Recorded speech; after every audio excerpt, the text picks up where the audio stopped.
Saratoga hangover in Ozone Park, New York, as day number 2 of the Belmont at the Big A meet at Aqueduct Racetrack starts today in just about 10 minutes. Coming up on today's first race, we got a pick 6 carryover to spice up the action today as well after a slew of long shots on yesterday's card. We'll see how things play out today, but welcome to America's Day at the Races. Happy to be joined by Jonathan Kinchin. I'm Andy Serling. We got 9 to talk about. An absolutely gorgeous day as well. It is. It's beautiful out. But you could tell it's churning a little bit here in New York, where it's starting to get a little bit cooler. I felt the breeze the other day when I was walking down the street. It's exciting stuff. It is. No, it's nice to be back here. It's nice to be back here at Aqueduct as we have another year left here at Aqueduct before we head over to Belmont Park, slated to open next September. Today's 7th race, an allowance race. We lost a horse and left me behind down on the rail. And, you know, you and I talked quite a bit earlier today about Aggregation, who is going to be, I think, a more substantial favorite than just 2-1 versus 5-2 and Get a Job. Is he a horse that people want to lean on in this pick 6, Jonathan? I'm not sure if he's one you want to lean on because there's some other interesting horses in the race, but he's definitely one that you might be a little crazy if you didn't have. I think he's one that you got to have on your tickets. He's one that ran well in this spot off of a break, but he also lost a lot of ground in here. He was close to a pace that was honest enough. I thought he ran a lot better than it looks. Oh, I have no doubt that if he runs back to his last race, he's going to take a world of beating. I guess the question you have to ask yourself is how confident you think that he's going to come back to that effort off a long layoff. And he's got some others to deal with. Palace Boss and Get a Job who are in that field, as well as Butta, who's actually been running pretty well recently for trainer Gary Siak. An interesting 7th race. I think it's the race after the biggest single on the card because there are some wide-open races in the sequence. There is. There's a couple of wide-open races. The races 6 and 7 feel a little bit more straightforward, but they're still races that look like they have a little smell of chaos. Yes, especially the second leg where there's really not much to go on from a handicapping standpoint. We'll look at today's races, however. We are fast and firm here at the Big A in this gorgeous day. Race 1, 2-year-old maidens. The number 5, Boloro, a heavy favorite. The pick 6 starts in race number 4. And, of course, we mentioned the New York Bred Allowance race in race 7. Interesting card here on day number 2 at the meet on a glorious day. And, of course, today's races are brought to you in part by Claiborne Farm, 100 years of doing the usual unusually well. If you're not a member of Naira Bets, no better time in the present to head on over to NairaBets.com. Use the promo code MATCH200 and we'll match them to $200 of your initial deposit. Play through Naira Bets, bet any track, anywhere, anytime. More details at NairaBets.com. We mentioned race 1, Boloro, currently the 1-2 favorite here in Jonathan, and I got to tell you, I don't love betting on these short prices, and I'm not saying I'm ready to bet him, but I think he should be a heavy favorite here. Yeah, I mean, it's going to be tough to beat. It's going to have to be he's going to have to regress. He's going to have to regress, and then one of these other ones is going to have to jump up and do something that they haven't suggested or shown that they want to do yet. I agree with you. I think the one concern, and you and I were talking about a bit earlier, was she has a tendency to break a little slow. She's not a horse that's breaking a length behind the field, but she breaks a little bit slowly. We'll see if that comes into play in today's race going the 7 furlongs. It shouldn't be a problem. I think she's got a big enough edge against these horses that it shouldn't be an issue, but it's always at least something to take into consideration when you're looking at a 1-2 shot. Yeah, no, I mean, right. We all know why the horse is likely to be the horse to beat. The question is, are there things that you're supposed to be a little bit scared about? As they're heading on the track, Tai Rose goes out for Horacio de Paz with Ricardo Santana. Yeah, puts the blinkers on, see if that can wake this one up a little bit. Still a little bit slow for the main competition. First time on a dry dirt track, for whatever that's worth. First timer for Michelle Nevin, Starship Lizzie with Javier Castellano. Has a pretty consistent work tab for a trainer who is 7% throughout the career with first-time starters. The number 3, Bank Street, Sammy Camacho in to ride for Derek Ryan. Yeah, another one that didn't break great last time. Let's see if they can move forward off of that performance. 4 is Scratch, the 5, Boloro, the favorite, Jeremiah Englehart, and Manny Franco. Definitely the horse to beat in here. 1-2, honestly, feels pretty fair. The 8, Quinn Silent Roar, Katie Davis riding this horse for Jamie Begg. Yeah, the turf sprint at Woodbine got an okay figure, but came back on the dirt and didn't run all that great. Did have a wide trip on a sloppy racetrack. Maybe getting on a dry track could help. Yeah, well, same thing we said for the 6 is said for the 1. First time on a dry track. Well, I imagine it's time to go to the 3rd member of our team, Maggie Wolfendale, down in the paddock. We're out in the racetrack.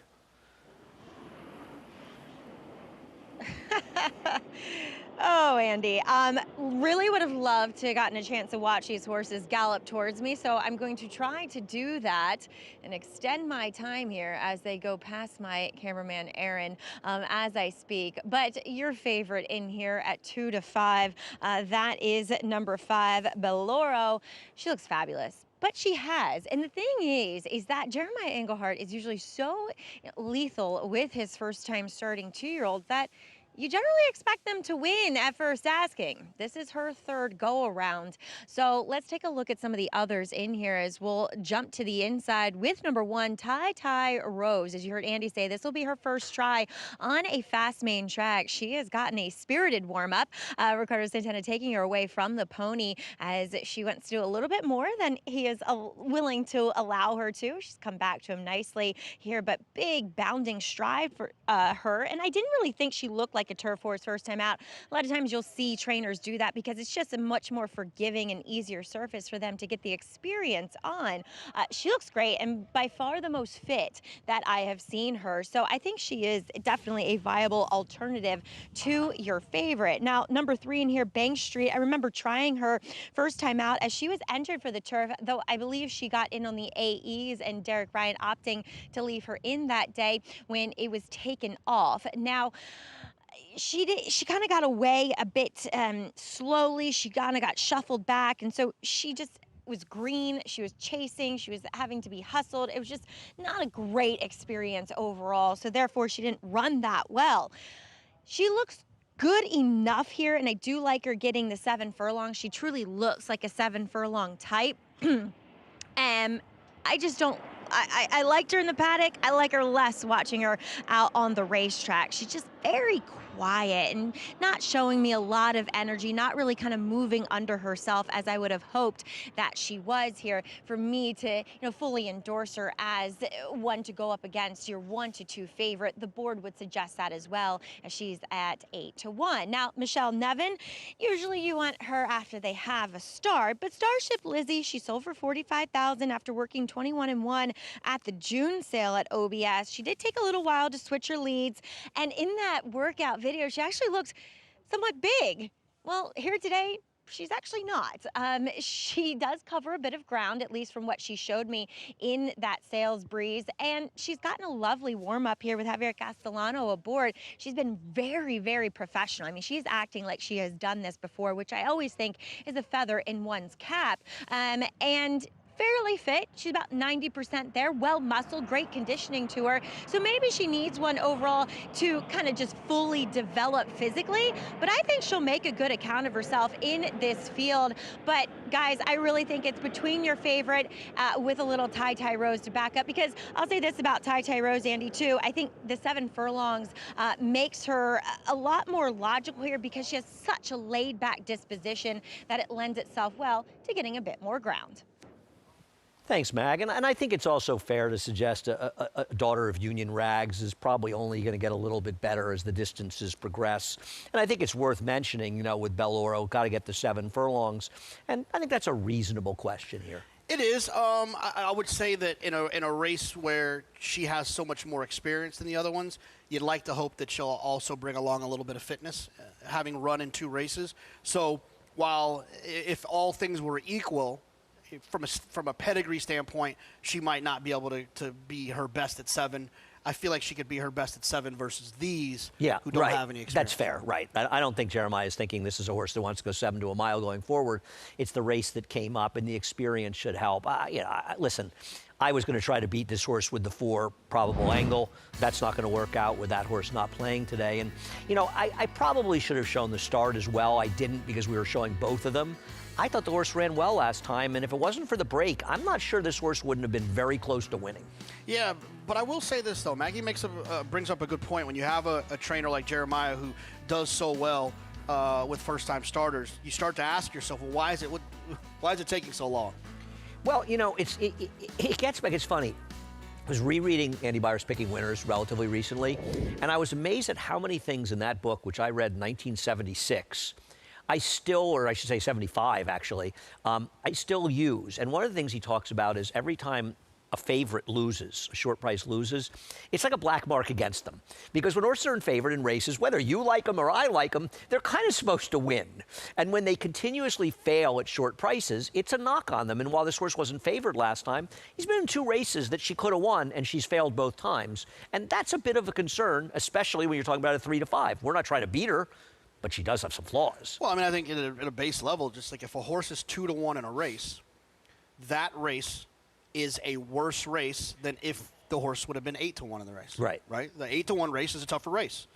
That's just math. That's how that works. Obviously, some circumstances can be a little different from here to there. And so, to a point when a horse is favored and losing, they're losing in races that are lesser, easier races for them. And I think it's an interesting discussion because it's going to come up in race number 2, where there's a heavy favorite who you like more than I do, though I understand why you like the horse, that's 0 for 16, running against sort of a few horses that are kind of fuzzies. And the question is, are all 3 fuzzies not going to show up? And it's one of the fun things about racing and, continually looking at similar circumstances and seeing how they play out. We'll see, though. There is a heavy favorite in the first race, the number 5 Boloro, Manny Franco riding for Jeremiah Englehart. Chris Griffin has the call of the opener today at Belmont at the Big A.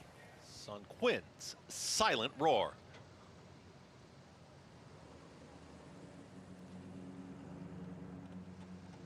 Goes in. All set.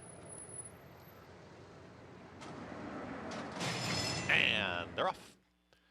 Good speed from Quinn's Silent Roar up on the far outside and hustle along. Here comes Boloro in between horses. They're the top 2.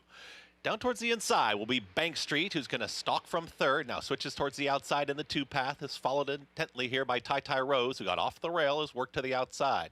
The trailer, Starship Lizzie, as they are hooked up on the front end. Head and head as they work up the backstretch to the inside, the big favorite, Den Boloro, and the pressure from Quinn's Silent Roar. 23.45 for the opening quarter mile. Another pair just in behind them. It's Tai Rose, who's shoved along by Santana but wide. Down towards the inside is Sammy Camacho on Bank Street. Looks to have a handful, is just watching the top 2 pace setters right now. Starship Lizzie is far back, still the trailer. The front 2 start to get away. They turn up the pressure. Boloro in front, only by a head, as here comes Quinn's Silent Roar trying to battle on and come back. Losing some ground there in the turn was Bank Street, who's now alone in 3rd as Tai Rose's drop back, and Starship Lizzie is trying to launch a rally from the back. They reach the top of the stretch, 47 seconds flat for that half-mile time. Boloro is trying to shrug off this challenge from Quinn's Silent Roar, is just finding a bit more now. Bank Street is trying to gather momentum as they still chase this leader.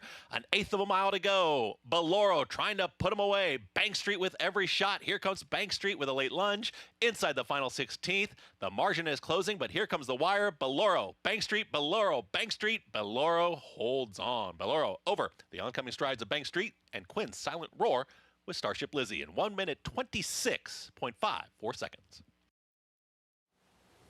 Well, Jonathan, I don't know that I would call that winning like a 1 to 2 shot or 2 to 5 shot should, but Boloro was able to withstand some pressure from the number 6 Quinn's Silent Roar and hold off Bank Street. Yeah, I mean, it's one of those situations where it's not exactly what a 2 to 5 shot's supposed to look like, but it was in control the majority of the way. Look, there was no illusion that she was some sort of world beater. She was just the best horse in this race, and she proved it by going out there and staying in front. She had some challenges from the 6, from the 3 a little bit late, but, I mean, she was definitely the best horse in here today.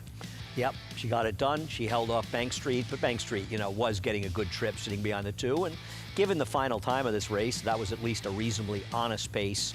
And Boloro is a maiden no more. We'll see where she goes from this effort as she barely holds on. And I tell you one thing, I think 7 furlongs might be the extent of what she can do. I think Jeremiah will look for a little less distance next time out. Yeah, try to shorten her up. She looked like she was getting a little bit late there, but I think maybe at 6.5 is going to be a little bit better for her. Yeah, I agree. Well, we've got a lot of action coming up this week. We got an 11-race card tomorrow. Some fun races here, but also a big stakes day at Woodbine, including the Woodbine Mile, as well as a couple of big 2-year-old races with some familiar faces. We'll talk about a little bit more about that when we come back on America's Day at the Races.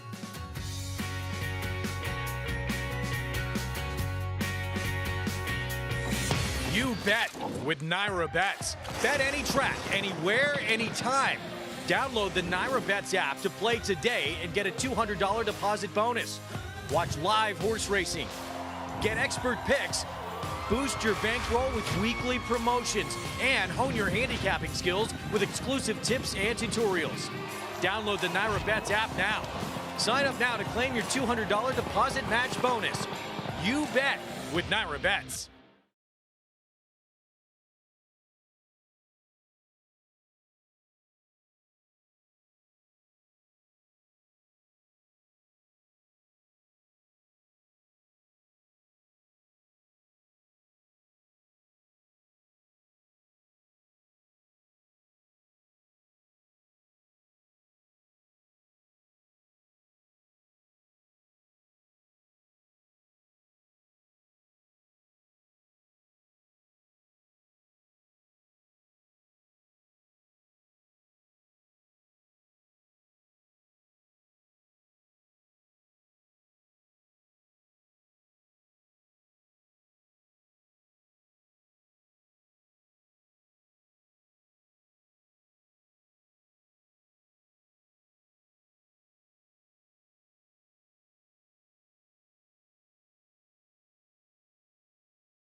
Welcome back. You're watching America's Day at the Races, and we're proudly brought to you by Claiborne Farm, 100 years of doing the usual, unusually well. Beloro, a maiden no longer, gets the job done here in her third career start. Manny Franco aboard, as I'm pleased to be joined by her winning conditioner, Jeremiah Engelhardt, made the trip south here to the Big A to get your picture taken. Very, very well done. Oh, thanks, Maggie. I wish if I would have known that she would have won this race, I definitely would have.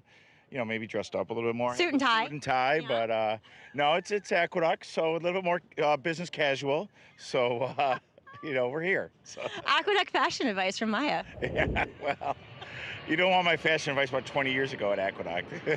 Be like open lace Timbs, some baggy pants. I can't. That was the style. I had Timberlands myself. Oh yeah. I rocked Timbs. Yeah, I definitely did. Well, Maya, the 7 furlongs agreed with her. She kind of was allowed to get into her stride. Not the quickest out of the stalls, but does have that nice early natural speed. Yeah, I actually thought today, I've always thought she'd want to go a little bit further. The first 2 races, we've kind of had to press her, and I don't think she wants to be, pushed early on. But even today, she actually didn't get much of a break. I was talking to Manny when he came back. He's like, yeah, I just kind of pretended like the horse wasn't on her outside and let her relax a little bit. She did get a little tired at the end, but I still think as part of her maturation, she'll want to learn how to just, settle and then, stretch out a little bit further. That's a great big word for you. Yeah, well, I can't even remember what I said. Maturation. Maturation, yeah. Okay, but this isn't your only job training horses. You are a wonderful father, and you actually coach a little football, too. Yeah, we got a big game this weekend for the 5th and 6th graders against Waterville Elite. We won our first game against Saratoga, so yeah, looking to repeat as Super Bowl champs this year. I love it. Well, best of luck, and congrats here. Thanks, Maggie. All right, Jeremiah Engelhardt. Always fun to catch up with him, no matter what racetrack we're at. Andy. Lots to unpack from that interview with Maya. First of all, I got to say, that might be the nicest clothing that Jeremiah owns. I think he is wearing his best outfit coming down from the Big A. $296 in the front end. I got to tell you, joke around what you want. The breakage thing is a great thing for players. And at the end of the year, it's not going to change your life. But you know what? for most players, it means they probably have one day they can lose that they couldn't lose before, right? It's going to add up, those pennies. Certainly, yeah. I mean, I think that, you know, it's especially as, you know, you start getting into, you know, betting $200, $300, $400, $500 a win, it'll make a huge difference. Yeah, I agree, and it's a good thing to do too, because it's important to return as much money to players as you possibly can. Race number 2, maidens, and Sergeant Caps, the number 6, will be favored by post time. But as you were mentioning me earlier, the 5 Metatron coming off the layoff has coming in with some very good workouts. Yeah, it comes off the layoff, so the biggest question is, are they ready off the break? And with the workout reports, specifically the one that I looked at was the DRF workout report, Clocker report. It gives you a clue with a nice work that Metatron is going to run a good race. You know, one thing though that concerns me is the way this horse was bet first time out. This horse might be a morning glory. This horse might be a horse that works extremely well in the morning and just doesn't show it in the afternoon. Yeah, lost to Bob John Ray. Right. One of my favorite stories in racing. Watch that on YouTube. Bob John Ray, Mechanicville. Okay. It's Oh, it's hilarious. right. It's I've the heard guy that. was going to give a bunch of people cars and. Oh, right. Well, I bet Palace Boss at 16-1, and Bob John Ray never ran a competitive race again in his life, so that's what makes me bitter. But that's the racetrack. There's always something to complain about. The Floral Park tomorrow, an interesting race where you've got a couple of very tough Clement runners in there. And I think you probably have to decide between the 2 Love Appeals and Don't Look Back at All. They are the 2 horses to beat. Don't Look Back at All probably, though, has the best races of anybody.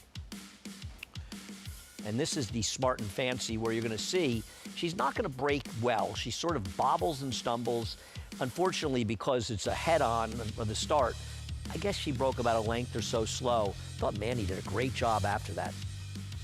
Of getting her into position down on the inside and sort of rushing her up in there. And she's also losing to a horse, Future Is Now, who, in my opinion, is one of the better sprinters in the country, Jonathan. Yeah, I mean, the Future Is Now is so consistent. And it's hard, especially in turf sprints, to be that consistent. So, you know, any form with her in it definitely gets elevated.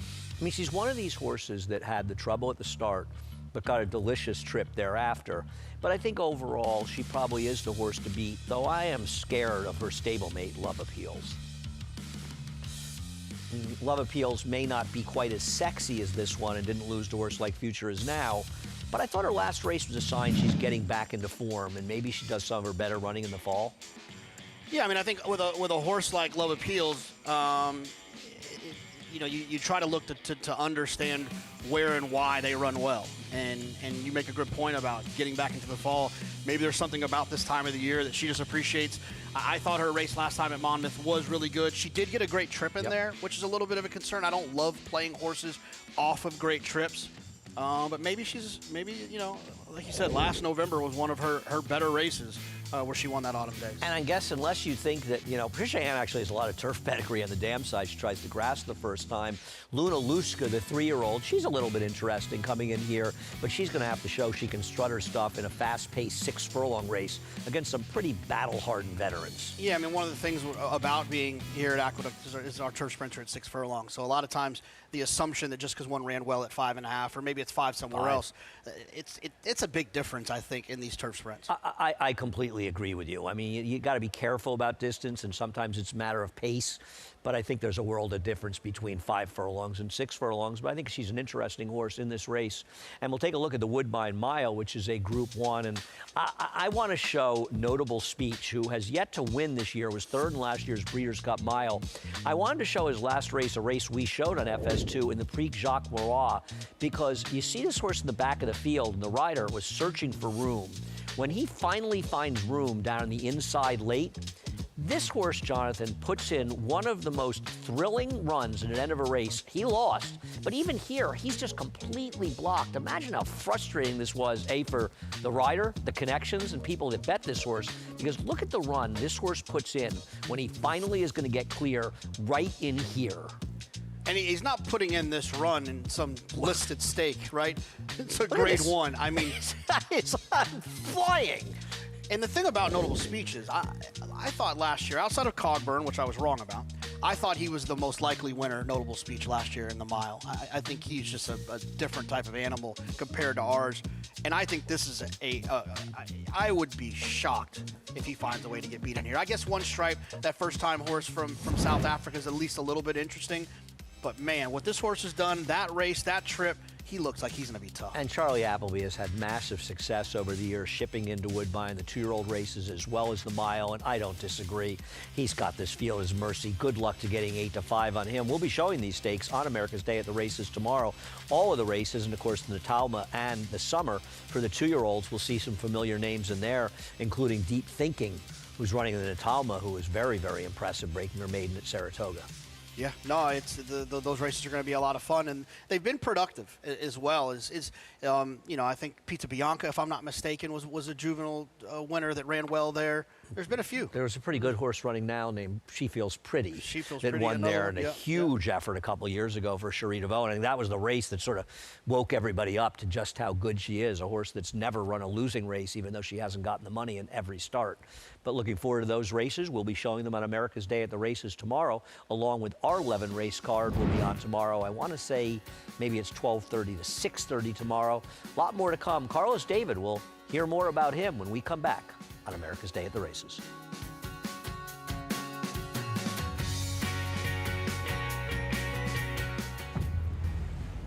History remembers moments of extraordinary strength, skill, and determination. True greatness is forged by those who fulfill their destiny.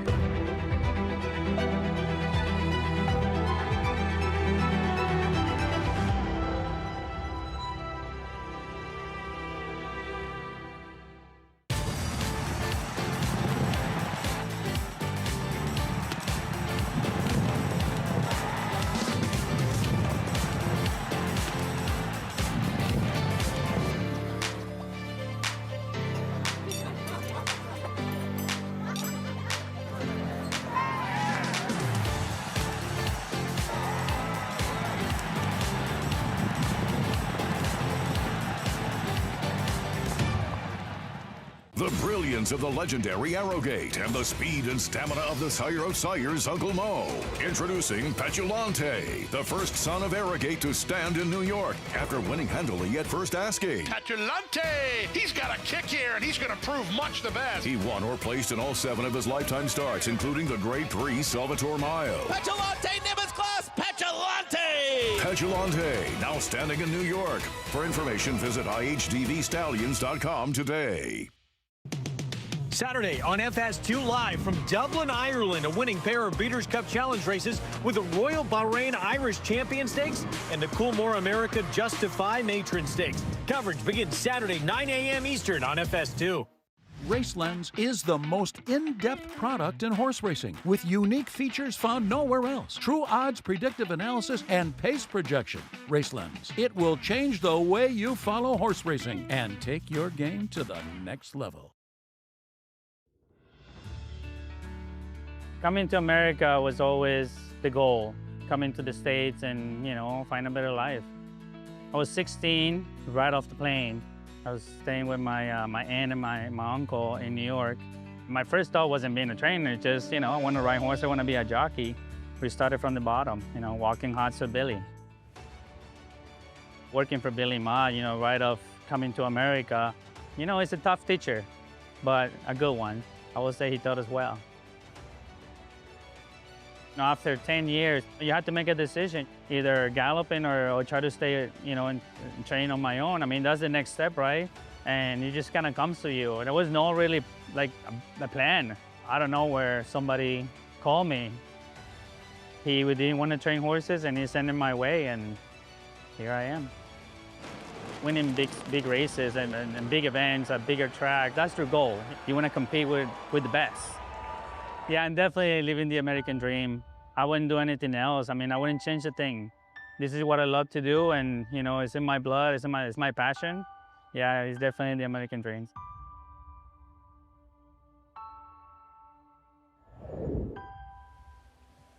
Well, Carlos David has an interesting horse here in Metatron, who's currently even money. The horse you're doing the workouts. It's going to mitigate, though, as we get closer to post between him and the 6 Sergeant Caps.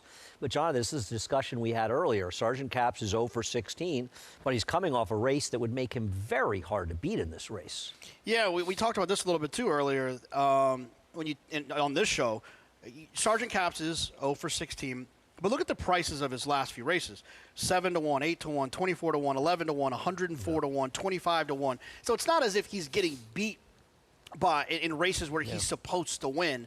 It makes it a little bit easier. Not totally easier, but a little bit easier to digest. It's a very fair point, though. I agree. We talk about horses. You look through his last 12 races, he was 5 to 2 in one of them, and he's only been under 10 to 1 in 4 of those races. So he is not a horse that's failing at a short price. He may get an opportunity to do that today, and you've got 3 horses, I think, between the 1, 5, and 7 that could all sort of count as kind of fuzzies as they drop down to a maiden claimer for the first time. Every one of these horses coming off a little bit of a layoff or even more of a layoff. We'll talk about him as they hit the track. And the number 1, Red Miller, who I actually like in this race. Dylan Davis rides for John Terranova. Yeah, this is the one that you like for sure. You made a compelling case, and I'm sure you can elaborate on it a little bit, especially for a horse that hasn't really done much running. Yeah, I thought his races are a little bit better than they look. We'll talk about it a little more as we go on. The 2 Do, off the claim for Jenna Antonucci, off a huge Saratoga. Yeah, look, I thought this horse was interesting. If you look to some of those previous races, if there's an improvement on the trainer change. The number 3, Airate, Ilke Cantermachi, and Christopher Elliott. I mean, I love the Cantermachis, but I just don't love horses off of Linda Rice that don't do much running. I don't disagree. The number 4, Party with Smarty, is 0 for 20 with no second place finishes. Colin Mirage, Reggie Mirage's brother, riding. Yeah, another one who hasn't really taken a lot of money in the past, but also hasn't really done all that much running either. The current favorite and likely second choice, Metatron, Javier Castellano riding for Carlos David. Yeah, comes in here off a break, takes the blinkers off, and has a big work in the workout clocker report back on August 22nd. Interested to see what Maggie has to say about that horse and the others. And here's the likely eventual favorite, Sergeant Caps, Wayne Potts, Kendrick Carmouche. I don't think anyone will argue the last race was definitely the best race any of these horses have ever run, but is it good enough? And finally, we rounded the field with Dr. Incel going out for Ilke Cantermachi, a trainer change, but not an ownership change from Todd Pletcher. Yeah, puts the blinkers on and was bet that day after breaking slow into the teeth of a pretty productive race with Key Waden was in there. Well, we won't hear from Maggie, but we are going to hear from a guy who's just sort of on loan to us for a day before he returns to Citi Field tomorrow. That's my main man, Paul LaDuca. Thanks, Andy. Thanks, JK. It's good to be out here on a Friday.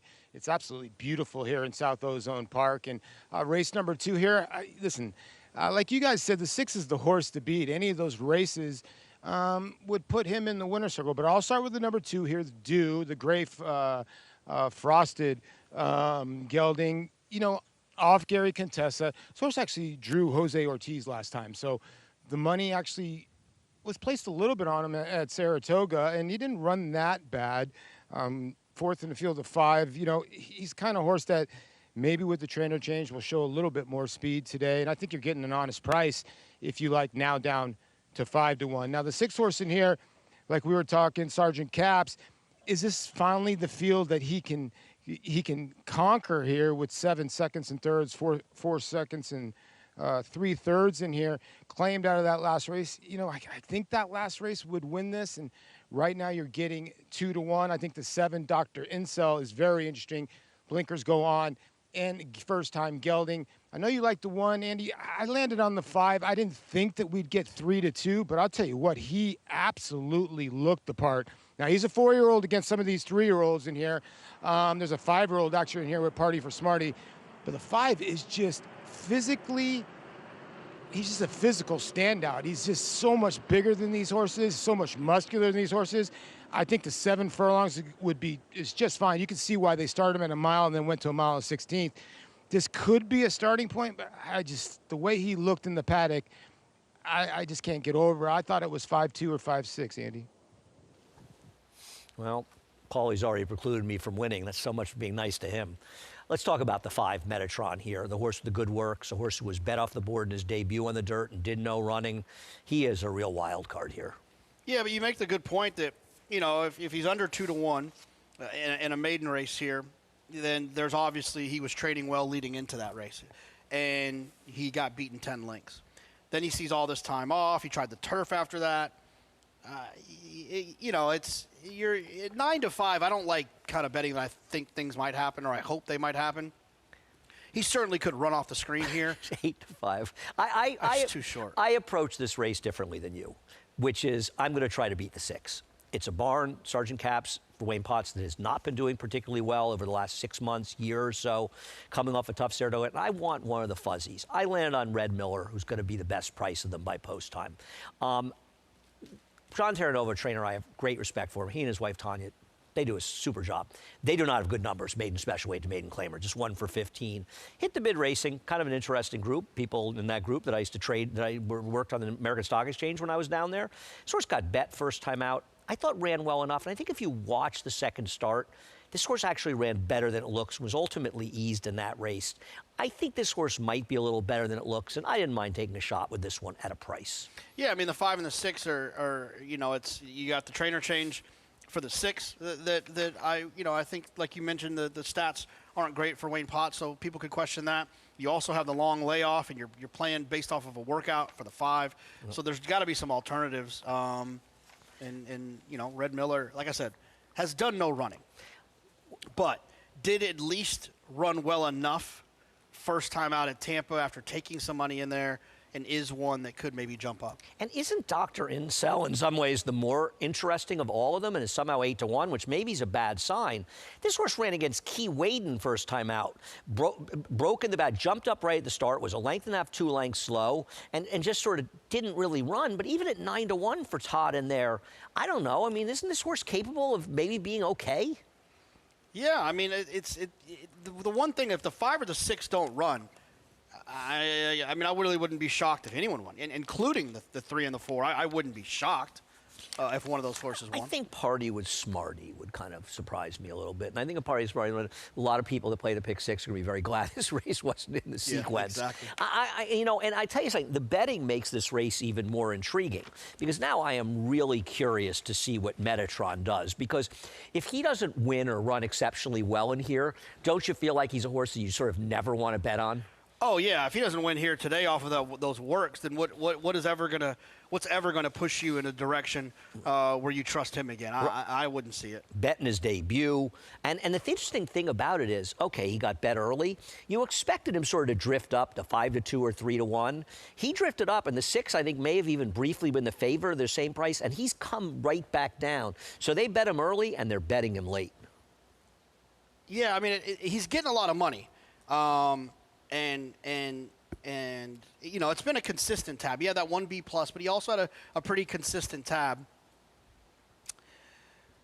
I think this is an interesting race. The 8 started to take a little bit of money, drifting down to 6-1. And listen, maybe at the end of the day, you're right.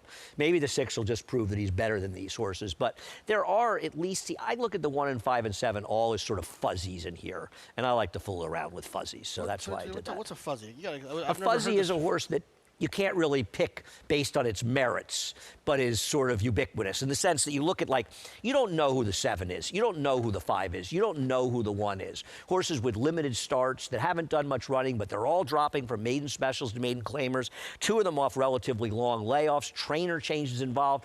There's not a lot to go on in their PPs as far as the races they've run, but they've got all their sort of new geldings. They've got all the accoutrements to be interesting. And, you know, after the race for people to go, well, I didn't like this horse, but I can see what, you know, blah, blah, blah, why this horse won.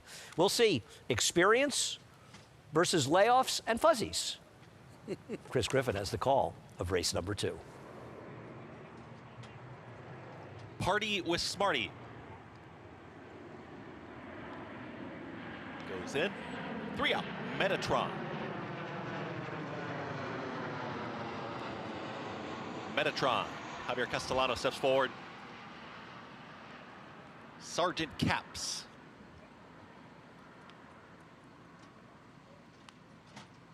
Sergeant Caps. Dr. Insel, last to load. Manny Franco aboard.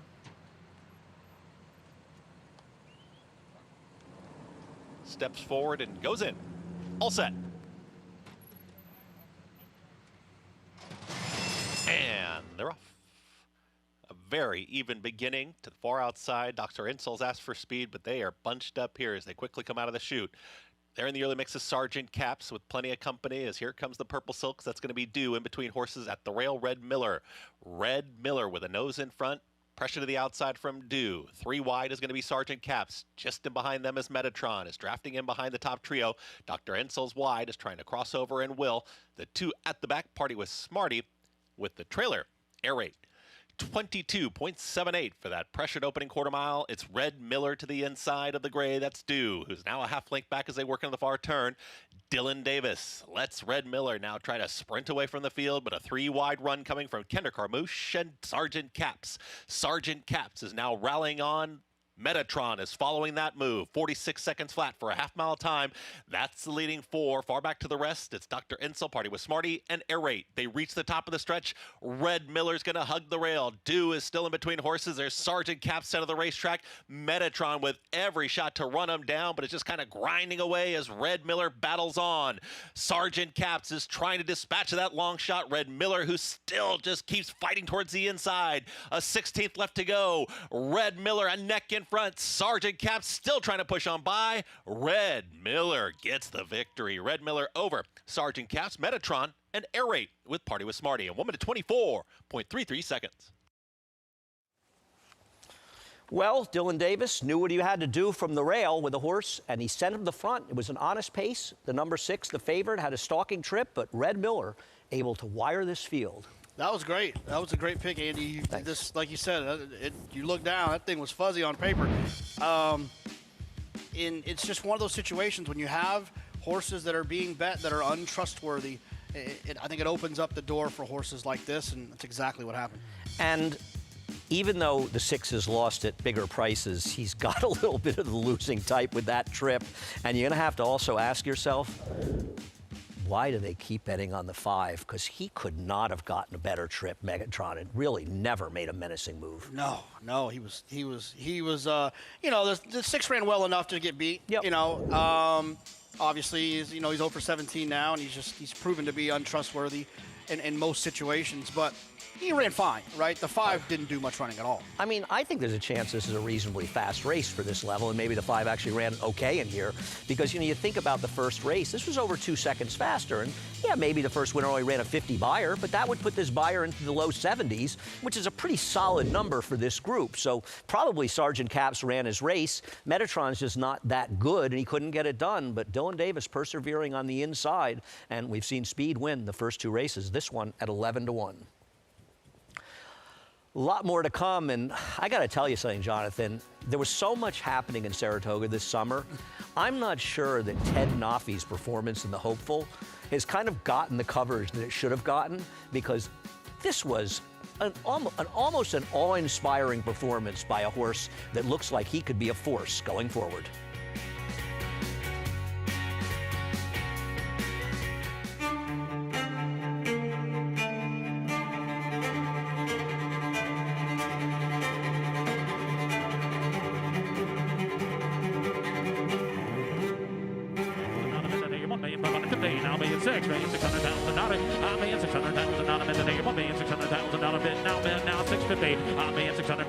$1,650,000 anybody else won. $650,000 in the day, $1,650,000 $1,600,000. Thank you.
Welcome back to America's Day at the Races here. I'm with winning trainer here, John Terranova. As you see, Red Miller crossed the line first here in race number 2. First time gelding, John, and Dylan Davis did the job. He did, yeah. We told him, let's get aggressive with him. First time gelding, he just did a horse that he's got ability, good physical on him, but he just has not had that mental focus all along. So he just wasn't very generous for us, and giving us what we'd seen, what we knew he had there. And hoping, gelding him and just giving him a little freshener over the summer would change things around. It certainly did. Well, he's obviously a nicely bred Vacoma. I want to talk about the woman that let him in, Ryan, because she must have called 3 or 4 people and she started crying a little bit. Tell everybody how important somebody like Ryan is to the stable. Yeah, I mean, she takes care of him right now. She's had a number of horses in our barn, been with us for a while.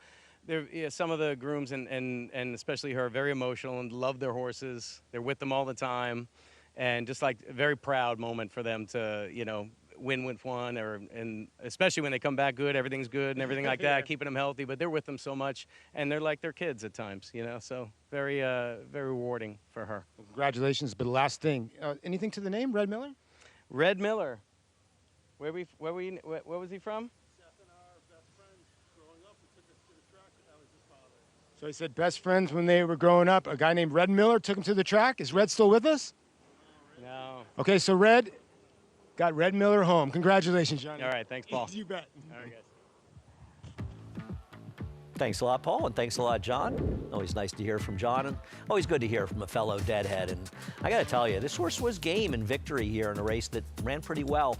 I was also telling you, it felt like, I don't think we had an extreme bias yesterday, but I think, watching these races, I think being inside and having speed is probably a bit of an advantage. The rail, I'm not saying this was a gold rail, but this horse may have been helped a little by the track, too. It's always tricky. I think the hardest bias probably to find is like a slight inside bias, because you're saving ground down there, and you end up getting good trips down there. So sometimes it's hard to figure out, is it the track that kind of helped, or was it just getting a good trip? So I'm with you. Those are tough to identify. Yeah, I remember you and I were talking about a day in Saturday, Whitney Day.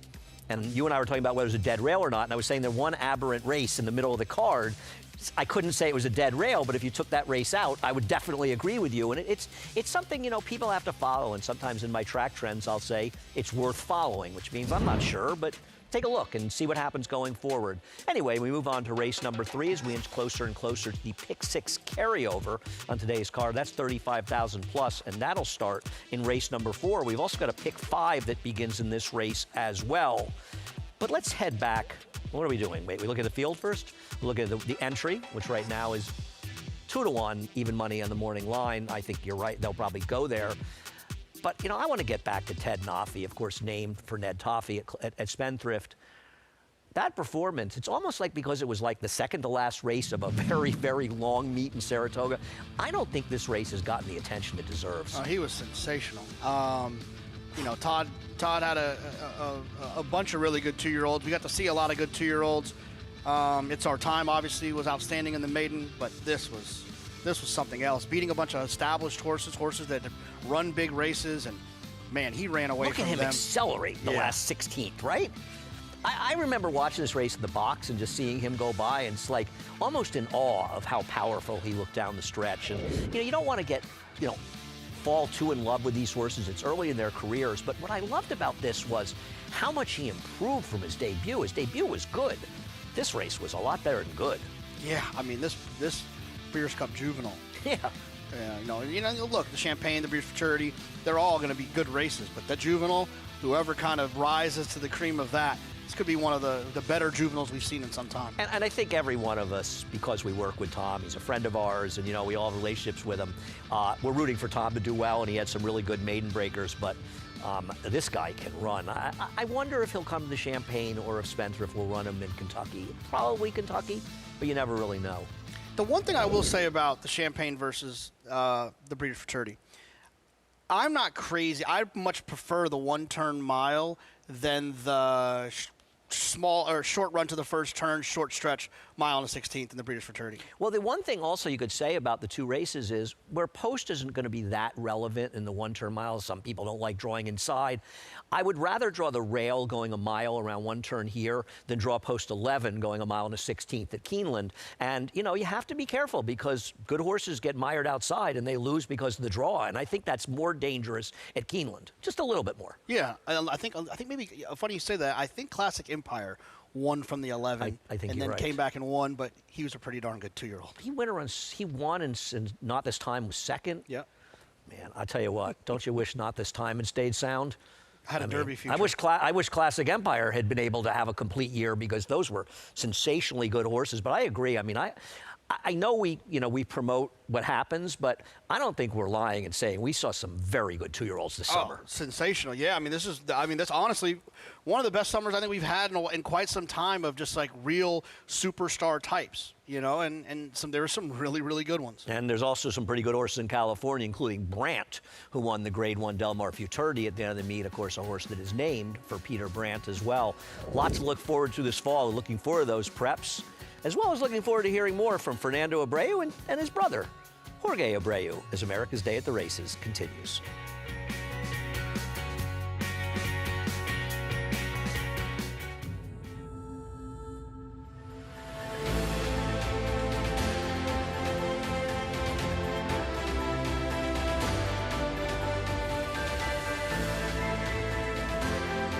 Olympiad gets the gold in the Jockey Club Gold Cup. 375, 400, and 400. $400,000 in the back.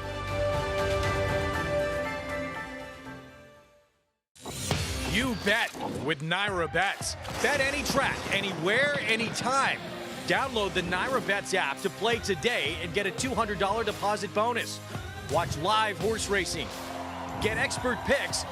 Boost your bankroll with weekly promotions and hone your handicapping skills with exclusive tips and tutorials. Download the Naira Bets app now. Sign up now to claim your $200 deposit match bonus. You bet with Naira Bets. 16-2, a big black colt. He's a horse that is built for speed. With Practical Joke, it really is a case of like father, like son. It's domestic product kicking clear and opening up here in the stretch. When he ran that speed figure of 106, we were under no illusions that we had a very exciting prospect on our hands. Domestic product just in front. Domestic product. When you see horses like that who are capable of replicating the success of their fathers, that have the look that domestic product does, it gives you great confidence. New York breds. Race them. Respect them. Bet them. Respect them. Breed them. Respect them. Buy them. Respect them. Train them for a second career. Respect them. Join us in respecting thoroughbreds at every stage of life. Learn more at nybreds.com.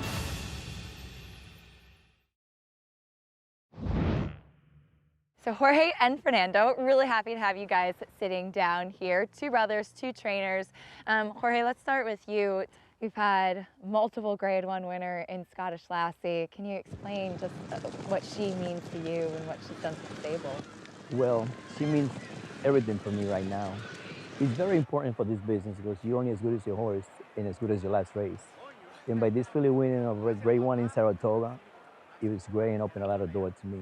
And Fernando, I mean, we've seen you really make a splash coming up here to New York. He pushed me to come to New York because I had Paddock Pop, and which was behind me, big claiming owner. Fortunately, everything started rolling, and I got a very different stable than George. I don't have that luxury of 2-year-olds yet. They probably consider us a stake trainer and a claimant trainer. When you're gonna go down the Sherrow, and I won't have the claimant 32, I'll have a Scottish Lassie. That's the whole thing that drives me to wake up in the morning. Plus, we have a different method. He likes to run horses quick. It haven't worked for me. I like that 5 weeks, 6 weeks in between races. But when you're in the claiming game, I think certain spots you got to put them in. Certain horses you don't want to do too much. 2-year-olds, you come back 14 days, 15 days on work. I don't like to work horses too much because anything could happen in the morning, and they don't make no money in the stalls. So as a claiming guy, you have to go out there and try to perform for your owners. How is it kind of competing on the same circuit in I like brothers? when I beat them. Very, very competitive. Yeah, we go at it. We talk a lot of crap at home and stuff like that, especially if we got in the same race. Unfortunately, he got the upper hand on me now. But you're coming for him. Yes, and in the claiming game, I don't think he's as sharp as I am. But, he's... Well, that's not my forte anyway. Yeah. Who do you think, if you have 2 horses, one for each of you in the race, who's going to be the worst loser? If I like my horse, I'm a terrible loser. He could tell you at any level. I live with him, and he had to listen to me like all night long. I don't stop. You have to hear it. Yes, he's horrible. Horrible when it comes to I'm a terrible loser. If I like my horse, if I get beat by somebody that I don't think it should beat me in the race, that's my day right there. I hate losing too, but I take it a little different. I don't complain as much as him. I stay in my room and just don't come out one of these days. I think there's a deep respect, I think, that you have for one another, right? Oh, we do. Oh, yeah. There's no doubt about it. Like, I don't know who's his #1 fan besides me. I always root for him, especially on those big races. And forget Scottish Lassie, I want him to do the Derby. He's in that level right now where he could go on and some owners could see him because he does great with 2-year-olds. I'll sit back and watch. It's like me winning the Derby, watching him do it. Yeah, it's nice to see those guys doing well. And Fernando, they do have somewhat different stables, but Fernando, a very, very good horseman, of course, worked for Alan Jerkins at one time as well. And his brother, he's got a very good horse in his barn named Scottish Lassie that I'm looking forward to seeing run in the Cotillion in, I think, a week from tomorrow. Yeah, a really good one. And it was the plan all along. I mean, I know that we all probably wanted to see her in the Alabama, but TT had mentioned weeks after the race that he just felt like he was going to give her some time because the way she was training leading up to the Coaching Club American Oaks, she wasn't necessarily giving him that same feeling. And so why rush her? And he was going to wait. And I think she'll probably be tough there. And this distaff division could get really interesting if she runs well like she did in the Coaching Club American Oaks. Nitrogen continues on the path that she's on. Torpedo Anna keeps doing what Torpedo Anna does. Could be a fun run. No, I agree. I mean, Torpedo Anna aside, last year's distaff was a bit disappointing. And the other thing you always want to see, and she was a 3-year-old, but you want to see good olders. And by the way, don't count Dorth Vader out, who ran super. I mean, I know that Torpedo Anna beat her, and she probably was better. But Dorth Vader's capable of running well also and ran very well in that personal incident. She's a nose away from being the talk of the town, and a lot of times people underestimate those horses. Yep, certainly. As we move on to race number 3, where we have a heavily favored entry on the rail. 2 horses, My Man Matty, ride up, that can both win this race. Yeah, I mean, entries are often, that buy one, get one free. They're a little bit over bet, but I actually do like both of these horses. The one, My Man Matty, that raced 2 back at Aqueduct back in 2023. If they could find that form, this horse could be extremely tough. And I've seen Jay be patient with claiming type. Jay Provenzano, Flying P. And then 1A, you ride up for Fernando, another one who I thought made sense. Yeah, no, I don't disagree with you. And this is My Man Matty winning about almost 2 years ago. You made an interesting point to me earlier, though, about My Man Matty. And I think, in a lot of ways, he's the one I kind of prefer because I feel like if one of these horses really steps forward, I don't think his return race was that bad and there was a fast pace that fell apart off the long layup. But, you made an interesting point to me. That Flying P and Jay Provenzano have tried very hard 2 years in a row and have come close to winning the owner's title. Why didn't this horse run in Saratoga? Yeah, I mean, I'd run into Jay a few times. I don't know if this is a specific one he was talking about or one of the specific ones he was talking about, but he was saying, it was some of the races were hard to get him to go towards the end of the meet, and maybe this is one where he would have loved to have gotten up there. I don't know, and so because I don't know, and I think there's a lot of things in racing that you don't know, you have to pretend like they don't exist because you're never going to find the right answer. I mean, I can ask Jay, but what's the,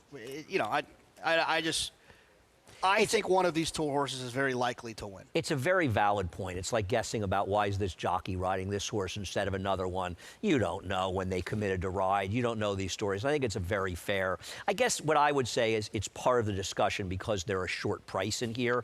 But he's also got Ride Up, who's also very dangerous in this race as they're hitting the track. And Ricardo Santana off a very hot Saratoga riding for Bruce Levine, who also had a pretty good Saratoga with limited starters.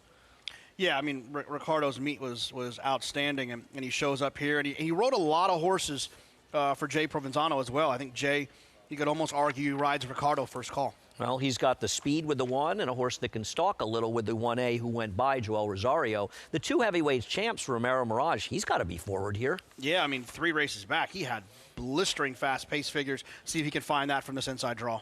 Are you surprised at the money the 3 Torpedo Run is taking in this race? I don't know what his morning line was, but 5 to 1? Yeah, off that Parks race on the slop. Yeah, I don't trust the horse. The long shot, actually not that long, Aaliyah, who also has speed, goes by for Michelle Nevin. Masterwork, a long shot. Dalton Brown running for Norman Follett. Yeah, has been running a little bit longer. Tries to cut back here, see if that can wake this one up. The number 6 is Timaeus. Rui Rodriguez dropping down. Yeah, beaten 30 lengths last time. That's hard to do. And a horse that you picked second, I picked on top. Ace It goes out for Carlos Figueroa and Lane Luzzy. Yeah, just has some back races, gets Lasix for the first time, has some tactical speed, and you know, I think it's just an interesting trainer change for a horse that has some okay races. Ran well enough at Keeneland, ran well at Indiana last year. See if they can improve that one. Let's get more from Paulie. Thanks, Andy. The horses are getting closer to warming up here now. And if you look right now, I'm going to go over the entry. My man, Matty, I thought the horse looked well for a horse that's 7 years old. He's only run 6 races. So, I mean, a tough horse to gauge, but I think could be the speed of the speed. But there's so much speed in here. The 1A right up, I thought looked well for Hernando Abreu. So Rosario on that one, even though Santana rode last time, and Santana on the one which he sticks with. You know, you guys were mentioning the 3 a little bit. You know, I actually liked Torpedo Run going into the race, but I just don't like the way that he's been acting in the paddock. Michael Catalano was trying to get the tack on him. He was kind of just not having it. He kind of got washed out, had a little bit of kidney sweat. That might be him. I don't know. I just thought that he could pass horses in here. So it might not be a good recipe considering that speed might be good today. But I thought the 3 Torpedo Run was a little bit of a player, but not the way that he's acting. I landed on the 6 in here.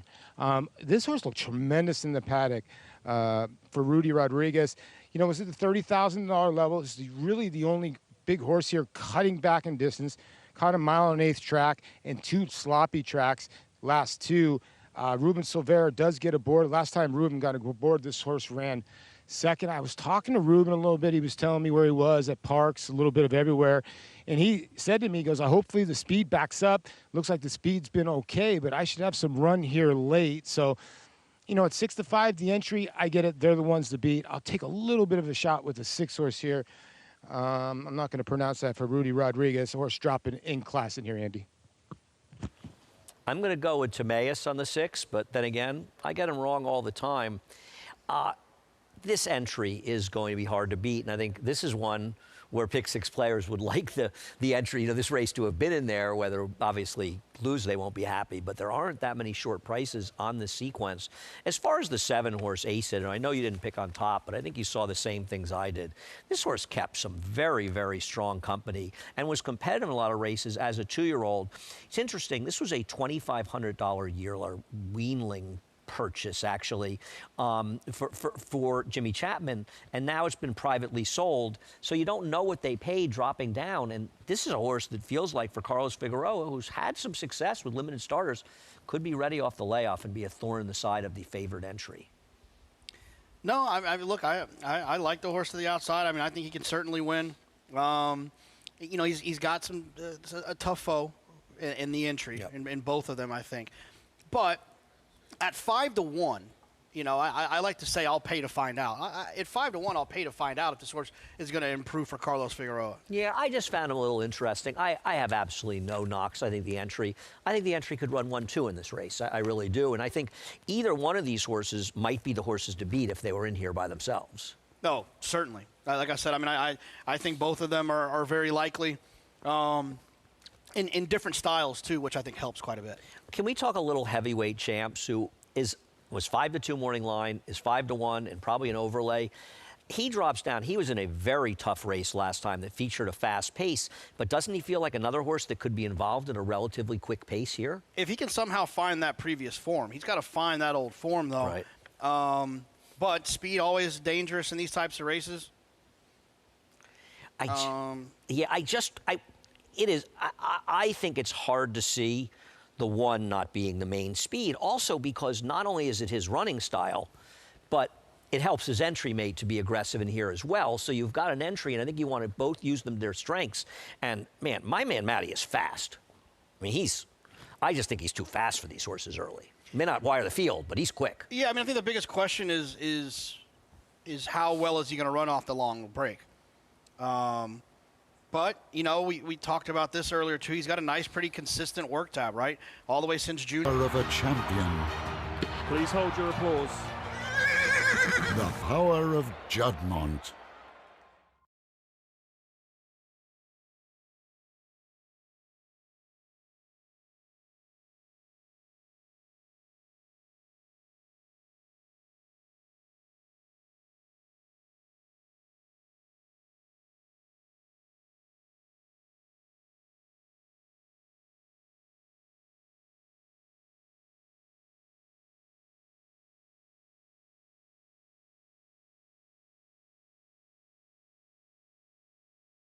I'm Ruben Silvera with me, the winner of race number 3 here aboard Timaeus. And we were talking about it. There was some speed in this race, and you felt like you had a good shot.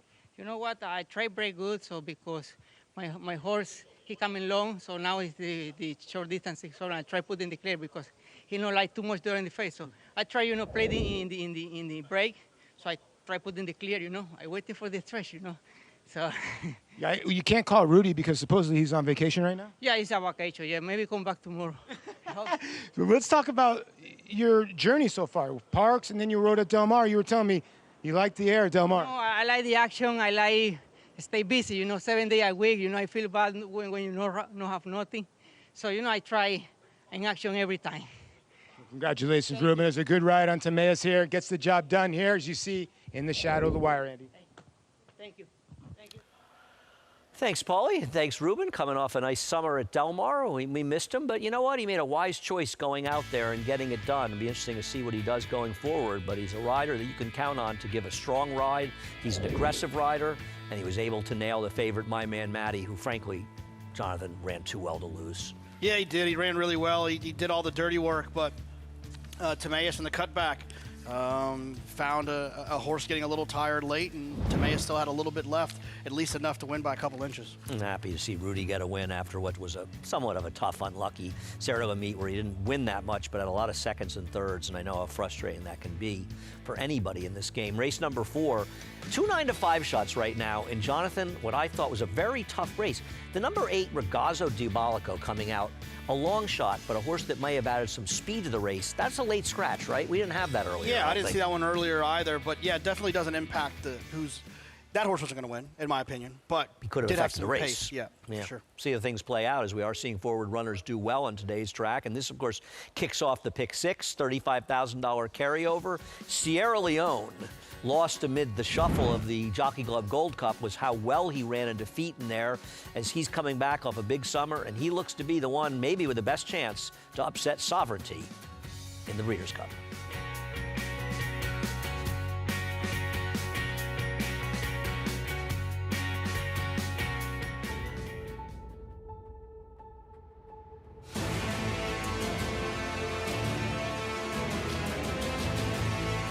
They come on for the finish in the Pilgrim Stakes.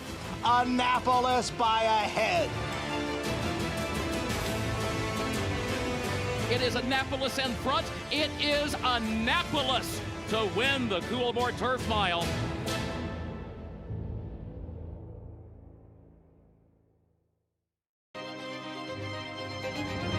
Spine-tingling. Jaw-dropping. Awe-inspiring. Secretariat-like.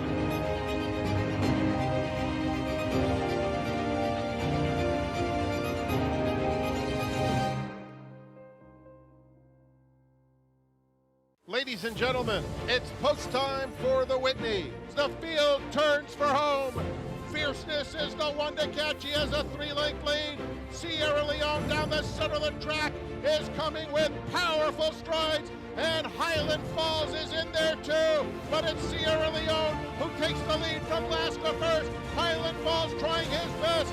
Sierra Leone has won the Whitney. Gun Runners on top of the world!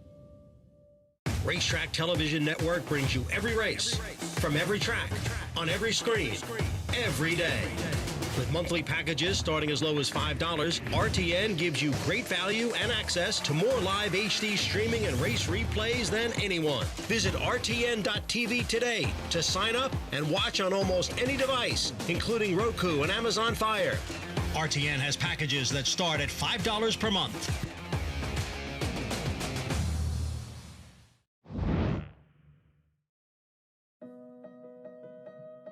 Many of the successes of Three Chimneys has, been done through partnerships, which is something that we've really embraced. But our most notable and significant partnership would be that of Gun Runner.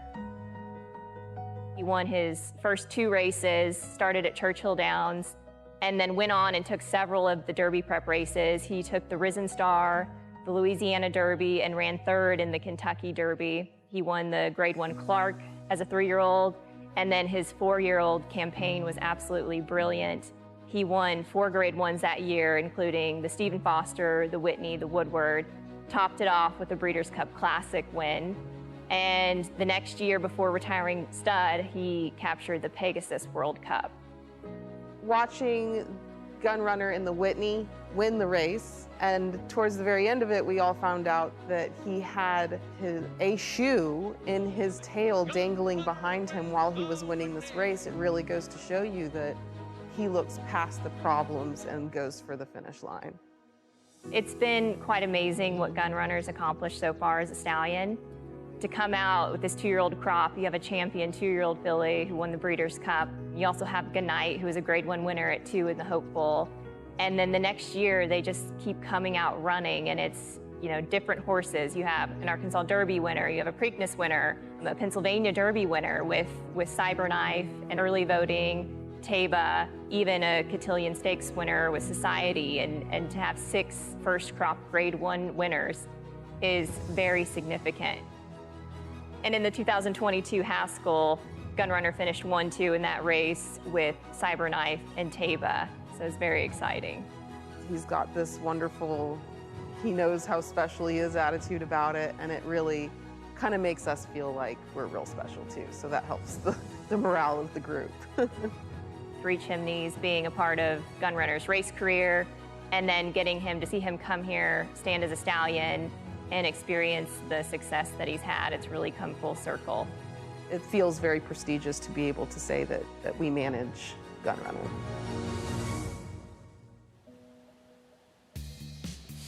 I mean, as good as Gun Runner got, and it's amazing how, the light bulb went off in the Clark, and as good as he was, I mean, he's actually better as a stallion. It's really amazing what he's done in a short period of time. Yeah, the funny thing about him is that he was just a okay one of the 3-year-old. crew, right? At the higher level. Just at a high level, but yeah. You're in 3rd in the Derby, but he's just a horse, really. A good Running horse. 100 buyers, 101 buyers, and then bang. But then as a 4-year-old, he was an absolute monster. Yeah, he really was, and really an amazing streak he had, and he's even good at carrying his horseshoes in his tail. A lot of horses can do that, and of course, his son Sierra Leone. I mean, as good as any of them. He's a cool horse. He's such a divisive horse. It's amazing when you hear people. I think there's a lot of dislike of him because he got bet so often and didn't deliver.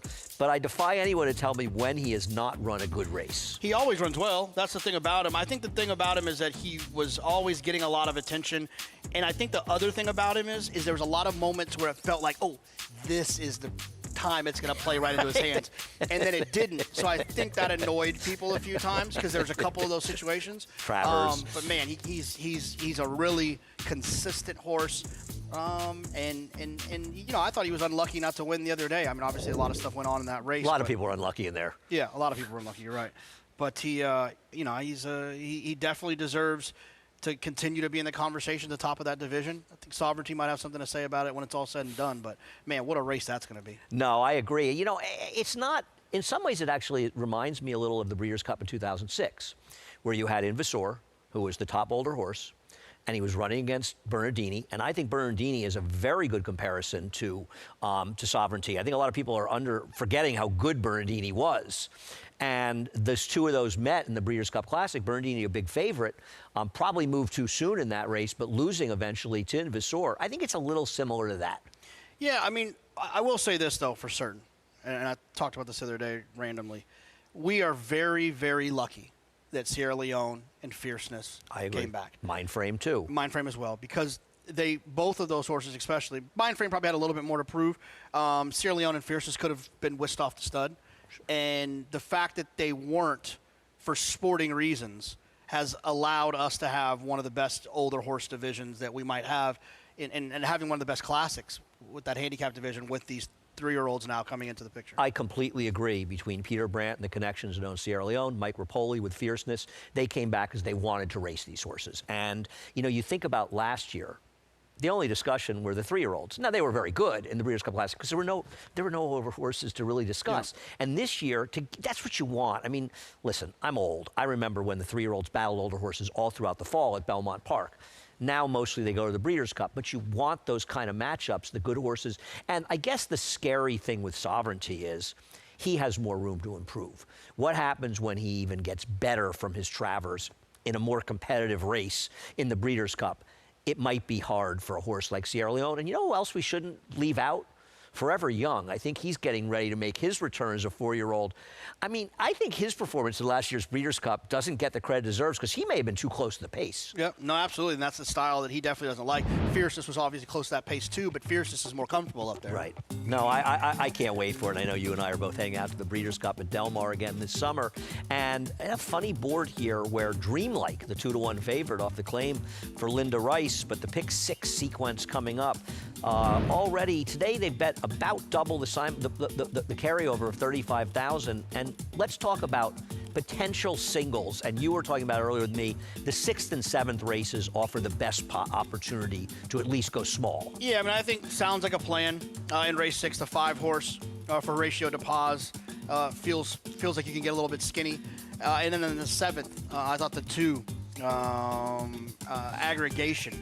The one thing I will say about the 2 aggregation is you're in a 6-horse field there with a single. And sometimes, you know, it just math is math, right? There's 5 horses that can beat you there rather than 8 from the race prior to that. And you were mentioning that you thought the number 6 Cognoscenti in race number 6 might be the sort of B horse you use as a backup in there. And I thought you made some interesting points about him. Is an alternative, but the problem with that is, I think, depending on what your budget is that if you have a race where you could potentially single, what sounds like a plan, then you add another horse, your ticket you're doubling, at least almost doubling what you could be spending. That's why you have to play multiple tickets. And what I would recommend is if you have those races you're singling, make a small backup. So if you're really smart in the other races, you got a chance to still hit it, even if you get it wrong in there. Maggie is back in the paddock. Let's get more on race number 4. And we'll start down on the rail with number 1, Ranger Battalion.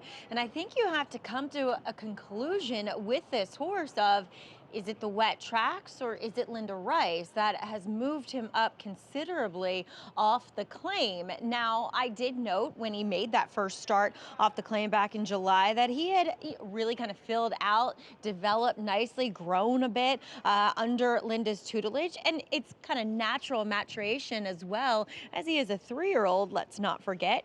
But it does become a little worrisome for the fact that, well, A, those were restricted 3-year-old races, and 2, that they came over wet tracks. Now, the one thing I'll say that's a little different today, after he didn't break that well last time, and he'll have to do it from the rail today, but a little bit more of a significant blinker on him this time around, but otherwise looks much the same as when I saw him 2 back and thought that he has done well here in the latter half of this season. Now, number 2, Commuted, got a little bit of help with that late defection of number 8, Ragazzo Diabolico, but I still don't think he is as naturally fast as Register. But I'll say this, in the fact that he is sharp in here, at least in the paddock so far for Raul Falcone Jr., and I don't love that race. I mean, look, there was I think only 3 horses finished that race overall that he comes out of. But I I think it was determined that he is a bit of a need the lead type.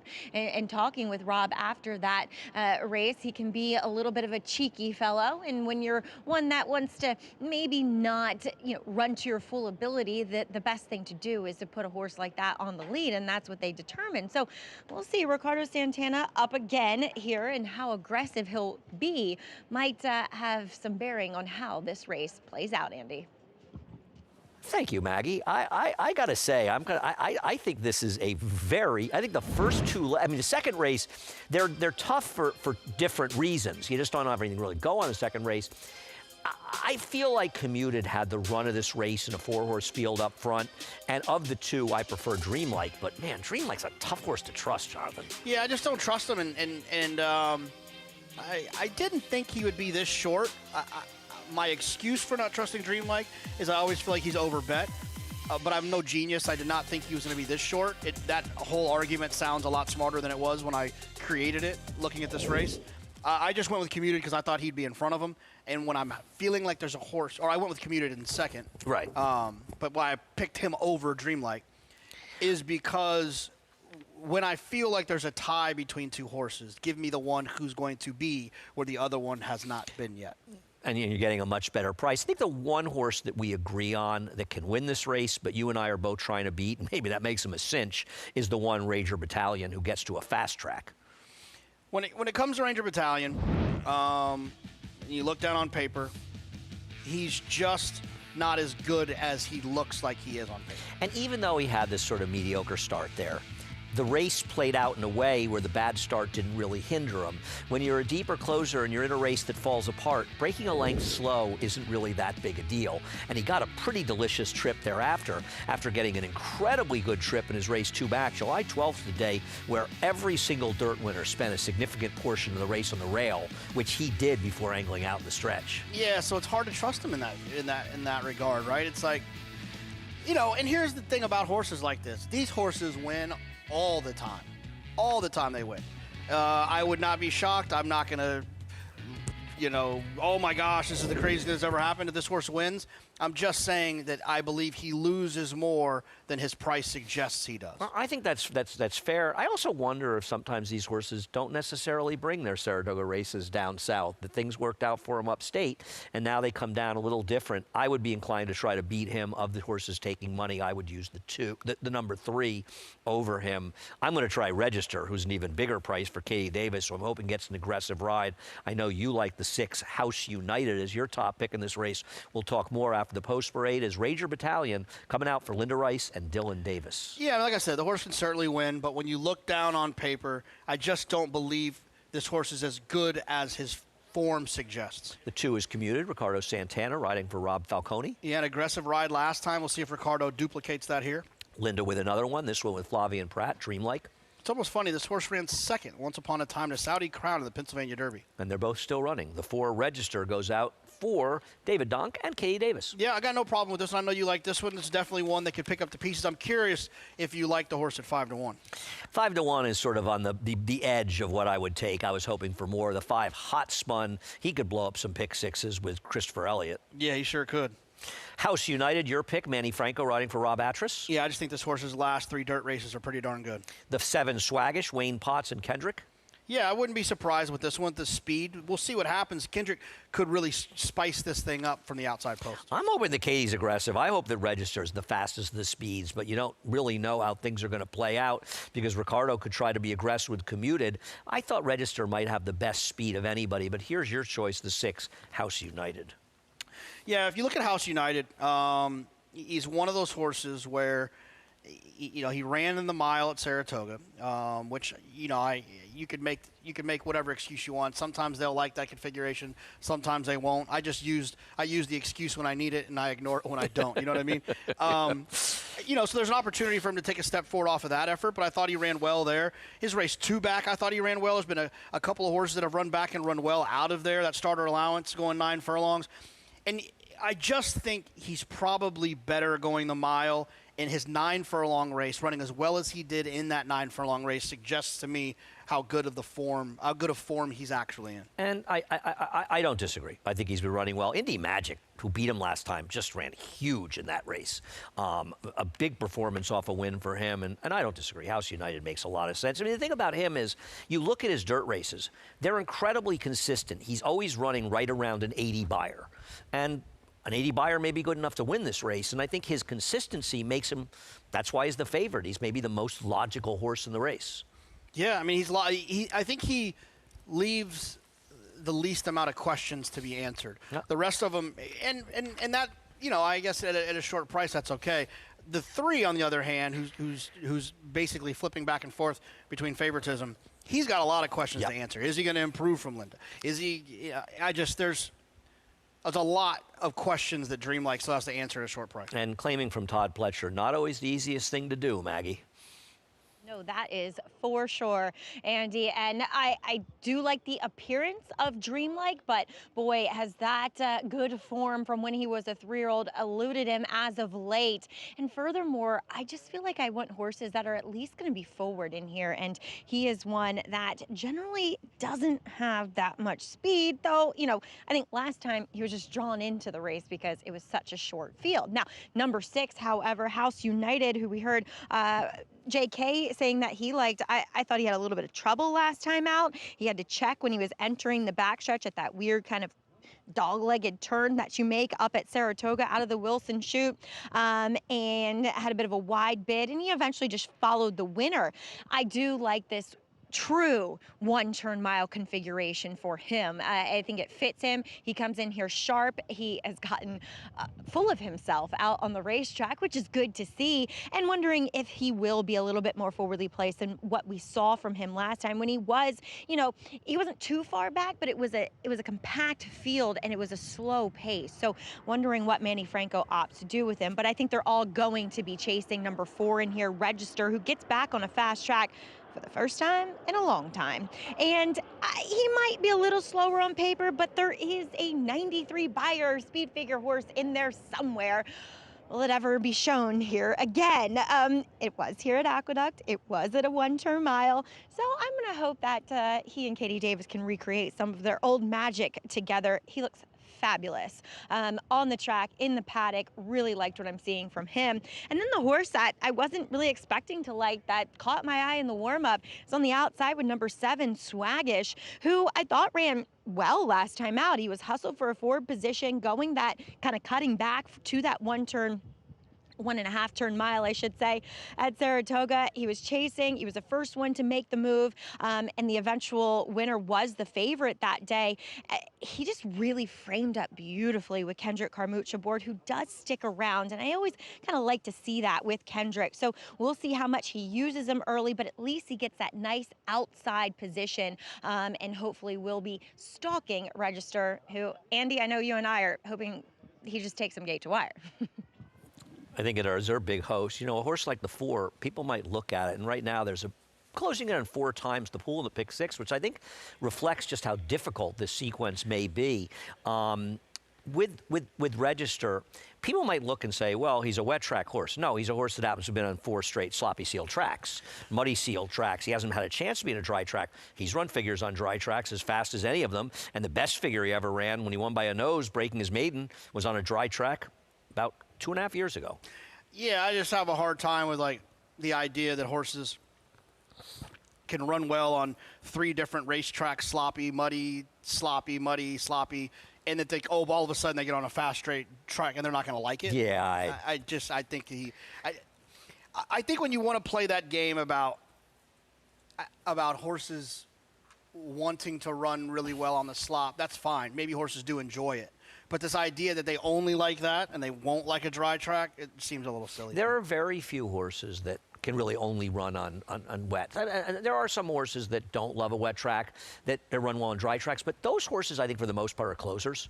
And it's not because necessarily there's a bias, but because they don't like the kickback and the splashing around and stuff, and I think it hinders some closers, and it kind of discourages them a little bit. But it also can be track-specific. We'll see horses that'll run well on a wet track in Florida come up here and don't handle one up here. So I just feel like you're better off not worrying about that much, unless there's conclusive evidence one way or the other. When it comes to, not that we have a sloppy racetrack now, so we won't go into too much detail about it, but I'm more of a style person, like you said. A speed horse appreciates a sloppy racetrack more than a closer. Yeah, and the other thing is, if you like the 4 at 7-1, the worst thing you're going to do is say, oh, I'm not going to bet this horse. This horse likes a wet track. You know what I mean? If the horse is 2-1, and you feel like the horse moves up on a wet track and you don't want to take it, I got no problem with that. Every decision you make in racing has to be price dependent, right? Oh, certainly. Yeah, I mean, it's, if we talked about Gunrunner a little bit earlier. If Gunrunner was 2-1 in this race, I would like him even now, coming off the farm. I'd take my chances he was ready to roll here, and he is represented by Commuted and Dreamlike. And listen, Dreamlike cost almost $1 million. He has made almost $500,000.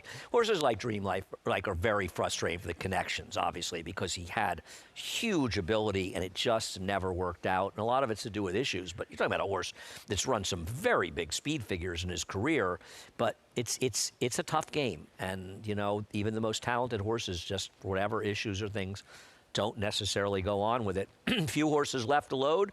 Pick 6 with the carryover kicks off in just a few moments as Chris Griffin has the call of the 4th. House United, Swaggish to the outside.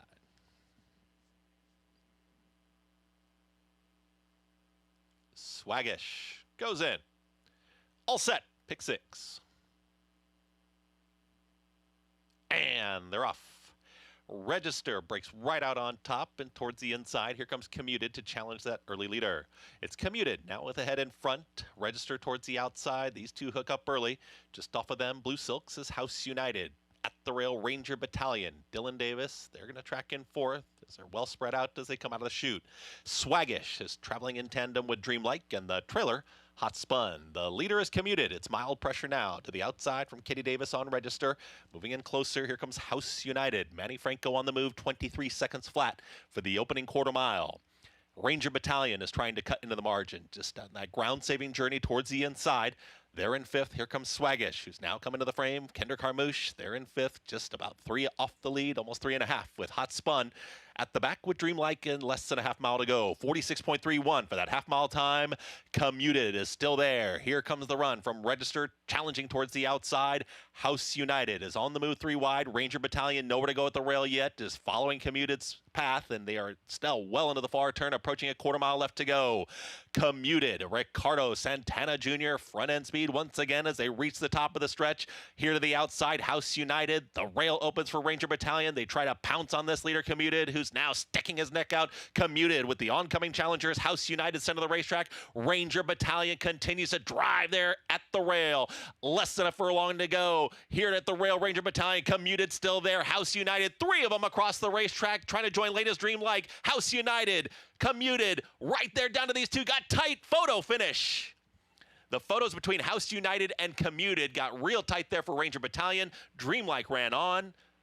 Final running time, 1 minute 36.77. It's a photo in race 4. Okay, Jonathan, it does feel like on the far outside, your selection is 6. Ooh. No. I'm not sure. The 2 might have won that, Bob, right? I feel very confident.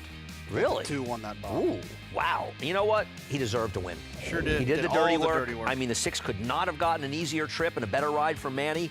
I mean, this was like a race. Now, you'll see the 1 steady a little bit. We'll probably want to take a look at the head on the stretch. I don't even know what's going on with the rider there. We're going to watch that in real time, right? Well, yeah. Can we get a regular view of that and then the head on? Because it's kind of weird, and we're looking at another thing up here. What happened with Dylan Davis? Something seems to have gone wrong down inside. Here's the pan. Let's watch, right? Dylan's riding hard down inside. and something just seemed to happen there. The horse starts swishing his tail a little, right? Did he come in tight? Dylan's almost pulling him up, and this isn't a case of Dylan not riding out the finish. Something clearly happened there. Here's the answer. He is a horse that we know will run effectively inside, and right now he's got 3 pads. The 2 is posted. There is an inquiry. Not surprising. So Dylan comes out a bit. Dylan comes out there and sort of makes contact. I don't know. I mean, I would not make a change here based on that. It's one of those moments where I wish I had Richie Migliori, obviously. Well, when don't we wish we had Richie? Yeah, our resident rider. But I will say this, is that, to your point, it felt like, we'll watch it here, it felt like Dylan came out a little bit. Right now he's plenty of room, right? Put himself into that position where he initiated contact and he got a little bit back in a tight space. He definitely comes out there, no question. Now, Ricardo's making it tight, so here's a question to you. Is Ricardo making it tight, or is the 6 drifting in a little bit and making him sort of get herded inwards? This is, I'll tell you what, this is going to be a tough one for the Stewards. This is going to take a little while, and a lot of pick 6s are involved here. I don't think there can be a double disqualification, because I think if they rule that the 6 caused it, then he would come down from 2nd, right? If they rule the 2 did it, then they're going to say that the 2 is the one that came in. Now, I'm not sure there's any way you can say the 2 did this, simply because the 1 came out initially, and if you say the 2 did it, how can you not make the argument the 6 forced him in? Does that make sense? Yeah, you're right. It's Where's the MIG? You're talking about the real wager here is the over-under on how long this is going to take. Okay, it is 243. I'm going to guess 251 is the over-under. Okay, 251 over-under. I will take the over. I will say one thing. Dylan does win the Richard Migliori Award for tremendous acting job as well in there. He really worked that one. Maggie, what are you seeing? And the Oscar goes to? No, the one point that I wanted to make, guys, it felt like everybody at certain points, fouled each other in a way. But the argument could be made that because Dylan Davis and Ranger Battalion finished 4th, as opposed to maybe 3rd in here, was he cost a position? And I think that's often the deciding factor on whether there is a disqualification in these instances. I think everybody was at fault, and when that's the problem in the issue, I think you should just leave it as is. But that is the one thing I thought maybe that they look into, because the 1 finished 4th. I think that's a valid point that Maggie makes. Dylan's acting may have, I shouldn't say that. I mean, he clearly he wasn't, I kid about it, but the reality is that horse gets put in really tightly.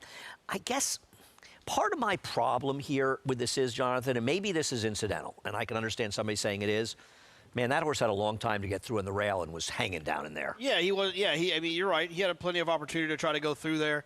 But, I think the argument to that also is that he's got a right to take as long as he wants to take to try to get there.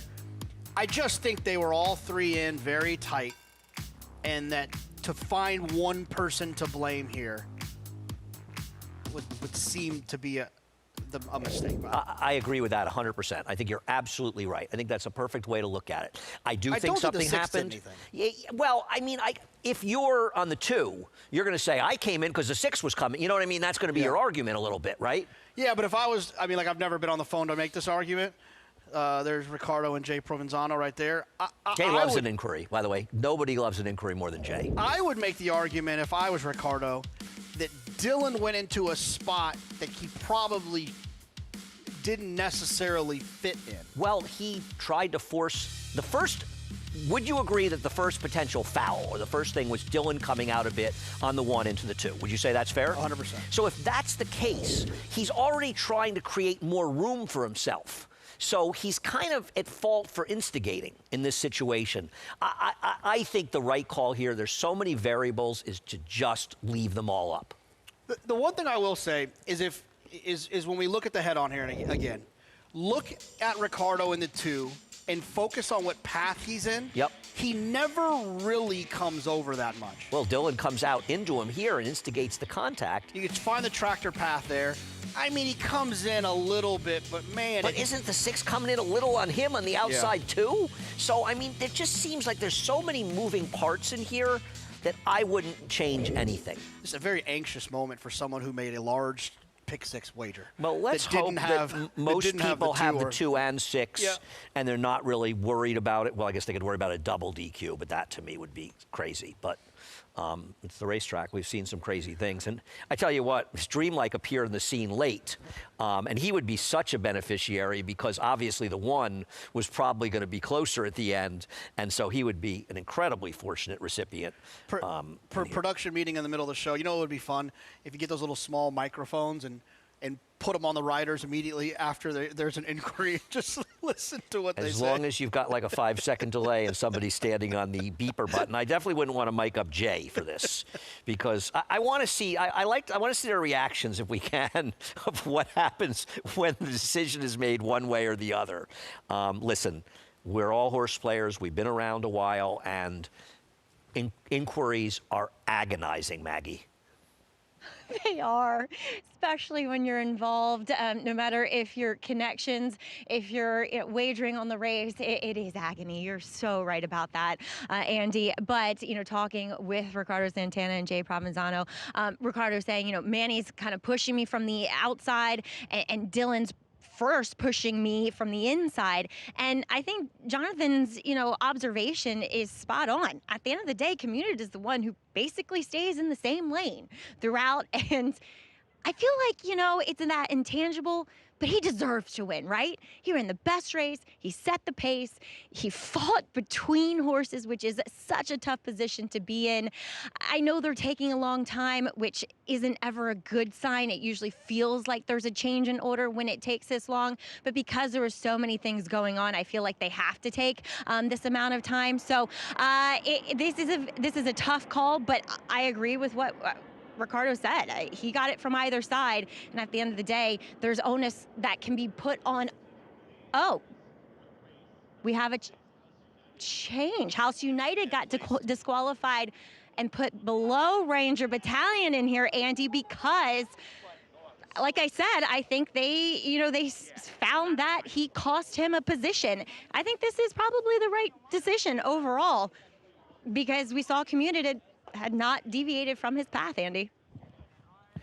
What I would say and would have said before is that if they make a disqualification, it should be House United. I would have said my first choice was no decision, but I can understand them saying something happened here and we have to do something, and I agree. If you're going to blame anybody, and I hope they don't penalize Manny for this, because I think this is just race riding in an unfortunate situation. But I do agree that if somebody should come down, it should be the 6, but I'd have left them all up. I'm just glad nobody came down on top. How's that? Yeah. Wow. With carryover, and I agree with what Maggie said. Now, this doesn't play into, who they disqualified, because the 2 really did run the best race. Yeah, so I think in that sense, if you bet the 2, you deserve to cash. After an inquiry, if you don't feel dirty about it when it's over, then that's a good one. And I don't feel like, I'm sure someone had a try, but, I would have done nothing.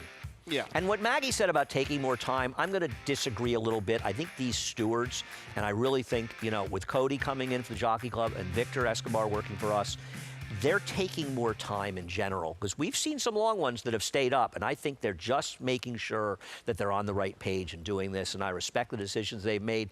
I find while I haven't totally agreed with them, I don't completely disagree with them. I think in this case, I would have left them all up, but I think they made the next best choice, if that makes sense. I think typically the complaint that most horse players have with the stewards is at times it can feel inconsistent.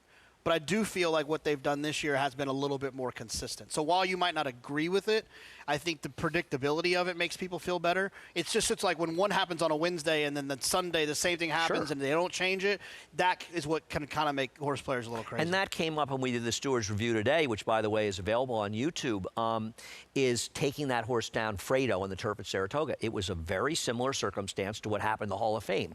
You can't take the Hall of Fame horse down and then not take this horse down. And something that's important to know, the rules apply whether it's the Kentucky Derby, the Breeders' Cup around here, or it's a 10-claimer. it's going to apply the same way. They don't have different rules for stake races, and they are also dealing with rules. A lot of action here. One race for us as we come. The pick six has started with Commuted winning. America's Day at the Races continues. Introducing Peace and Justice, new to New York in 2025.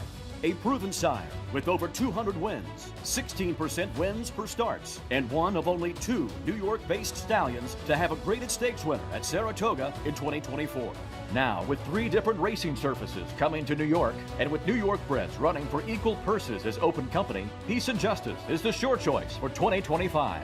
Peace and Justice, now standing at Irish Hill and Duchess View Stallions in New York.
Welcome back to America's Day in the Races, brought to you in part by ABR, America's Best Racing. Making the sport easier to follow. Explore stories, betting tips, and race day insights at americasbestracing.net. And there is a relieved Ricardo Santana heading into an even more relieved Jay Provenzano. You think Jay singled in a big pick six? Yeah, sure. Why not? I would hope so. Why not? Well, you know what? To be fair, you feel like they kind of got one here because they took a tough beat with my man Matty in the prior race, so getting this horse home and not getting disqualified, I'm sure, alleviated some of their pain. But Commuted gets it done, 11:68 over Dreamlike, place second, with Razor Battalion place third. Race number 5 coming up, and man, if you have a strong opinion in this race, and you're right, you're smarter than the 2 people sitting up here. Not necessarily the most difficult thing to do, as this is the Spendthrift 2-year-old race of the day. And you and I both thought it was Honor Roll and Never Heather were the 2 we wanted, so they scratched them both. Yeah, made the race impossible at this point. I mean, the money comes in pretty aggressively for Turkish Pistachio, so I would imagine that in races like this, when I have no idea and the money comes out aggressively for one of them, that's probably a pretty good sign. This horse was entered on the turf, though, at Saratoga, so that is at least something to take into consideration. And I think you look at the pedigree, it probably does lean a little bit more to the turf, at least on the dam side. And even the sire Catholic Boy, he won the Travers, very good turf horse as well. Speaking of turf racing, the Athenia is coming up early in the card tomorrow, and you've got the New York breds coming out of the Yaddo, facing against a Chad Brown runner in the number 4 Whiskey Decision. 2 people up here have made a few whiskey bad decisions in our lives. And you know what I thought was most interesting about this race, Jonathan? The 3 finishers hit the wire together. The rails were down, the rail was good, and every single one of them spent the majority of the race on the rail. Yeah, I mean, that makes it hard to kind of establish. Right. But, you know, I thought Whiskey Decision ran well. But at the same time, though, I think when you look at that performance, it is at least one that you want to question based on the trip that was got. Yeah. I agree. I've got kind of a weirdo opinion in this race, but I don't know exactly what to do with Whiskey Decision. The 2-to-1 morning line favor as Chad Brown looks to win the Athenia Stakes for the 738th time because she did not run particularly well in a tougher race in the Ballston Spa. Her win, which got a good figure 2 back at Monmouth, was earned by riding a very, very good rail bias that day. So I'm not sure how good she really is either. It's a tough race. Yeah, the Ballston Spa was tough. Better though. field. Ozara would be 1-9 in here. Really? She'd be short in here. Well, I mean, she only beaten the spinning horse. Spinning Colors. Colors by a little bit, 2 races back. Zara has gotten very good. She's also gotten 2 very good trips in a row, and I'm not complaining. I bet her. She's her owner has her, and then he also has SGA. I like SGA more. SGA is definitely a little bit better, and the winning for the Thunder was a big win as well. America's Day at the Races continues after a quick break.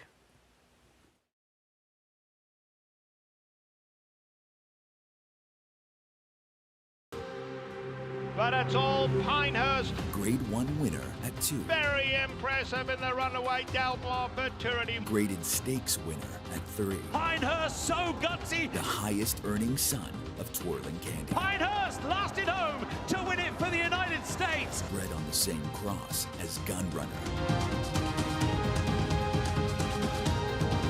Pinehurst, standing at Womack.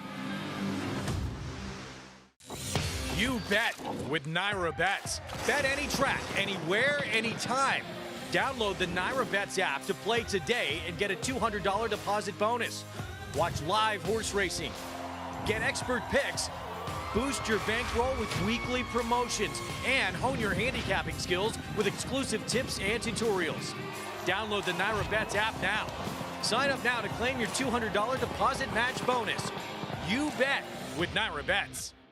As they say, Book 'em, Dano. Prince of Monaco in between. It's going to get very close. Book 'em, Dano. if you can make it here, Book 'em, Dano in a thriller. Book 'em, Dano wears him down. Book 'em, Dano under a perfect ride from Paco Lopez to win the True North. you can make it anywhere. It's Book 'em, Dano in another stellar display, winning the Alfred G. Vanderbilt going away. Bucaro, proudly standing in New York at Iron Horse Stallions. We do this so your granddaughter can work on a farm someday. So the stands will still be packed in 50 years. That's why we come to work every day, obsess over every single detail. Because the story of racing is written one moment at a time. And the future of our industry deserves nothing less. Keeneland, every moment matters. Welcome back. You're watching America's Day at the Races with live coverage from Belmont at the Big A. I'm Maggie Wolfendale here in the paddock as we have horses getting ready for today's 5th race. It is a maiden optional claiming, but most of these not in for a tag, as they are going the 6 furlongs, these 2-year-old fillies. And we'll start by taking a look at a first-time starter who is getting a lot of attention on the board, and that's number 5, Turkish Pistachio, as she is a daughter of Catholic Boy. Now, the dam, she did win, but it was a fairly slow race, and this is her first foal. And the second dam, though, the dam half to a multiple stakes winning turf sprinter named Goldwood. But as I look at Turkish Pistachio here in the paddock, she definitely is a bigger type. So we'll see how quick she ultimately proves to be. She does look like one that, along with Catholic Boy, because his best stats are with his progeny going long on the dirt, actually, which he was quite good at himself, if she wants a little bit more distance. But she has been really well prepared when it comes to the physical and mental aspect of things, as she's been a true professional. She's incredibly fit, well-defined, and strong-looking. Now, moving on to her outside with number 6, Credit Risk. She's a daughter of Tacitus. There's actually 2 Tacitus foals in here. She's also a half to Bellicose, who did win her first start for trainer Jeremiah Engelhardt last year up at Saratoga as a 2-year-old. And the second dam, Bana, she was a very good juvenile, winning her debut with a 91 and also won the Schuylerville in her second start. So there's definitely precocity. And while they only picked this one up for $30,000 as a weanling, they did that before Bellicose had made her debut. So kind of getting in while the getting was good to pick her up for that. She is a solid filly. You know, she did miss a little bit of time, you know, the gap from July to August, but she does come in here looking fit enough. And while she is a little bit quirky, and talking to Lisa Bartkowski about her, she didn't want to walk face first into the saddling stall, so they had to back her in, and Lisa said she's actually like that around the barn too. But they've gotten the tack on with no problem at all, and I like her walk. I like everything about her. I think there is some talent in there. Does she need a start maybe for fitness? Possibly. I think she'll make a good showing of herself. She could be quick as well. Now, you cannot trade any of that, though, for experience, and that's what number 7, Leclerc, has over her rivals as she comes in here for Lindsay Schultz. Debuting on the turf, though, behind a talented 2-year-old, of course, for who other than trainer George Weaver on the turf. Royal Testament, she would return in her next start to beat the boys in the Rosie Stakes with an 80 buyer. She had a little bit of a untidy beginning in that turf sprint, only going the 5/8. She moved closer around the turn, and then she just got a little bit tired in the end.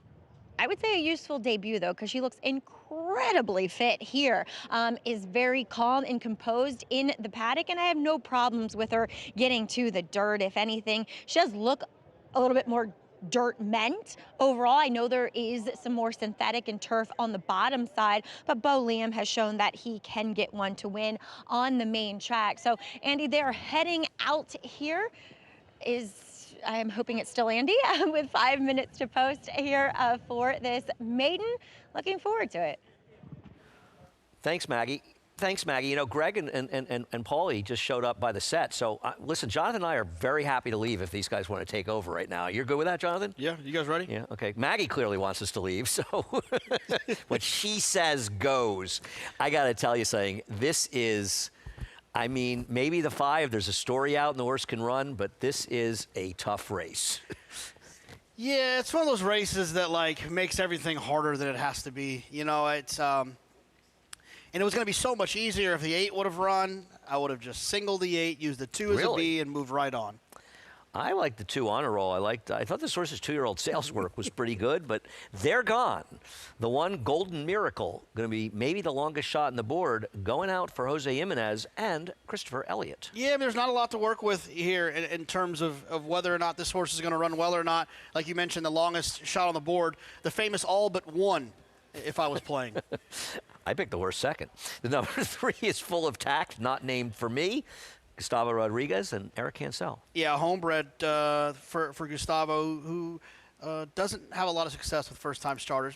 Broccoli Drive, the 4 goes out for Rachel Sells and Katie Davis.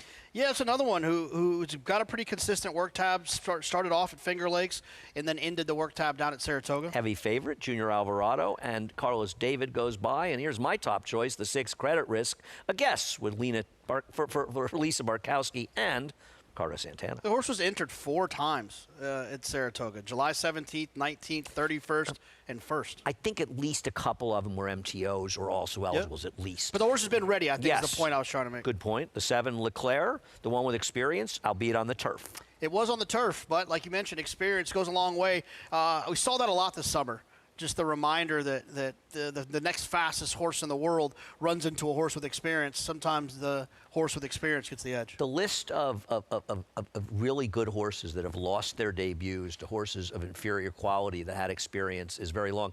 Easy Goer lost a horse named Lorenzoni for Scotty Schulhofer in his debut. Easy Goer was reeling off one Grade 1 win after another, and Lorenzoni was running for $14,000. And before I get anyone upset, I'm not comparing the two. I'm just saying that another good horse that people might know about, American Pharaoh, lost.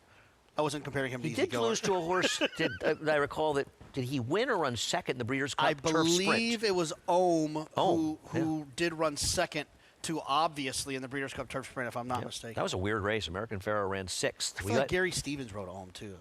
I could be wrong about that. I'll look really quick because I said it and I'm going to make sure. We going back to Maggie? No, we're not? Let's talk to 7 here. Your top choice, Leclerc. And we say top choice, we say it with some trepidation. Yeah, I mean, look, it's where I landed, and it was just because of the experience, right?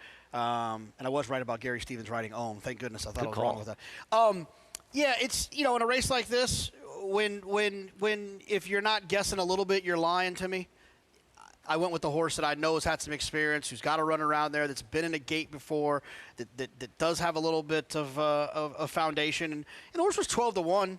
I mean, that's not nothing. I mean, the filly was bet a little bit down at Monmouth. Another one that was entered August 21st and scratched, but at least I know that there's some foundation there with this one. And even though I guess you could argue maybe it's a little more turfy on the dam side, there is some dirt, and I think Bo Liam is probably more likely to be a dirt stallion as this one tries the dirt.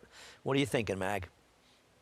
Yeah, I did land on her, Andy, though. Like I said in the paddock, I think there's some interesting first-time starters. Like you, I have a lot of interest in number 6, Credit Risk, but Saratoga's still very fresh in my memory, and so often we saw the horses that had that experience prevail in these spots here, and boy, she has just been so professional in number 7, Leclerc. As we'll talk about the other daughter of Tacitus, they both look very similar, Full of Tact and Credit Risk in here, but Full of Tact, the dam, she was a solid enough sprinter on the dirt. Now, some of the best siblings, however, have been better on the turf, but she's thrown 5 foals, and all 5 have made it to the winner's circle, which I always like to see. And they've had productive careers as well. She has been very professional here for Gustavo Rodriguez. And what I find, despite Gustavo working for quite a while for his brother Rudy Rodriguez,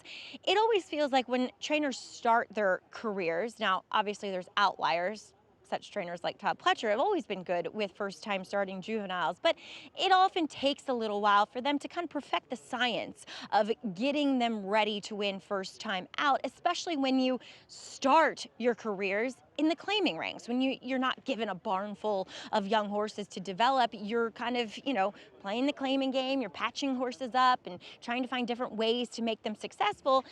It's a learning process. So Full of Tact, like I said, has been very professional, looks well prepared as far as fitness, might want a little bit more ground to work with, just that Tacitus kind of line coming through with her, as she doesn't have that quick appearance, but I'll be intrigued to see how she runs. I know, obviously, with the scratches, it's lowering everyone's prices, but I feel like she is taking some money here for Gus in her debut, Andy.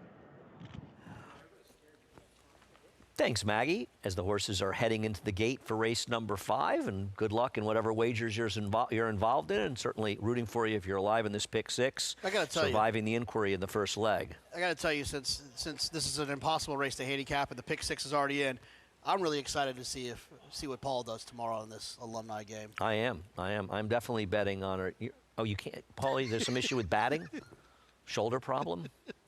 All right. I was kind of rooting for Paulie at homer, just for the. I think he should do it for us, don't you? Yeah.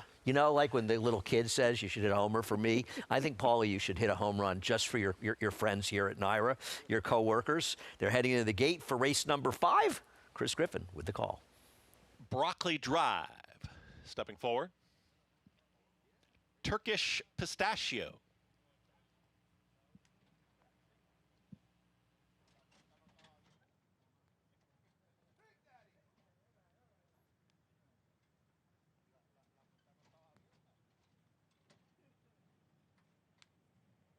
Credit Risk.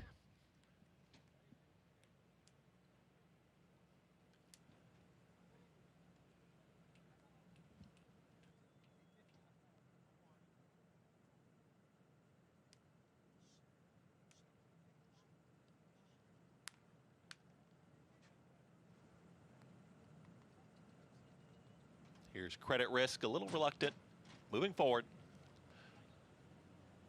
And Leclerc goes in, all set. And they're off. Broccoli Dry from in between horses with the speed, Leclerc. There's the gray, is ready to challenge these two head and head. Joining them, here comes Credit Risk, is on the move and rushing up. Credit Risk was off just a step slow, but now rushing up to take the lead. Credit Risk puts ahead in front. Broccoli Drive is at the rail. Taken off the pace now is Leclerc. Just off of them, right there in fourth. Here comes a move from Turkish Pistachio as they are well strung out. 22 and 4 for that opening quarter mile towards the back end of the field. It's full of tact. Who's going to be second to last with the trailer, Golden Miracle. These two still go head and head into that turn. Credit Risk to the outside of Broccoli Drive. Leclerc dropped off of that tempo, is there in third. Turkish Pistachio is making a move, is drafting right in behind that top trio, needs somewhere to go. Junior Alvarado looks for a seam, switches to the outside, gets tight, a little brushing at the top of the stretch. Credit Risk is now trying to pass and run on Leclerc, and Leclerc is opening up. It's Leclerc who straightens up. Turkish Pistachio is running on, is green, is lugging in, and it's still Leclerc. Samuel Marin trying to open up here in the final 16th. Leclerc is in hand now, doing it nicely. Leclerc will get the victory. Credit Risk runs second, then came full of tact from far out of it for third, and Turkish Pistachio in 1 minute 11 and 4. I don't know that it was pretty, Jonathan, but the 7 Leclerc and Sammy Marin get it done as the favorite. I believe the favorite.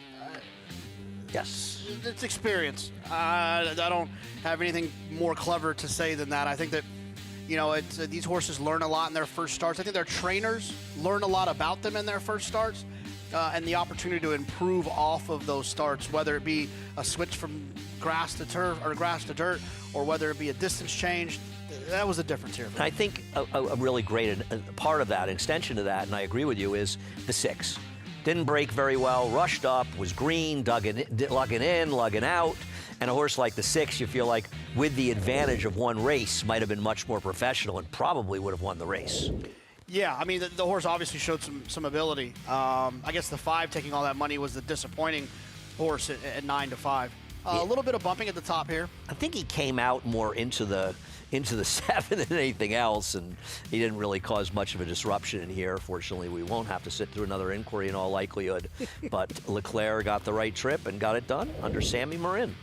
I'm just upset because Sammy Marin's biggest fan is not here today. And here we go as they're coming through tight. I'm not... Comes in a little there, but I'll be honest with you, I'm not sure, you know, based on that, if the 7 wasn't coming in, I don't know. I don't think anything happened that mattered. No, there's young horses, I think, figuring it out. I don't think it had any bearing on the outcome. I feel like the 7 was always winning. And I got to tell you something, as Greg and Paulie are standing here to our left, guys, it's going to be a very tough act for you to follow. You better really be bringing your A game up here. I mean, you guys literally have no shot. No shot. Maggie's going to have to carry things for you guys in the second half of the show because it's just, I really feel bad for you. Anyway, it's been a lot of fun. And it appears that there's not official yet, but doesn't appear to be any inquiry, anything going on in race number 5. Are we done? We're done. Excellent. It's been fun. See you guys tomorrow. All right. Going to break. A lot more action to come. Good luck if you're alive in the Pick 6. Rooting for you to take it on home as it has been 2-7 to start it out. America's Day at the Races continues. Union Rags, a proven sire with 6 Grade 1 winners. He has 3 Grade 1 winning juveniles, including Dancing Rags, Union Strike, and standout older horses like Express Train and Paradise Woods. His success continues with recent graded stakes winner Circle of Trust and multiple graded stakes winner and Grade 1 winner Power Squeeze. Union Rags, a proven Grade 1 sire, standing at Lane's End.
Welcome back to America's Day at the Races as second-time starter Leclerc gets the job done for Sammy Marin and Lindsey Schultz. As pleased to have Sammy right next to me now, making the trip up from New Jersey, and you get the win here. So always nice to come to New York and know you're on a live horse. Yeah, I mean, it's a great feeling, you know, be able to come to New York and ride a live horse and get to win. It's actually something special. So I'm thankful with Lindsey and the owners as well, you know, for letting me ride this horse. She was definitely ready for this race today. When I asked her for it, she was there for me. You just look so comfortable. She broke obviously sharp for you, but you were inclined to let the speed go in front of you, and boy, she just exploded for you. But talk about what happened at the quarter pole. We saw some bumping around, not your fault, but what was going on out there with these young fillies? Well, I had a lot of confidence on her because we've been working with her at Mammoth. Oh, good. So I got to work her a few times down there, and then, you know, be able to work her and be able to be a few times on her, you know, it gives you a lot more confidence. So right at the quarter, she broke out of the gate really well. I didn't want to take nothing away from her, but they kind of want to like rush up in there to get up there, and I just, you know, because like I said, I've been working on her too, company and everything, and she's been so nice. So I didn't worry about that. I was confident on her, and then, you know, they just went for it. I let them go, and then she right off of them right at the quarter. I knew I had a lot of horse. I just didn't want to go, you know, move a little bit too soon. And then it looked like the 6 got away from a shot or something like that, and got the 4th in the tight spot. But I was clear, so I didn't worry about it. She was there for me when I asked her for her. Well, a really nice performance to break her maiden, and good to see you here at the Big A. Congrats. Thank you very much, Maggie. Thank you. All right, Sammy Marin coming in for Lindsey Schultz equals a W. As we welcome Paul LaDuca and Greg Wolf to the show. Guys, welcome to America's Day at the Races. Glad to be here as we are underway in this late pick 5. Leclerc, $5.38. It's the 8-5 favorite. Good for Sammy Marin to get the win here. Credit Risk winds up second in the debut, and then Full Attacked at 4-1 to complete that trifecta. Early pick 5 over $1,800. Pick 4 coming up next. Paul LaDuca is going to have a ticket for us in just a little bit, but good to see you on the first Friday of the meet. Yeah, good to see you as well. Good day yesterday. We have a pick 6 carryover that started so far with a nice little price horse. With we had a survivor inquiry, but 9-2, and you get the favorite home here. Lindsey Schultz shipping more horses down here, and she's a dangerous, dangerous trainer. We'll get into race 6 next here. Mile and a 16th on the outer turf. As Paul said, 9-2 start, so a bit of an upset in terms of the first leg of the pick 6 to kick things off back in race 4 with Commuted. $11.68. Favorite in race 2, or leg 2, I should say, and we got a long, long way to go. I thought that last race too. The 2 turf races that remain, they are very wide open. Yeah, they are wide open. If you get to race 6, I think a lot of people were going to lean on the 5 in here. Sounds like a plan, who right now is even money. Some other horses they might be leaning on, Iron Max a little bit later, Aggregation. So those are like 3 horses I think that are probably the most singled horses going forward. All right, we'll talk more about Sounds Like a Plan in a moment. We're showing 9-5. Board says even money, but is going to be a pretty heavy favorite, you would think, coming up. Well, Horacio De Paz has come a long way since his days growing up in Snyder, Texas, and riding quarter horse match races. Learning under the likes of Hall of Fame trainer Todd Pletcher. He was an exercise rider for stable stars like Uncle Mo and Quality Road, among others. Maggie Wolfendale sat down with De Paz to talk about his journey in this sport. Horacio, you grew up in Snyder, Texas. Mm-hmm. What is Snyder, Texas like? Small. Yeah. Flat, dry, not a lot of grass, but a lot of country. And it's mostly quarter horses. Is that where you got the racing bug as well? I did. I've always been drawn to horses since I was young, just liked horses in general. Drawn to the smell of a horse too, you know, just little things like that when I got to be around them. You worked for really great horsemen. What were the things that you took from your experiences with them that you apply now? A lot of it is honestly like organization. Yeah. Communication, how to treat your staff, developing and knowing when can you press on with a horse and when you should back off of a horse. That's essential. In 2015, Nacho went out on his own, Yes. and you assumed his role as the private trainer for Sagamore Farm in Maryland. Did you feel as though you were ready for that? I'd always given me a goal that, but when I turned 30, that I kind of wanted to step into that role. There's only so much that you can learn being an assistant. And with the schooling that I had, obviously working for Todd, Ignacio, Lucas, Wayne, he likes to give you those one-liners, and he's always going to be the teacher and, school you. And one time we came into work, and I don't know why, I was maybe wearing black jeans or something, and he's like, "What are you doing? You look like you're going to church." I'm like, "I am at church. You preach to me every day." You got him. That was You got him. Turn the tables on him with that one. He got that grin on him and stuff, so. Recruiting ready is way too good, and he's going to dominate in The Bachelor. When you were out on your own, the horses running in your name, you had some pretty nice horses for Sagamore Farm, recruiting ready. But one I want to ask you about specifically is Ginger and Rye. Yeah. She gave you your first win, Yeah. but then also gave you your first Saratoga Stakes winner as well. Yeah, she's very special. She always showed to be a talented horse. The first year we stabled there, we were in Shug's barn. And Clement was across the way, too. And here I am with these little Maryland. And Ginger and Rye was a small horse, She too. was. Now, was coming to New York always a goal for you, or did it just kind of happen organically? It just kind of happened. Yeah. When I went public, I actually ran into Barry Schwartz, and he was the big push to come to New York. And then we came, and then we ended up winning a stakes with Amundsen. Yeah. And then Sharp Star, Yeah. she was hitting the board. And then COVID hit.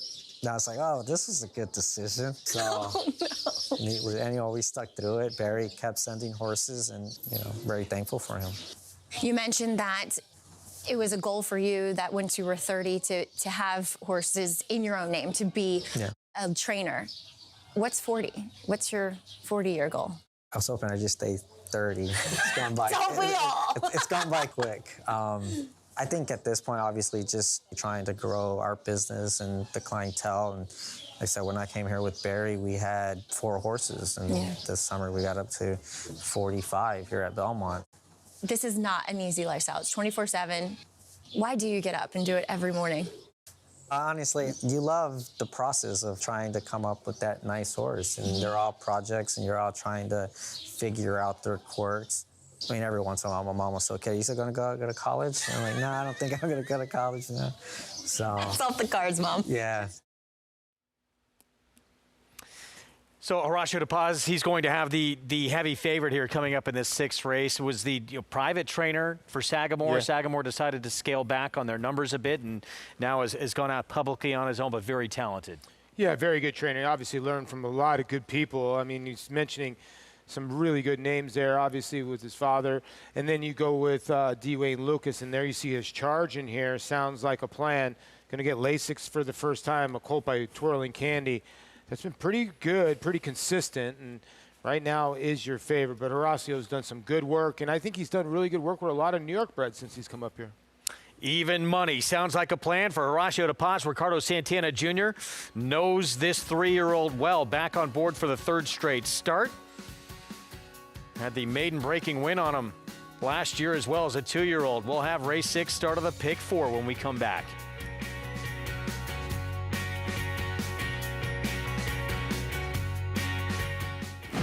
I have 52,000 starts in my life. I've never seen one that could take as much as he did early and continue to improve. And it is Godite.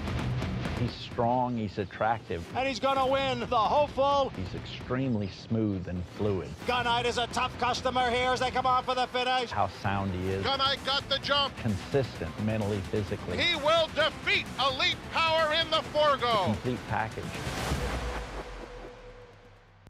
It's America's original sport, and no one covers it better than americasbestracing.net. From the sport to the lifestyle, the best races, horses, and destination venues, cocktails, gambling, fashion, and more. americasbestracing.net is a sport for you.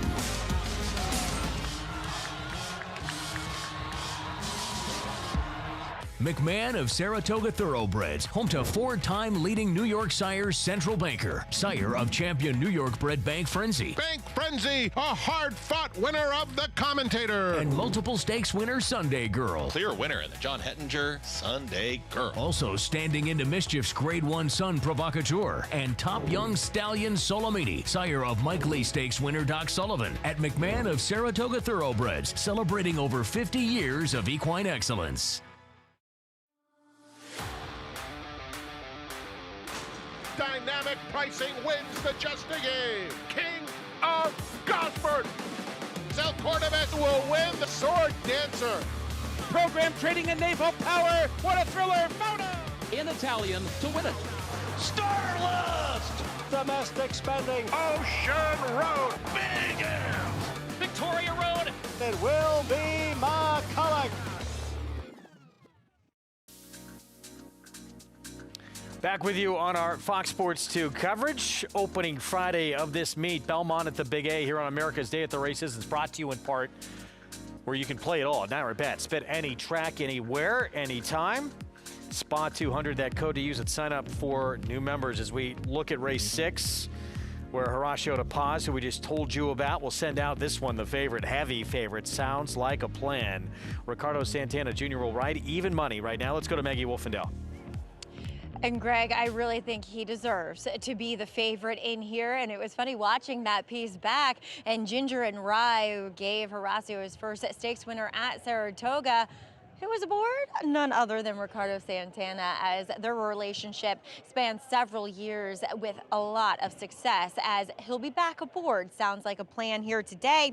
And last time he was attending a very quick pace, really strung out the field, and he did get to save some ground as he sat behind those really fast horses. But the Paddock pasture sat way back and closed from the clouds, where sounds like a plan. Got to the top of the stretch, he was clear, and he did. He found another gear, another 5th and 6th gear down the lane, just to have done too much dirty work, I think, and came up just a head short. He looks phenomenal here. There's no doubt about it. This is the first time he'll get Lasix now as he returns as a 3-year-old. And, I think he just makes so much sense in here. He should be forward. There isn't that much other speed in here overall. We'll see. There's some horses who intermittently have shown speed, but I think it's his race to be able to control. We'll see what Sebastian the First opts to do here. He could be the main threat as a long shot. But another long shot is number 1 in here, I'm Due. Now, I would prefer there to be more time since becoming a new gelding, but it looks as though it's taken a hold a bit, because this is a horse that when I last saw him and in both of his Saratoga outings was totally washed out, a total nervous wreck, and obviously with gelding that helps assuage some of those nervous behaviors. Now, it's not been as much time as I'd like to see. He's gotten a little bit hot since they've gotten the tack on him, but there is an improvement. He looks great physically overall, and we'll see, does that help him kind of get out of the gate a little bit better, having freed him up, and obviously getting back to the turf for the first time for Rob Atras isn't going to hurt either. Greg? All right, Maggie, thank you. Here we go with our post parade. We'll take a look at Paul's ticket here in a moment as we approach the 6-minute mark to post. Kick things off with one Maggie was just touching on. I'm Due, new gelding, who is a 2-time winner on the grass. I think you just got to draw a line through that start, like Maggie was saying, and you can go back to some of the races, and this horse is a player in here. 9-1 next door, El Delary, who was forward the last couple of starts, ran very well, and then was not close at all last start. Yeah, kind of got flat-footed in the gate, and if you look at this horse's record, 7 for 27 lifetime. New Matthew has Lane Luzzy aboard. Yeah, blinkers go on here for a horse for David Donk to usually get better at racing. Sebastian the First, the biggest price on the board. Yeah, should show some speed in here, Sebastian the First. 1 for 16 lifetime. The Horacio de Paz favorite, 4 to 5, sounds like a plan. Yeah, the horse to beat in here gets Lasix, like Maggie was saying, for the first time. Ricardo Santana sticks in the irons. Cognoscenti cutting back in distance for Miguel Clement. Yeah, I like this horse cutting back, and you got Flavian Pratt aboard. Elfgar, I thought had a tough trip in the stretch last start. Yeah, it kind of was a weird type of trip, and that was the first time ever getting on turf Should have like it. 17-1. Wow, that's a big price. Third off the bench for Chad Brown's Amplitude. I thought this horse had a look too at 8-1. And Zapruder, he was in that Sounds Like a Plan race. It was his first start since December, about 9 months away, and had a little bit of trouble. He's a confusing horse, the 9. I was tinkering on whether to use him or not, but he's been in really good barns. The Dutcho barn, the Handle barn, Joe Sharp, Horacio de Paz, and has 2 wins, one by a neck and a nose. So it seems like he needs to get his run time perfectly. So 5 minutes away, race 6, and your pick 4, you're including this 2-horse here. What'd you like about El Delary? I just like this horse. I think he's consistent, and I think the last time he ran, you're right, it just broke flat-footed into a slowish pace. So I think today, better break, should be on the pace. So I'm going to use 4 in here, even though the 5 could be a standout. 2, 4, 6, 7, race number 7. I do like aggregation the most in there. I'm going to single the 3 Iron Max. Got a new life so far in the Brad Cox barn. Then race number 9, you were talking tough event. I'm using 6, Greg. I thought that was an impossible race in race. I think Heathguard for Roy Lorman's got a look in there. Yeah, that one looks awfully tough. Enlightened for Tom Morley. Looks like a major player. Yes. I thought Steadfast Resolve coming out of the toughest races maybe of anyone. Yeah, War Officer, I mean, that race is just so tough. I think that's one of those races you can run about 4 or 5 times and you get a different outcome.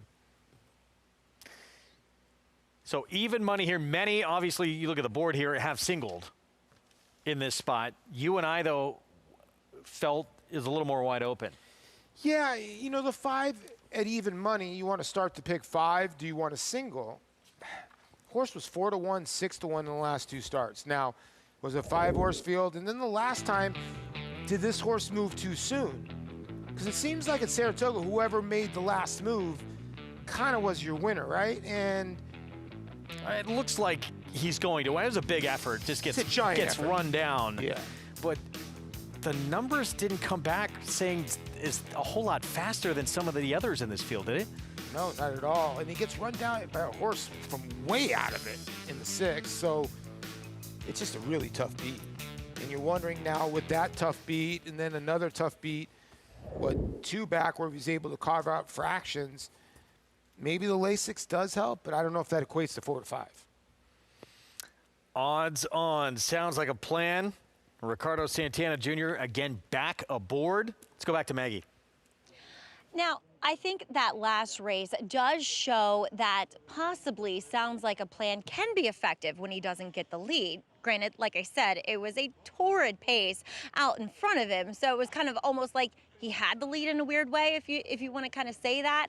But ultimately, he's going to have to prove, and you're going to have to take a very short price to find out if he is a horse that does ultimately need the lead. Because I think, as we mentioned, Sebastian the First will go forward. And what about a horse like number 2, El Delary? As you heard Paul say, he just didn't get out of the gate well. He didn't look to be standing well. His feet weren't underneath of him, and so he just bobbled. And unfortunately, it put him way behind the 8 ball. And let's not forget, that was the race in which it was run at the incorrect distance. It was supposed to be 1 mile and an 1/8 ultimately, and Fidelity Coyotes and Terminal Velocity just kind of ran 1-2 around the racetrack, so he wasn't really able to make any impact. I wonder if Dylan Davis and Robbie Bales decide to get aggressive again, because that is when this horse does his best running. I haven't been in the paddock prior to one of his New York starts. He's only had 2. He does wear a fairly significant pair of blinkers here on this occasion, a full cup, in fact.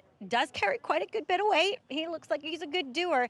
He looks like a horse that should be quicker. So if he's standing well and catches the doors at the right time, I think they will go forward in here, which could wreak havoc on your 4-5 favorite. Sounds Like a Plan. Another horse that comes out of that same race is number 8, Amplitude. And maybe it's a bad sign that a Chad Brown horse is such a big price, but the fact that he is one that is 3rd off the bench, he looks amazing.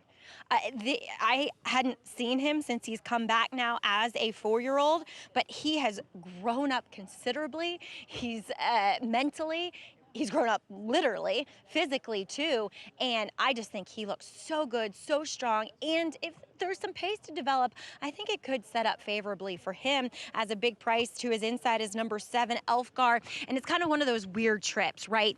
It was good for the fact that Arad Ortiz Jr., he was able to save ground throughout. You know, he did have to wait around the turn. Then he got checked kind of late in the stretch, and he still stayed on, only to be beaten 3/4 of a length. And it was his turf debut. So if he can run back to that, Greg, I think he's a major player in what is a total overlay, and getting Joel Rosario in the irons isn't going to hurt either. I liked him a lot. I thought he had a lot of trouble, major excuses in that turf debut last time out. I thought he could have finished a lot better. I mean, he's only beat 3/4 of a length running 4th, but I thought there were a lot of positives to take from that turf debut. It's a complete positive, because if you look, he's never really, well, at Finger Lakes, but he's never really made that much of ground where he's had a little bit of trouble. First time ever on turf, and he passed that test. Sometimes you'll see horses that will show some speed, and you already know that they're going to like turf. So I think the 7 at 21-1, that's way too big of a price. It is. And I think the 5 at 3-5 is way too short. Is he the one to beat? Definitely, but not at 3-5. You know, I like the 2. The last horse I threw off the ticket's the 9. And the 9 at 12-1, I think that's a ridiculous price. Again, yeah, we talked about it. He's coming out of the same race as Sounds Like a Plan, who's 3-5. The 9 Zapruder hadn't raced since December 8th. So he comes back late August in that Sounds Like a Plan race. Doesn't break all. I didn't think it was horrible to start. But he ran okay. He was only beaten 2 3/4 lengths off all that time away. We'll see what happens here. Second back off the bench. Let's go upstairs to Chris Griffin.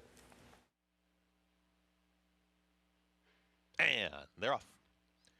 Good beginning, and in between horses, Sounds Like a Plan. Right out towards the front. Towards the inside, El Delary now wants to assume the lead, and it's going to be El Delary.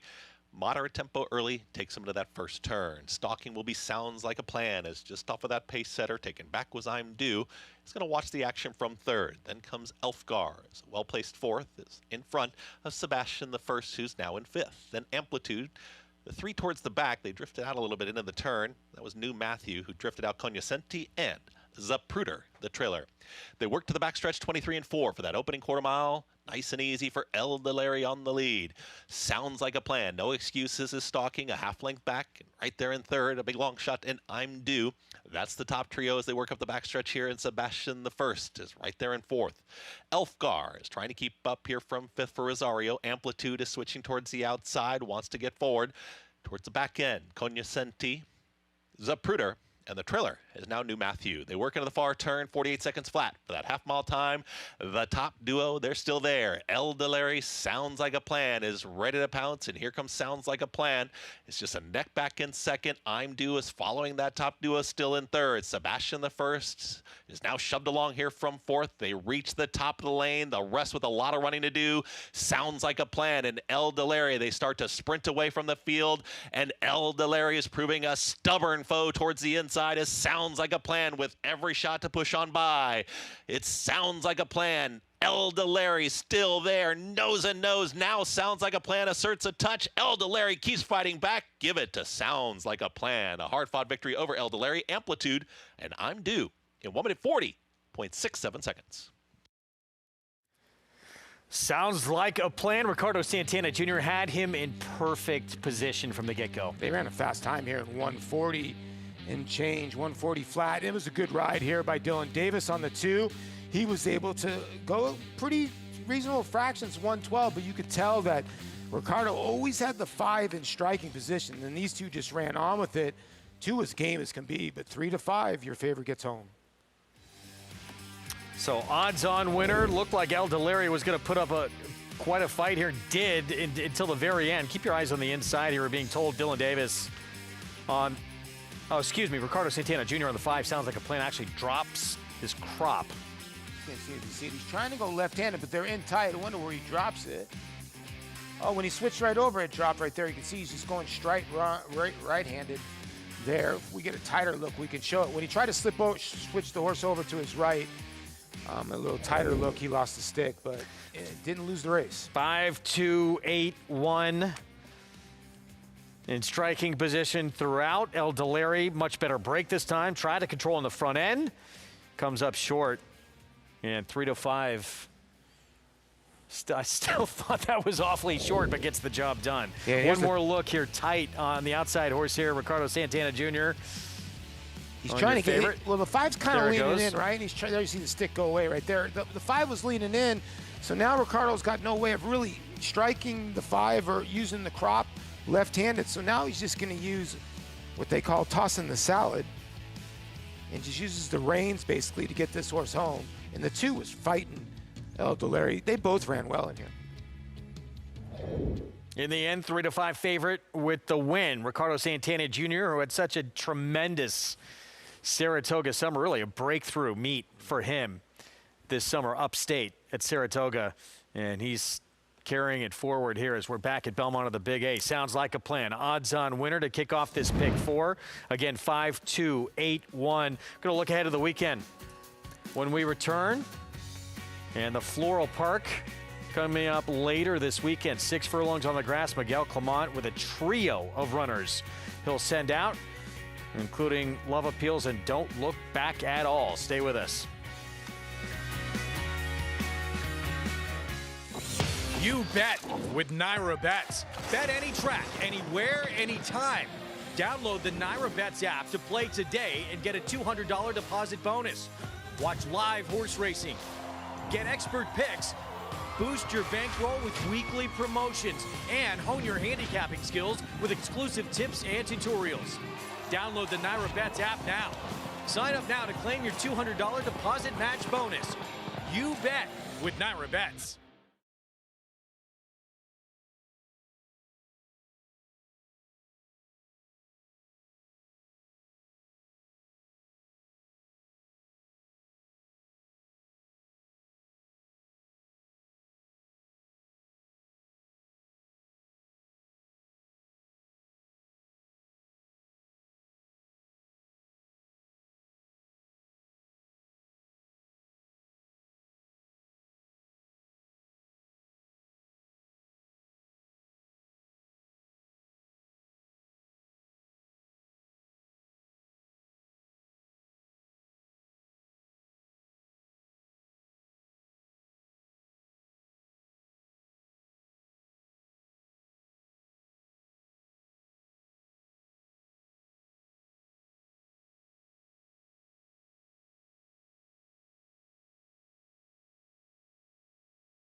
Back with you on our Fox Sports 2 coverage. Coming up this weekend, tomorrow, $1 million Purse International Trot from Yonkers Raceway. You'll see it on America's Day of the Races on our FS2 coverage. Jiggy Jog S, last year's winner. This year's edition, 7 nations represented. Quite a group. And with 10 lining up, 2 will have to start from that second tier. Yeah, Periculum and Honeck. Honeck's a horse that's won almost 3 points. Some odd million in France. Periculum, who is your morning line favorite, is the Canadian Invader that's run second in the Maple Leaf finals. And the 5 horse in here actually won one of the Maple Leaf heats. So it's a couple of the Canadian Invaders, but it's very interesting, like you said, the other nations. It's going to be very interesting how they run. 3:01 Eastern start time for that $1 million purse on Saturday's coverage. Sounds like a plan. Odds on Kicks off the start of this late pick 4 from Belmont at the Big A. Let's go to Maggie. Here with winning trainer Horacio De Paz, and it sounds like a plan. Right spot, even though Ricardo dropped his stick. I'm kidding. Yeah, well, still, he's still running green down the lane. He told me that he, started leaning on that other horse. He had a lot of horse at the 3/8 pole when he asked him to go, and then he was trying to save some for down the lane, and then down the lane he's trying to lean on horses. He's still learning. Yeah, green. I thought last time it was a real, step in the right direction because there was this question mark, can he win without the lead?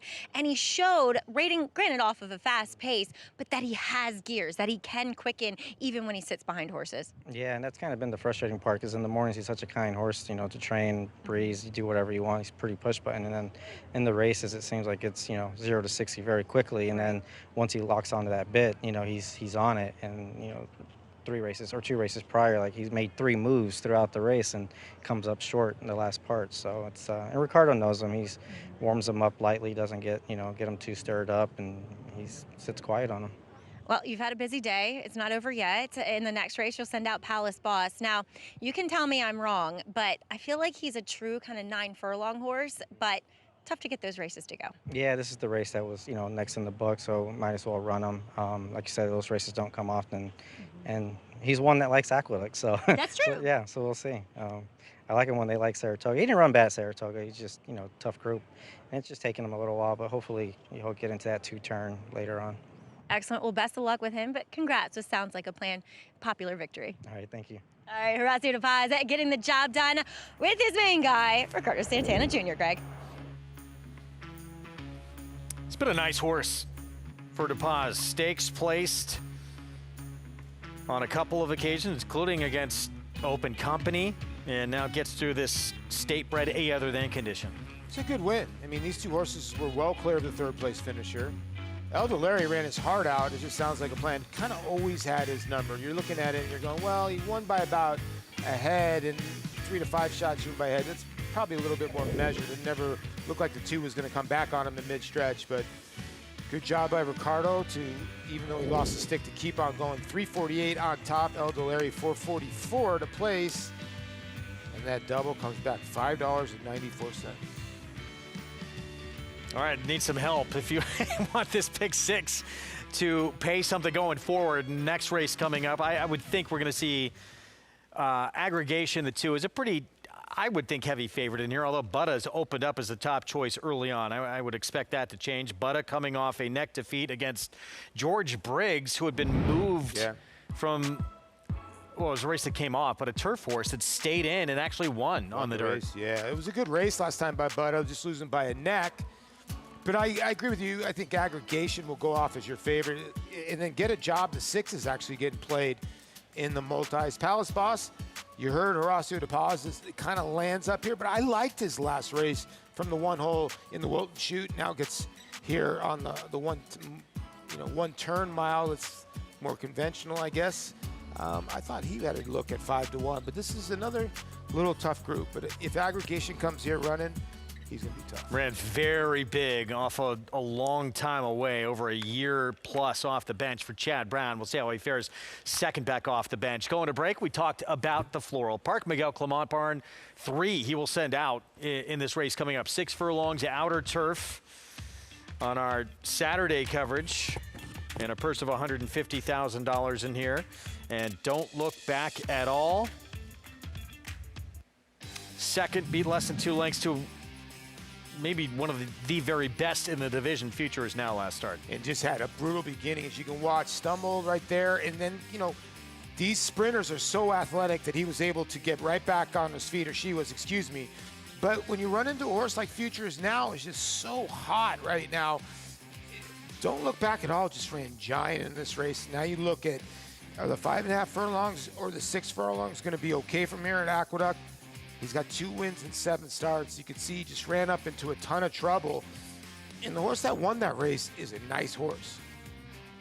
And Futures now is a star. Yeah. Who she is beat by. She's had some huge efforts in the past. Graded stakes winner in the past. But this performance makes you think, 5-year-old mare now that maybe her best days aren't behind her. No, not at all. This was a tremendous effort. She ran against a really nice mare, and she did not break well. She had a little bit of trouble. She overcame adversity. Only her second start, basically our third start of the year, and Manny sticks aboard. A better break, and she's going to be right there. Meanwhile, stablemate Love Appeals will have Ricardo Santana Jr. aboard and off a short layoff. Came back, won a stakes race at Monmouth, going 5.5 furlongs. You might be able to argue that this horse likes Aqueduct a little bit better than her stablemate. Now, she won here at Monmouth, and it was a good race. This was, off a little bit of a layoff since May. And it seems like the Monmouth races, the sprint races on the turf, they do come back okay. The last time this horse ran at Aqueduct over the 6 furlong, turf, she won the Autumn Days in a 94 buyer. And before that, she was second in last year's Floral Park. 7-2, morning line, and then what do you do with the Royal filly? 3-year-old filly, tackling older company. She comes in on a roll. Polly, she's won 3 in a row, including 2 on the grass. She's 2 for 2 on the turf. Gonna get a class test here, though. She's fast. She's really fast. She went 42-4 at Gulfstream. I know that that's a little bit crazy, but I will say this. The Horseshoe Indy races have gotten a lot better. You see a lot of trainers like Brad Cox. You see a lot of guys like Rudy Brissett ship in horses. So you got some good trainers that will come in. So the turf races have gotten better. I would not dismiss this horse. This horse will be fast from the rail, and I think that this horse is a horse for Gustavo Gonzalez and Kendrick Carmouche. Perfect combination for a horse that can take the lead and try to go gate to wire. A risk threshold, I guess, wants to show pace as well. This filly might just be too quick. I think so. That's race 10, Saturday card, 5:49 Eastern. That Floral Park coming up on our Saturday coverage. We hope you join us for it. Want to remind everyone, 2 cash prizes and bragging rights up for grabs. Enter the Naira Bet Saturday contest to win the cash prize pool. Registration closes before Belmont at the Big A's 3rd race. Post time on Saturday. Go to nairabets.com/contests to learn more. And good luck to everybody getting involved. It's a good little contest. I used to love playing in it. Fun thing to do, but we're not allowed to play in it anymore. Even money. This one right here. Yeah. Did you see even money coming? But no, I cannot imagine this horse being the favorite by the time the gates open. It has to be aggregation, doesn't it? I would think so. We're going to take a timeout. Butta, Kendrick Carmouche will ride for Gary Siaka. Trying to win for the 3rd time in his career. I'll have the outside post when we come back.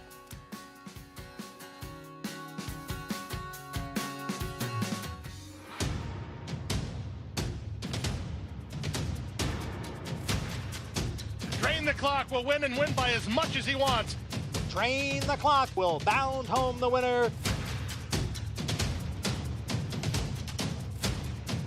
Drain the Clock, Jackie's Warrior, drain the clock by a head. And 70, I'd had to get down 270, $270,000. Now's the time to subscribe to the Naira Bets YouTube channel. Join Matthew DeSantis and Kaylee Shapiro for stakes previews, in-depth analysis, and handicapping strategy and tutorials. Subscribe to and like Naira Bets on YouTube. RaceLens is the most in-depth product in horse racing, with unique features found nowhere else. True odds, predictive analysis, and pace projection. RaceLens. It will change the way you follow horse racing and take your game to the next level.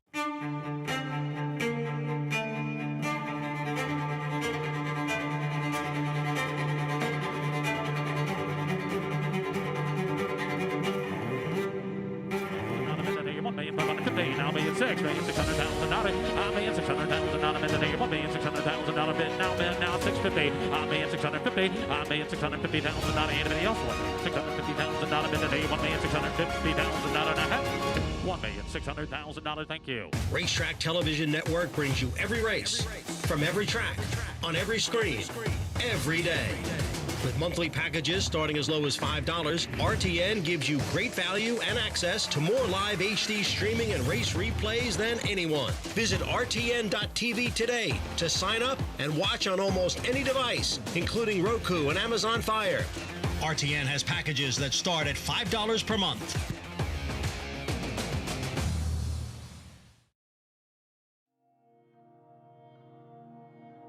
Alapa means everything to me and my family.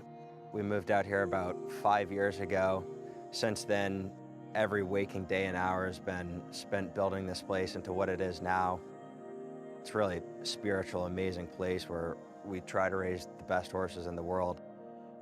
My brothers, me, my mom, my dad have such a passion for this place, and we're continuing to try to better it every day.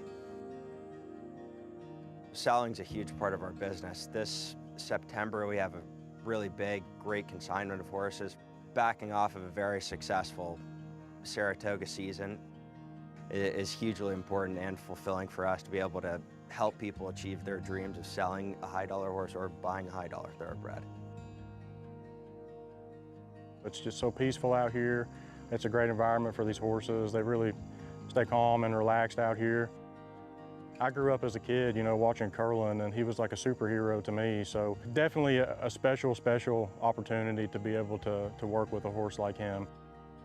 Curlin obviously is taking on the torch for Smart Strike and Mr. Prospector. So it's great to have, you know, a son like Good Magic here who we think is his best son. You know, the quality of mares that Good Magic has bred in such a short career already is just second to none. One of the most exciting things for us right now is this really good core group of young horses that we have that have came in here over the last few years. You know, you go back and look at Charlatan, who has 2-year-olds this year. You know, they've sold extremely well. Arabian Night, who we just got last year, just finished his first season with us. Just a super classy, impressive son of Uncle Mo. We're really combining the history of this place along with building up for a new future. Back with you on our Friday coverage here on America's Day at the Races. It's brought to you in part by Hillendale at Alapa as we get set for race 7. 1 turn mile in this New York bred allowance optional claiming field. Still the even money favorite, but aggregation should be the favorite by post time. But a outside post just missed by a neck, and a race came off the turf that New York Stallion Series last time out. Let's go down to Maggie. Yeah, we'll take a look here at number 6. That is Get a Job, as he'll go first off the claim here for Bill Morey. And he's a horse that, you know, you contested it was kind of an odd ride/run last time because he broke well. He was contesting the pace from the inside early. Then he allowed the pace setter to kind of go on with it. He was allowed to be shuffled back going around the turn, and then he just kind of stayed on evenly to be 4th that day. So I wonder if what they opt to do with him, because he does have the aggressive Ricardo Santana Jr. aboard today for the new connections, and he does have a nice outside post. Obviously, Aggregation and Butta, they do have some speed themselves, so I wonder where they decide to place Get a Job, who can be quick, and he's actually very alert here in the paddock. He's a little bit brighter than what I had observed from him in his 2 starts up at Saratoga, and physically looks fantastic. I will say that the front wraps do go on for the first time for whatever reason for the new barn, but I thought he was a little bit intriguing here for, like I said, a barn Greg and Bill Morey that does do well with their new acquisitions. 5-1 right now. Yeah, thank you, Maggie. Ricardo Santana Jr. will be aboard, claiming off of Steve Asmussen, and yes, certainly a dangerous trainer, Paulie. Dangerous trainer, and Bill Morey runs a lot of horses in different places, and you can see this horse has run a Lone Star, went from Lone Star to Saratoga, and actually won. It was a New York bred that was in Texas, and then got claimed last time and for $45,000 back in for that claim, but 3 for 9 lifetime. And, you know, 5-1, I think, is a good price considering if you don't like the 7 at 4-5. Yeah, so here's Butta to Brutta to Lobsta and Chowda. Yes. Even money. And let's take a look at that most recent start. It was a race meant for the grass. It came off sloppy, sealed surface, and a horse who really was a turf horse. George Briggs stayed in for Chad Brown, wound up winning the race. Yeah, won the race and kind of ran down Butta in the closing stages here. And I sort of downgrade him off this performance. Back at the beginning of the race, we're not going to see it here, obviously. He sort of came out and really assisted himself, bunching out that field and kind of taking them all out wide early so he could have the loose lead. Yeah, and he still couldn't hang on. That was one of those races, I don't know if you get it was rain in the middle of the day, the race got taken off, and then Butta would have been, what, 20-1 on the turf that day, or 15-1, and then got bet favorite because he was lone speed that day. I just don't know right now at even money if that's the right bet. He's not shown a race yet that puts him sort of in contention with the top tier runners in there. Look, the race aggregation came back with, he's sort of on an island by himself with how fast he ran. Yeah, because he beat the 4, he beat the 6, right? And he was coming off a year and some odd layoff. So, and he's got speed. He showed speed. He hung around as long as he could. He just got passed towards the end. Now you're going to see Palace Boss get a job. They're behind him. They're 3rd and 4th in here. And aggregation off that long layoff was able to beat him. You would think that he's going to move forward off this effort. And it's not like this, you know, Chad Brown had a horse the other day who had come back off a long layoff, ran a huge figure, but he'd never run that figure before. He wound up losing. Yeah. This horse has several races before where he's run this fast in the past. So we've seen that talent from him before. Now he's come back off the bench, showing that again. It does seem like, you know, this one a little bit better position to take that move forward than the one who got beat yesterday. Yeah, and if you look at the 2's races here at Aqueduct, I mean, they're just tower over this field. Again, the horses only had 1 race since May of last year, but 6 for 7 in the exacta here at Aqueduct. I mean, he's faced some really good horses, too. Rodney, Dr. Ardito, a stablemate who was very talented. I think won 6 in a row at one point. Yeah, he finished ahead of beat Ben Doog, who became, you know, maybe just a cut below graded stakes type, who had run on the Dubai World Cup. Yeah, solid horse, yeah. Well, we'll see him first to start off this post parade. So second back off about 1 year and 3 months away aggregation. Yeah, Manny Franco will be aboard, and I would think he's going to try to get forward position. For the Chad Brown barn, Klarovich Stables. Ciccio Bello, he has some huge efforts to go back to, but they're very inconsistent. Yeah, I've been claimed out of the Derek Ryan barn into the Oscar Barrera barn. Palace Boss, Horacio de Paz. This would be my second choice in here. I just thought 7-1 is too big of a prize. I think he's got a shot in here. Mighty Atlas, Katie Davis for Wayne Potts. Yeah, this horse, 2 non-efforts, now comes in for the claim. He's been beaten by many in here. Here's the Bill Morey first off the claim runner, get a job. Looks well, and Ricardo already having a good day. And still even money on Butta on the outside. Yeah, and you know, he's been in back-to-back stakes races. He ran in the New York Derby at Finger Lakes. He will get Lasix back on. Maybe that will help, but still, his race with the 71 buyer that he's got winning on the page, I don't think it wins this race. 5 minutes from this 7th coming up. We had a pick 6 carryover today. We got 3 legs that remain. You can get in on all the action by getting signed up right there at Naira Bets. $200 deposit match, new customer bonus. When you punch in that code and sign up, match 200. And bet any track, anywhere, anytime at NairaBets.com. So aggregation, are you worried at all about the inside post for him? No, I'm not, because he's a horse with speed. You know, you worry more with horses that don't have a lot of speed, but even off the layoff, he showed good gate speed. He's always been a pretty good gate horse, knock on wood. I don't want to get him left today. Yeah, I think the inside post is not a problem. The 3, Ciccio Bello, does have a little bit of pace, but shows it every once in a while. Palace Boss likes to sit off. So the 7 is the other speed in here. So I think Manny goes from the gate, the 6 and the 7. He sees how they play it, and then he tries to get to striking position. Maybe Butta tries to get to the front end again at all costs. All this, and I know we'll probably see a change by post. So the numbers are starting to come down, but still, this is a significant money on Butta, isn't it? I mean, should we pay attention to this? I guess, you know, going into this race, I had 2, 4, 6, 7. I had the 7 as my 4th choice. I like the 2, the 4, then the 6. I gave the 4 a really long look because I just think the 4 had the inside last time in the Wilton Shoot, and that didn't pan out. And ever since Louis Rivera's been on the 4, he's been a different racehorse. So, but 7-5 on this horse. The money retains strong, and in the will pays, he's kind of the same as the 2. Now, 2 in the double and pick 3 is the favorite, so we expect that to be the case. Him the favorite by post time. We'll see. Let's go to Maggie. Yeah, and I don't see anything necessarily against Butta. I just feel like aggregation should be and is a little bit more of a reliable favorite. I wonder if Kendrick Harmouche getting aboard has anything to do with the price on Butta today as well.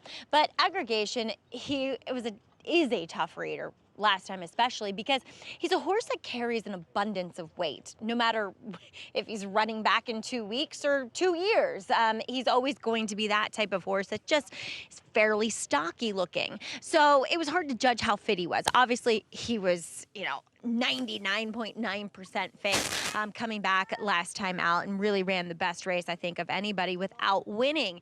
If anything, he actually does look a little bit more tucked up today. I have no problems with him whatsoever. I just couldn't get over how well Get a Job looked, and I know that Get a Job's probably gonna have to dig down deep and find his best race ever to beat Aggregation, who I think is, especially on numbers, just the best horse in here, as you guys were mentioning. But number 4, Palace Boss, has run as of late some pretty fast figures, but I think arguably his best, as I mentioned in that interview with Horacio De Paz, are around 2 turns. He's just kind of built that way too. And you watch his last race, which was at a mile. He was got a good trip. He was stalking on the fence.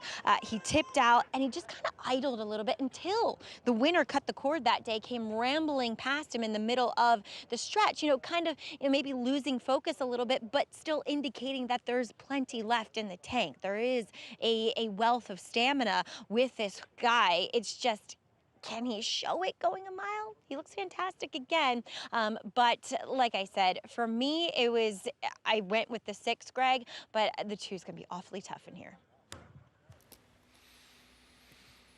Yeah, we'll see what happens here. There's Aggregation, second back off 15 months away. And again, he's just faced better company. He's got superior numbers, including the number coming back. He was even, you can say Palace Boss was only a length and a quarter behind him. He did all the work in that race. Yeah, and cut the cord, like Maggie just said, flew from way out of it, and I agree with her. I think Palace Boss kind of re-engaged, but Aggregation did all the dirty work, so you can't tell me who ran better. The only thing that Aggregation, does he regress off that effort? Which I don't think. I think he progresses, and that should be enough in here. I think the 4 is the other horse, but Maggie, talking about the 6, I could see the 6 winning this race. Bill Murray does a good job. This horse has won 2 races here. Both have been very good. Actually, the lifetime best was here at Aqueduct for the 6. There's Ricardo Santana Jr. on the 6, Get a Job. Horse was dominant last year as a 3-year-old in just a second start at Saratoga. Broke his maiden by 7 lengths and then followed it up with another really 2 really good races in a row. Just missed to get through his state bred A other than. Then he got through that condition. And then it gets a little bit tougher at times. They tried going long, went to Oaklawn. But Bill Murray's very dangerous off the claim. Yeah, and this horse can be fast, Greg. Shown speed in the past where he's been on towards the front end. You're wondering if, with Ricardo aboard, who's aggressive, you're going to have Kendrick on the outside, who's aggressive too. But Kendrick's going to try to be coy. He won't rush right to the front end. He's going to try to get to the front end on his own leisurely pace with the 7, because I think that's the only way the gray colt can basically win. Maybe I'm wrong, because the public sees this horse as your second choice. Here we go, Manny Franco in those Klarvich stable silks for Chad Brown. Second back off 15 months away. See if he moves forward. And the second start back, a 3-time winner on this track. 7th from Belmont at the Big A on this pick 6 carryover day. Let's go upstairs. Chris Griffin, the call. 3 out, Mighty Atlas.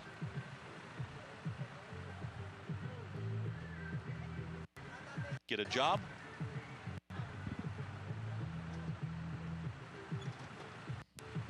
Butta.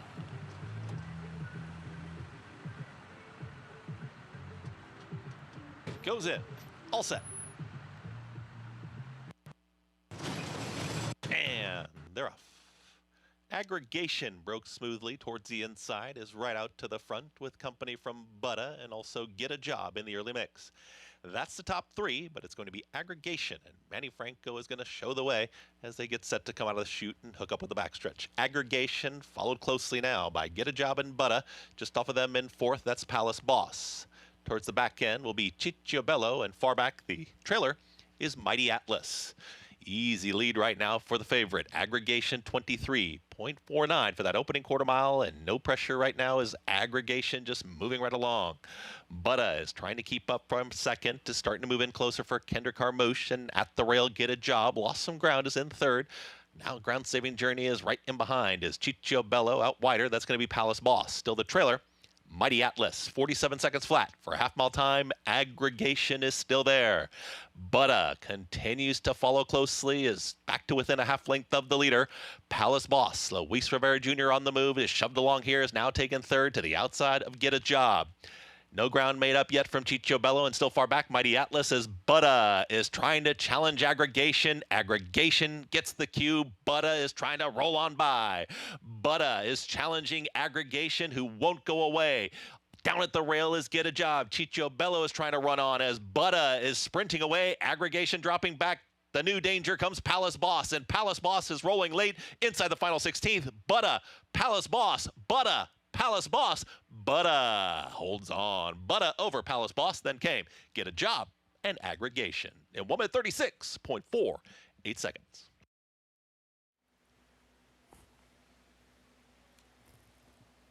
All that money was right. Butta bet heavily in here. Winds up second choice in the end, but puts away Aggregation, holds off the late charge from Palace Boss.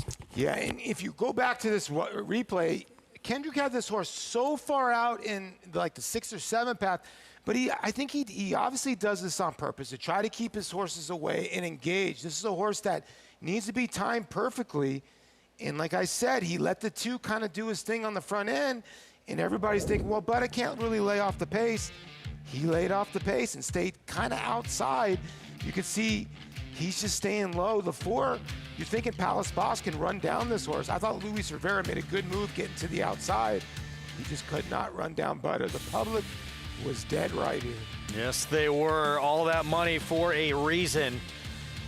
7-4-6-2 puts away Aggregation here, Butta. Now the only one to worry about is this 4 making this late bid Palace Boss, but in the end, he won't have enough. No, he won't have enough. And sometimes you want to read the racing form. You're wondering, like, okay, Aggregation, he regressed. Sometimes they're going to regress after their effort. He got to the front end and just could not do much. And the 7, Butta got the job done. 7-4-6-2. Let's go back to the beginning of the race and take a look out of the gate. Like it was a pretty good start. The 5 didn't break well, but that's kind of been the MO for Mighty Atlas. And you know, Aggregation got an easy enough lead, didn't he? Yeah. Any excuses? Not really. You just kind of, did he empty out? You know, hasn't run. He ran 1 race in a year and a half. You know, did he empty out a little bit? This is a salty group now.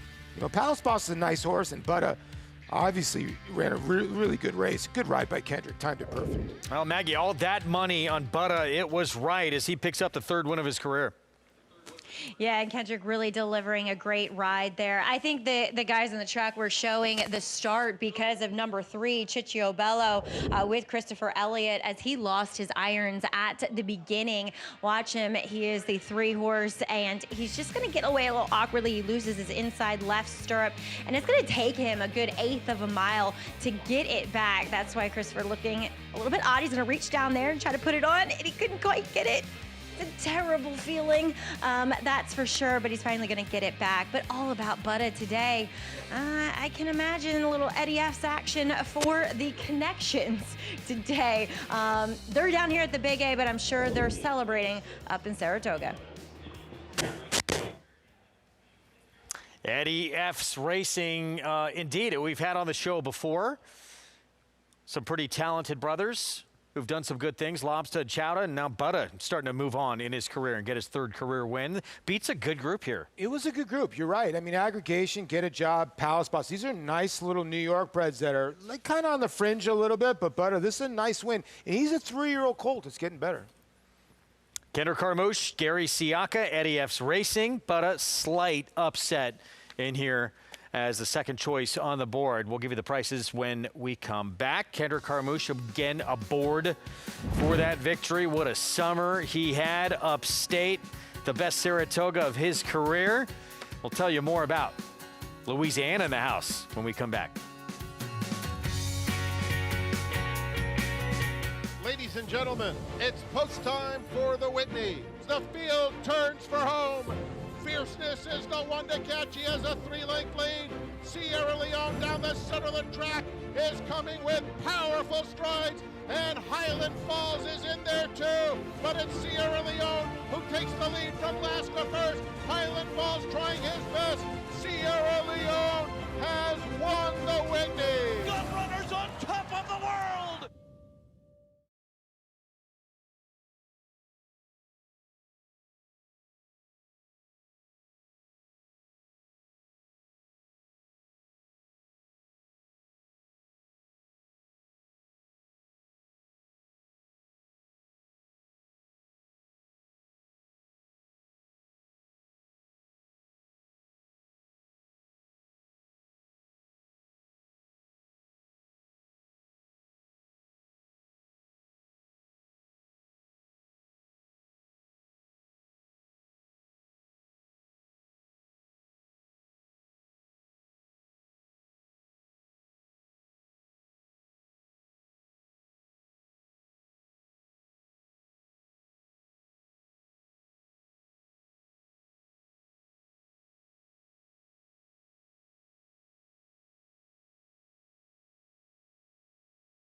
Welcome back to the program. It's America's Day at the Races here on FS2. Thanks for spending your Friday afternoon with us as Butta.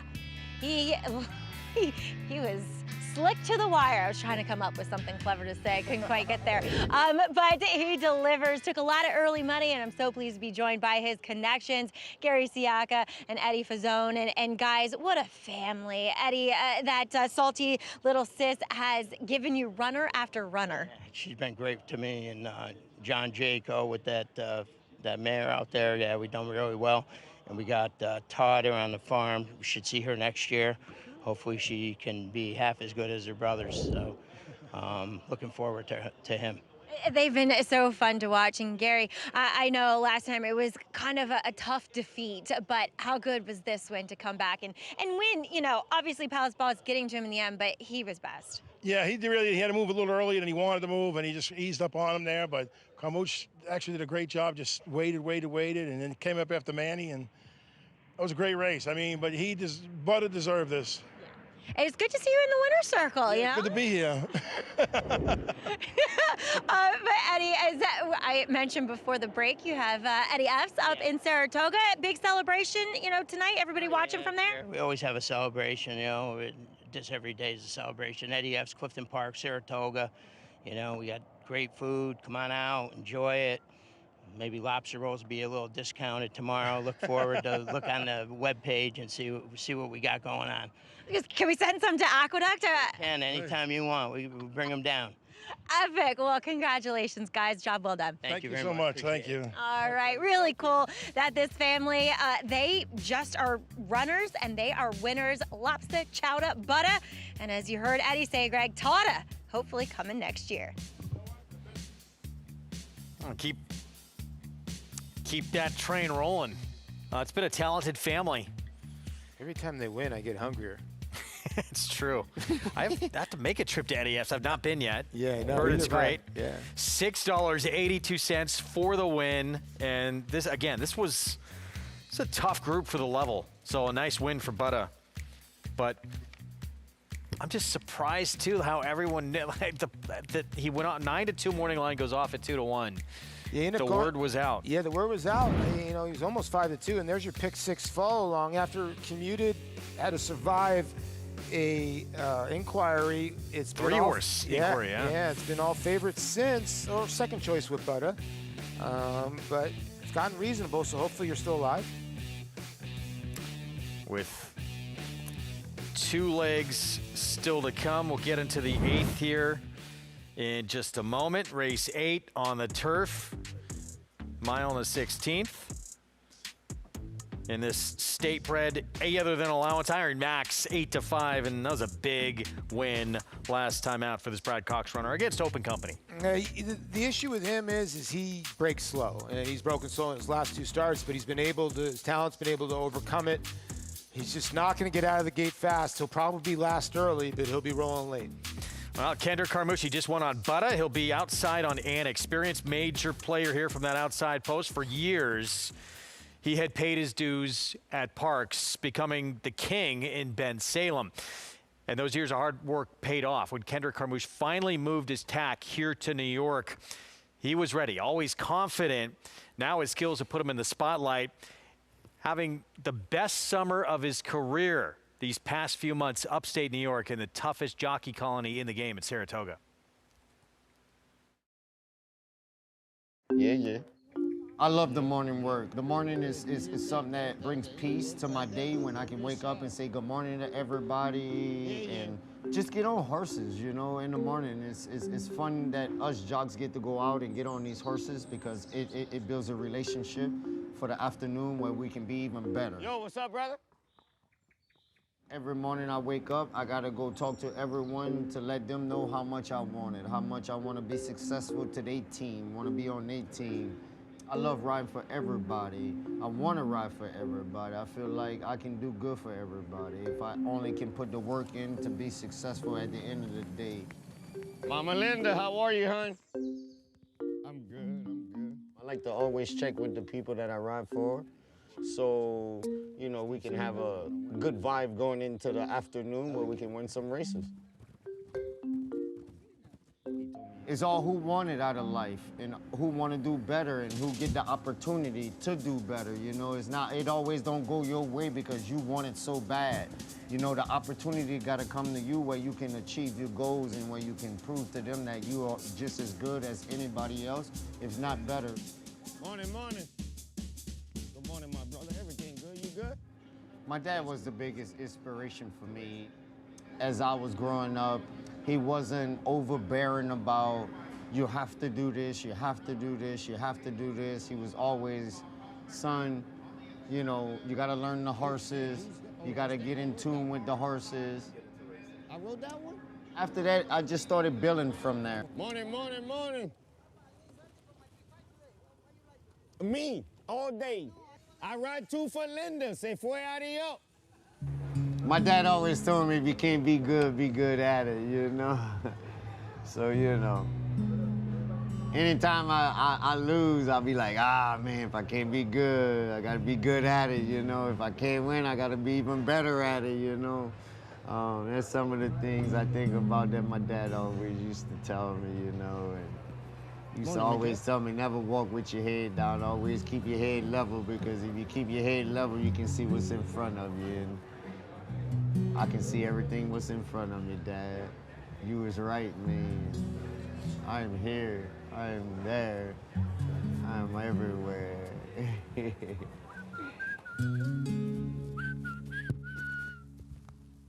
I was brought in the game. I was pretty much raised in the game, you know, so I just can't speak so highly of how much I love my sport. I think my sport is wonderful. I think these horses are wonderful. I think these horses do stuff for people across the world that humans can't do for other humans, you know. That's how I feel about horses, and I'm just blessed.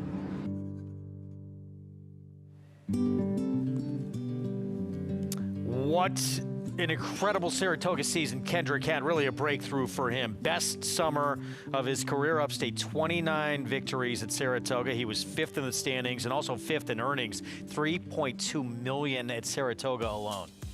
He just had a tremendous meet. It didn't matter, turf, dirt, it was just everything. It started with deterministic from Miguel Clement, then it went on to Laura Lynn. You can just go on and on. The rides that he had, picked up the mount obviously in a couple other races.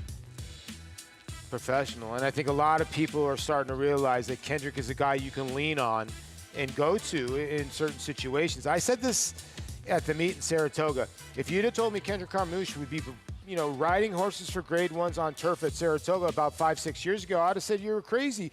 He's a great rider, but it's so hard to crack into Saratoga. But if you keep on grinding and grinding and grinding, and Kendrick is the perfect example, kept going up there all the time, and wins kept just getting a little bit better, and then boom, he had his breakout season. Yes, he did. And a lot of these rides, too, for him, they were difference-making rides. Deterministic, of course, a huge mount for him. What Belmont at Saratoga week in the Manhattan, and then the 4-star Dave. I mean, that is that's a bucket list race to win for a lot of people. Yeah, you know, I just love that he brings the flair to the game, doesn't he? You know, he's always having fun. He's always maybe showboating a little bit at the wire when he does win, but it's always deserved. He's just always giving you a speech. He's always kind of got you pumped up. Put it this way, I got in the paddock in the second race day. He was the first guy that came up to me, how you doing, gave me a big hug. He's just got that infectious personality.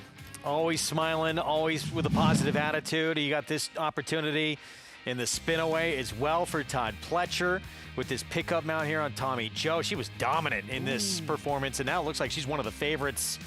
See what she does, obviously, in her final prep before the Breeders' Cup Juvenile Fillies, but she could be the one to beat on Halloween. I think she's going to be the one to beat. It depends what happens in her next start, but wow, she was really good that day. And Todd put on a show. 6.5 length win in the spin-away. And Kendrick, look, she was the best, no question, but he had her in perfect position, answered the call, stepped up, and well-deserved all the success that he is having. Yeah, and you know, it's just one of those things where a guy that's always been talented has been able to step up to, I guess, the big leagues and be able to compete with these guys and compete well with them. You listen, when you're going into a room with Irad Ortiz Jr., Jose Ortiz Jr., and Flavian Pratt, that's like going in the room with Shohei Ohtani, let's see, the slugger, Aaron Judge. I mean, like, it's just like you're going against three juggernauts, and Kendrick went in there and held his own and had an amazing meet. Really did. He's going to be on one of the main contenders in this 8th race coming up. Outside post for Ann Experience for the Jeremiah Engelhardt barn, who we'll see if can overcome the outside post. 2 back was on the lead and was dominant to break the maiden. See if this horse can be forward again today.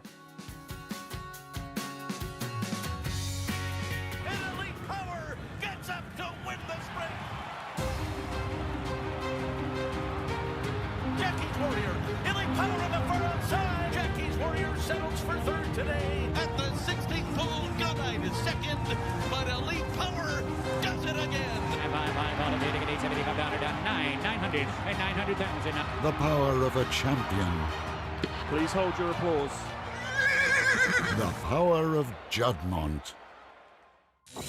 You bet with Naira Bets. Bet any track, anywhere, anytime. Download the Naira Bets app to play today and get a $200 deposit bonus. Watch live horse racing. Get expert picks. Boost your bankroll with weekly promotions and hone your handicapping skills with exclusive tips and tutorials. Download the Naira Bets app now. Sign up now to claim your $200 deposit match bonus. You bet with Naira Bets.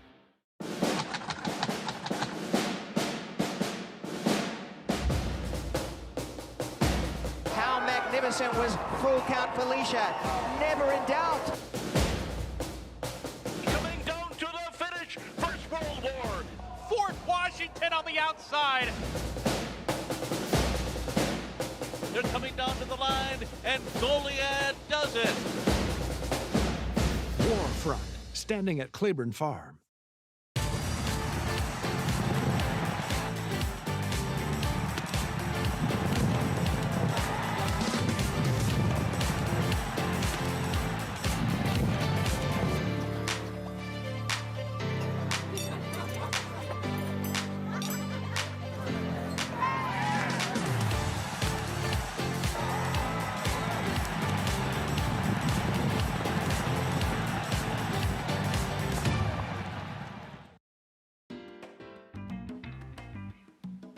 Back with you on our Friday coverage here. First Friday of the meet. Belmont at the Big A with a Big 6 carryover after the opening day with 2 legs remaining. Mile and a 16th on the turf in this New York bred entry level allowance coming up, and that's the one to beat. Iron Max, the 3.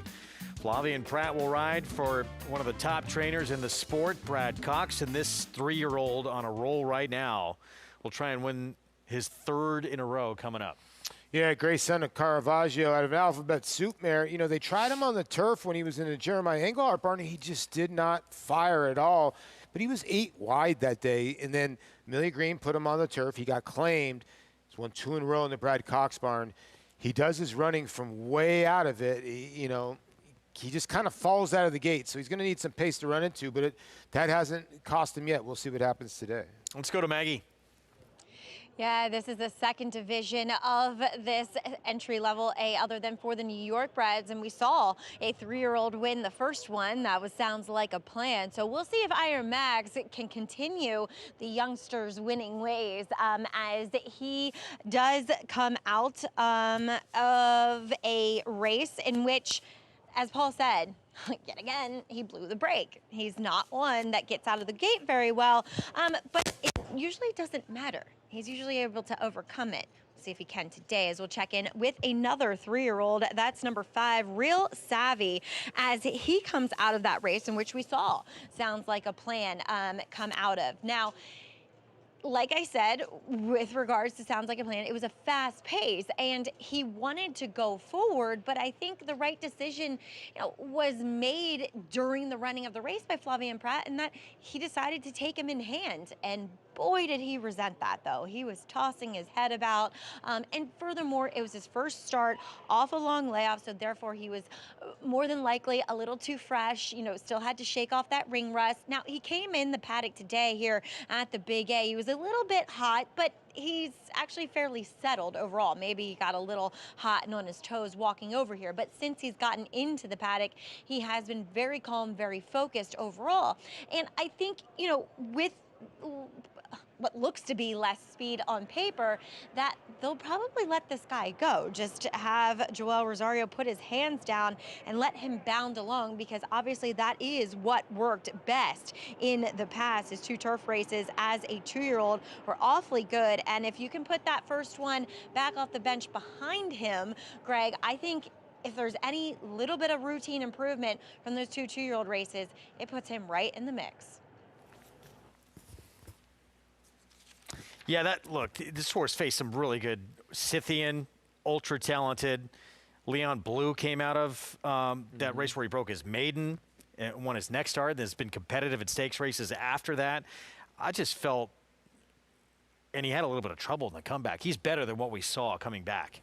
Yeah, he is. 100% he's better. And you make a good point with some of the horses he's run against.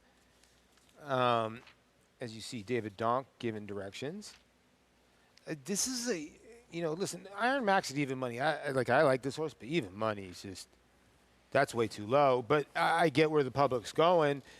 The 10 on the outside was interesting to me and experience. This horse wired a field first time going long on the turf. That was, I guess, I know it was a maiden special weight, but won by 7. Then came back and just had a brutal trip. Now it gets all the way to the outside, and Kendrick gets aboard, who's obviously riding phenomenal. There's Donk, as you saw, or said, excuse me, talking things over with John Velasquez out of Waterbury, but it's Iron Max, short price favorite. Again, trying to win 3 in a row. Flavien Prat will ride. Let's look back to the last win on August 3rd. As you said, didn't get out great. He's had an issue with that for quite a bit of his career. Yeah. He comes rolling late, though. Yeah, and if you look at his fractions, they're kind of crazy. He breaks last, but he's up on the pace before they get to the turn. Look at his last 2 races. He broke dead last in both races. He had the lead at the top of the lane, 2 starts back, and he was right up into this race. It's just, it's crazy how he's able to get himself into position after breaking so slow. If he would just break fine, I think this horse has actually got a little bit of early speed. So even money favorite, Iron Max.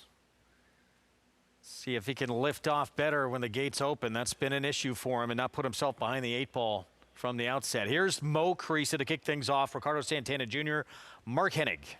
I thought had a wide trip last time. In a 10-1, I think, not a bad proposition.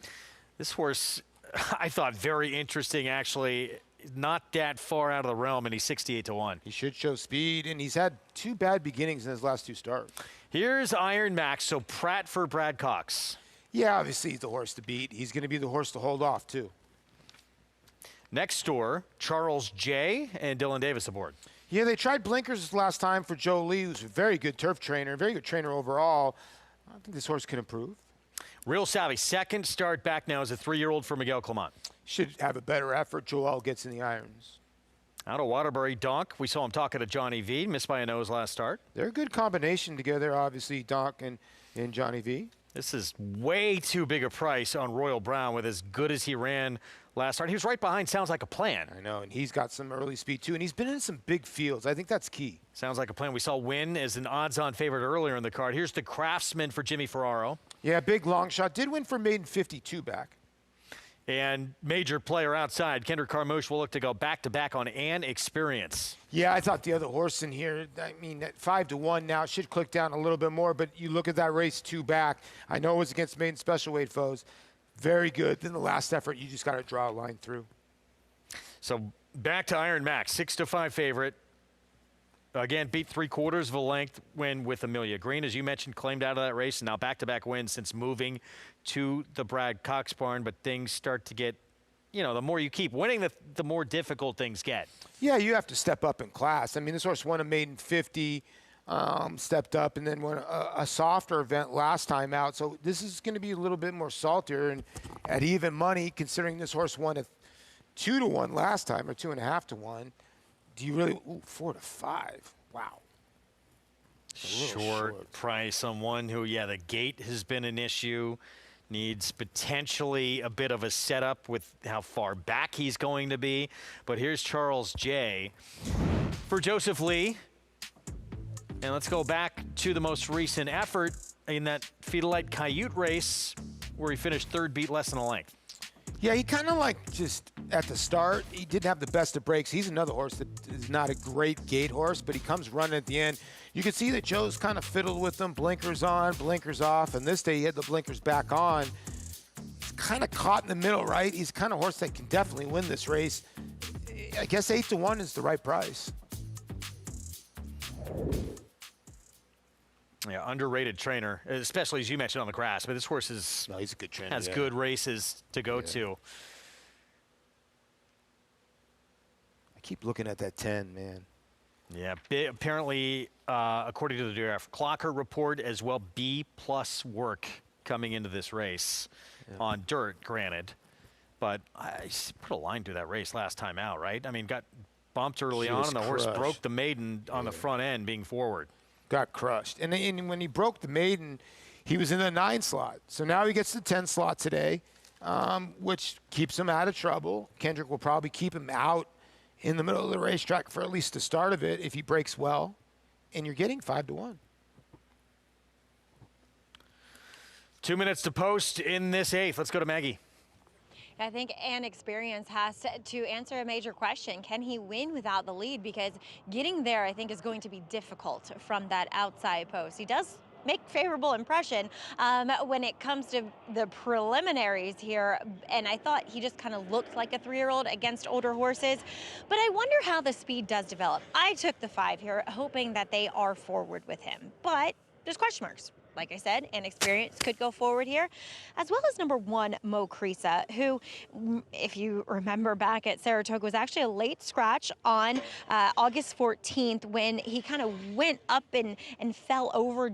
It wasn't even bad, but just took the hair off of his knee, so therefore he was a late scratch that day. But that was an off-the-turf race, and in hindsight, maybe it was a blessing that he was scratched because he got to come back on the turf, which is obviously his preferred surface. And I don't think he ran that badly last time out for his first start for Mark Hennig. Now he gets a more pristine, a firmer turf course to run over as well.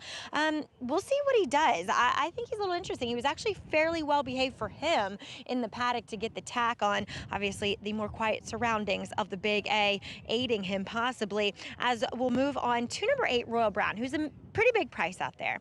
And he was third behind, sounds like a plan. And the paddock passed her last time out, and he was close to a fast pace. And I know Beyer doesn't have the race particularly quick, but Royal Brown on other metrics ran a pretty fast figure. But he'll move from Rick Dutrow to Fernando Abreu. And while I really kind of liked him on paper, he did not make the best of impressions on me in the paddock. Granted, he's not one that often does, but I just wish he was carrying a bit more weight and conditioning. He's a big price, and I hate when this happens because if I like a horse on paper, I like them to at least look the part physically, especially when they're a big price, but I can't really say he did that. So we'll see what shakes out here. But holding strong as your favorite is still Iron Max, Greg. Yeah, odds on 4 to 5 Iron Max. Keep your eyes on how he gets out of the gate, and if he puts himself in a compromising position early, which he is wont to do. Flavien Prat will be aboard. He knows the scenario on board each of the last 3 starts, 4 starts really, and back-to-back wins. He overcame some poor starts. There he is, set for the 8th. Let's go to Chris Griffin for the call. Royal Brown.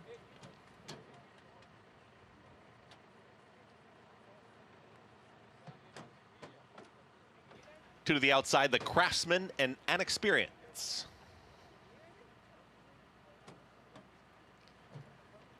Inexperience goes in. All set. Movement from Royal Brown.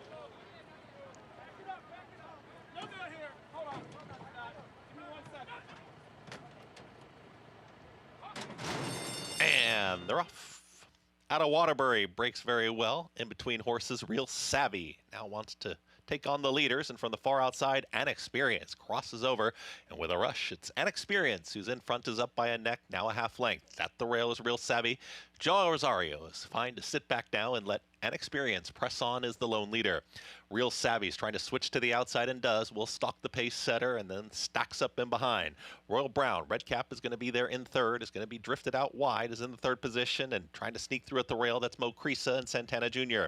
That's the leading 4. Right there in 5th comes A-Lister. They're in front of Out of Waterbury, who broke well, is to the outside of the inside running Charles J, and the 2 at the back, the Craftsman with Iron Max. Pretty tightly bunched as they work up the backstretch. 23 seconds flat for that opening quarter mile. Inexperience is right there. It's Inexperience who's up by a length, almost a length and a half. Real Savvy is right there, head carried high, and Real Savvy is trying to now focus on getting to this pace setter, 47.41 for that half-mile time. Mo Creasa, ground-saving journey at the rail. Greensleeves is Royal Brown. Splitting rivals, here comes A-Lister. Christian Mirage is in a tight spot, is in 5th, trying to work on through. Charles J's got run, nowhere to go, is trapped at the rail. Out of Waterbury with a wide run. Iron Max starts to warm up to the task, and the trailer is the Craftsman. They reach the top of the lane. Inexperience is trying to run away from the field, has been up front, and Inexperience has got more. Real Savvy's trying to cut in. Iron Max is rolling, but still far back, but catching this leader with every stride. Iron Max, the favorite, trying to run down Inexperience, who has a 16th left to go. Iron Max pushes on by Flavien Prat. Iron Max, much the best. Inexperience 2nd, then came Mo Creasa and Charles J. In 1 minute 41 seconds flat. That is what you call so much the best. Yeah. Wow, it's kind of just stood in the gate and kind of walked out. Dead last early once again, didn't matter at all. Yeah, watch Flavien just swing this horse widest of all. And listen, we thought the 10 was live in here, and Kendrick put this horse right on the front end, striding out nicely, but my goodness, the big long strides of Iron Max. New life in the Brad Cox barn, and Flavien Prat has the exact keys to that horse's engine. 4 to 5. Ends up going off at odds on. Made it look like a bargain, didn't it? Yeah, right. 3 in a row for Iron Max now. 3-year-old who's rolling ever since claimed by Brad Cox for $50,000. And made this look easy. Wow. And Really did. just this horse, I mean, obviously it's continue to go on. You're going to face better fields, and at some point, these issues out of the gate are going to become a problem. They are. He's just, like I said, he's just one of those horses that's kind of never going to break. I'm waiting for him to pop one time, but he's just so sluggish out of there. But his turn of foot is ridiculous. Like, he was just able just to sit back there and wait for everybody just to kind of go. And then Experience looked like he was gone. And Iron Max said, no way. And Kendrick, though, did the right thing. He almost just kicked the 4. He's feeling a little froggy. Wow. 3:10, 1-4 finish. Pratt sitting back, had to patiently and last the way again. He got out of the gate as usual, but then rolls on by and just inhales this field as the odds-on favorite. So one leg remaining, and it is a wide open race to close things out in this Pick 6 carryover. We're going to take a preview look at the weekend coming up at Woodbine with the Grade 1 or Group 1 Woodbine Mile $1 Million purse when we come back. Stay with us.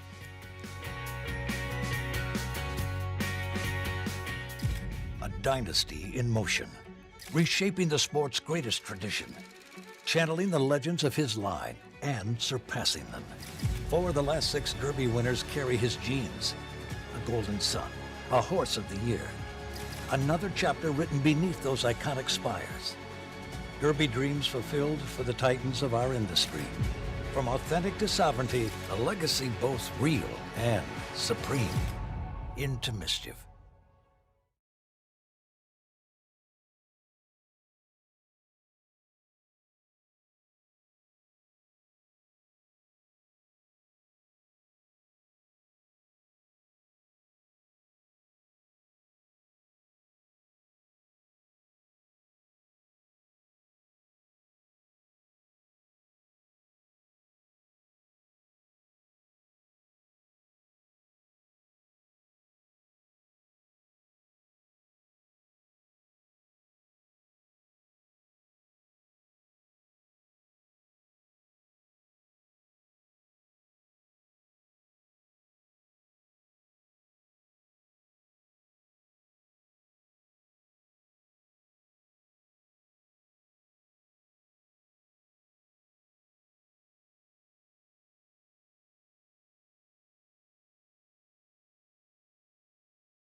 Welcome back.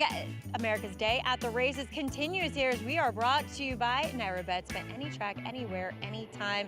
Just check out nyrabets.com as Iron Max is the Iron Horse here on the turf. 3 in a row for the Brad Cox team, and I'm pleased to be joined by assistant to Brad, Dustin Dugas here. And Dustin, this guy, it feels like he can fluff the break as badly as a horse possibly can, and it doesn't matter. He literally just says, okay, I'm just gonna win.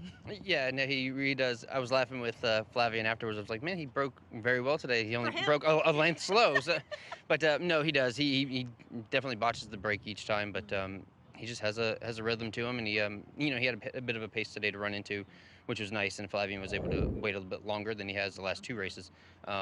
Yeah, and the same result though. He fired in the end and came through. A horse that you've worked closely with. We've seen the work that you've done, obviously claiming a lot, and particularly with Sandy Goldfarb, and really doing well with these horses. This guy, you know, I always thought that this is what he wanted to do, is go long on the turf. He had some, you know, stops and starts and bad luck. And what has really been the key to success with him?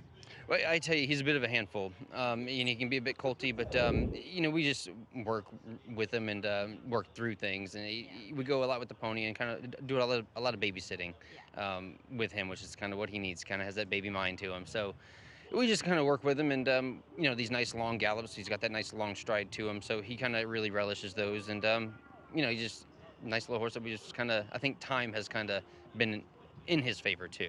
Just that maturity factor. Well, tell us a little bit about Brad's barn here at Belmont, obviously racing here at Aqueduct, but how many do you have? Are you going to stay here through the winter? Yeah, definitely staying through the winter. We're short right now. We only have 15. The rest of them are still in Saratoga. You know, as long as they can breeze on the turf, we'll stay there and train. And it's nice, you know, a little slow, but you know, like I said, it was slow this summer, but I'm happy to have some races back here at Aqueduct. I was saying, you're going to be busy in no time. Well, job well done. Congrats here. Thank you so much. All right, Iron Mags really relishing his time with Dustin and the Brad Cox barn. Greg? Does such a great job for that Brad Cox barn stationed here in New York. Our Winter Circle lead-in brought to you by the Fasig-Tipton November sale, world's premier breeding stock event. Nominate your star today. I'm excited to see Iron Max next time out. His horse is very good right now. Yeah, he's gotten really good. And he's a New York bred that can, you know, expand his horizons a little bit against the New York bred company. And it's pretty funny what he said to Maggie. Well, he broke only a length slow today, but he showed his kick in the end. And then experience ran well back on the turf. That's obviously what he wants to do. $3.92 for the win. Very formful in this pick six carryover, with the exception of that opening leg. It's been chalk city, but see if things open up here in this one to close it out, which is pretty wide open. Race 9, mile and a 16th, over the outer turf starter, optional claiming field. This one for 3-year-olds and up. Paulie's Pick 4 tickets still alive with a ton of coverage. Yeah, do we lose money? We break even with the 4. We lose money with the 8. We lose $7. Everybody else, oh wow, the 11, we lose a lot of money. But the 6 and 7, 200 and 132. We just needed the 2 in the first leg. That hurt. Well, let's take a look at this group to close it out. You have the 4 on your ticket. I like the 4 a lot in this race. George Weaver, Javier Castellano, just been facing a lot better company than most. Yeah, you look back at some of these horses' races. The 2 races here at Aqueduct are dynamite, and they were both from the 10 and the 12 hole. So I thought the 4 was definitely the one to beat. You just got to draw a line through that last start. That was a monstrous race he tried to run in last time. I also think the 7 for Rick Dutro's got to look in here. I know the horse is 2 for 20 lifetime, but I thought that was a long shot. All right, much more on the nightcap in just a little bit. This weekend, big one north of the border. Group 1 Woodbine Mile, prep for the Breeders' Cup Mile. $1 million purse, 3-year-olds and up. And Charlie Appleby bringing some ammunition with notable speech, who competed in last year's Breeders' Cup Mile as the favorite and was beat less than a length to More Than Looks. Yeah, he lost to More Than Looks, and he lost to Johannes. This was his last race at Deauville. And this horse absolutely explodes late in here and loses by a head. This is his best race, you know, of, I guess, the form cycle in 2025. So he's coming off his best race, and he's going to be a handful.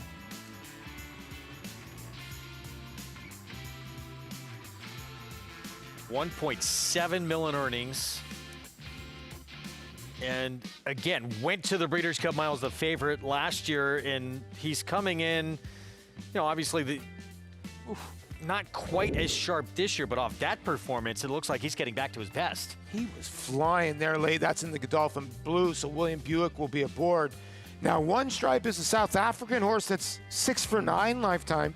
Graham Motion and Johnny V are going to hook up for this horse, and you never really know. Horse Chestnut was a horse that came from South Africa that was kind of a freaky type of horse. They ended up being a good sire, but you never really know with these type of horses.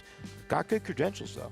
Let's take a look at Gas Me Up in Wyoming. Bill, they were at Woodbine, Group 2, King Edward. They were 1-2 in that race, and it was Gas Me Up, Pratt for Kevin Attard, who would get the win, and now this one's going to try and win his third in a row. I think this horse is the horse that is going to be the value play. Everybody's going to be on notable speech, but if you look at Gas Me Up, he's gotten better and better as the year's gone on. Flavian gets aboard. He won the King Edward last time out. He was won 2 starts ago, and he was off a little. He's been a different horse since being in Canada, and I think this horse might be up to the task. Well, Mark Casse bringing a horse who kind of surprised everybody last year, winning the Woodbine Mile at 13-1. This horse has a ton of talent, coming off a 3rd place finish in the 4-star Dave. And of course, My Boy Prince was not far behind, running 4th beat 2 lengths after setting the pace in the race for the Mark Casse barn as well. Yeah, it seemed like My Boy Prince was kind of the target for Deterministic and just gave way late. And then, Win for the Money does run a nice little third here, kind of on the grind, right? Was never really getting to anybody, but got up for 3rd. Look at the stakes action summer for the boys. Ontario Matron, Natalma for 2-year-old fillies. The big one, Woodbine Mile, 5:39 Eastern. The Vigil, and you'll see all of it tomorrow on America's Day at the races. And we quite often get major players for Breeders' Cup Championship weekend out of this card. Yes, you're right. The Natalma in the summer you need to pay attention to for the younger horses. And yeah, Greg's right. These races come from Woodbine. They're players when it comes to Breeders' Cup Saturday and Friday. All right, we're going to take a time out. We'll be back approaching the 15-minute mark to post to close things out on the turf in Lighton, Tom Morley barn. First off, the claim for that one when we come back. City of Light, multiple Grade 1 winner, who posted 7 triple-digit buyers, stands to continue the legacy of his sire, Quality Road, with graded stakes winners, Menti, Chop Chop, and Formidable Man. Sire of multiple Grade 1 winner and champion 2-year-old Fierceness. A powerhouse win. City of Light, a proven sire in the making, standing at Lane's End Farm. The Fasig-Tipton Mid-Atlantic Fall Yearling Sale, located in the most racing-rich region of the country. This sale offers a diverse catalog of yearlings from some of America's most lucrative state-bred programs, with leading national and regional sires represented. Recent grads include graded stakes winners Crazy Mason, Nisi Marie, Our Shot, and Post Time, a strong source of stakes-winning talent. The Fasig-Tipton Mid-Atlantic Fall Yearling Sale, Tuesday, September 30th in Timonium, Maryland. Where will you be?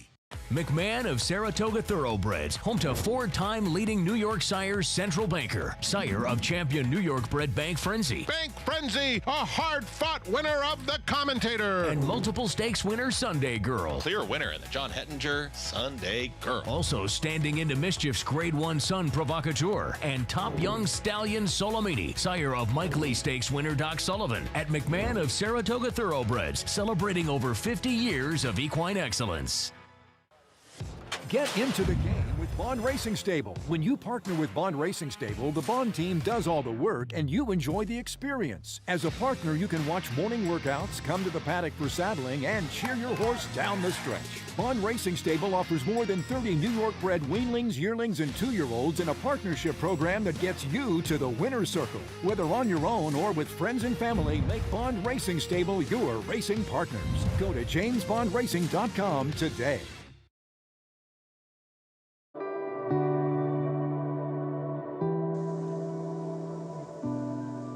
John Gaines started this back in the 70s, had such stallions as Riverman, Sharpen Up, Bold Bitter, Leafard, Blushing Groom.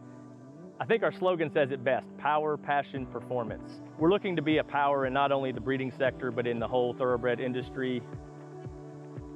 I think passion describes our team to the best. Mr. Beck and his family have owned this farm for almost 40 years. Brian Graves has been a part of this team for almost 20 years, myself here for 3 years, as we look to continue to grow. And I think performance describes our stallion roster perfectly, both at the racetrack and in the sales ring. And obviously, Tappet was a huge feather in the cap of the farm. He's done well for the last 20 years at stud. We have McKenzie with 5 Grade 1 stakes horses in his first crop. We have Drain the Clock and Olympiad with stellar sales results with our first crop yearlings. We were very excited this year. We brought 4 new stallions in. We had Grade 1 winner Tappet Tri, Son of Tappet, another Son of Tappet, Mandy Pope homebred Charge It, Muth, son of Good Magic, only stallion retired this year in Kentucky that was a Grade 1 winner at 2 and 3, and followed it up with Preakness winner and Pennsylvania Derby winner Seize the Great.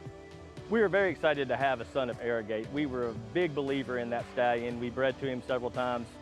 We're bringing Grade 1 winner Locked, son of Gunrunner, into the stallion roster for 2026.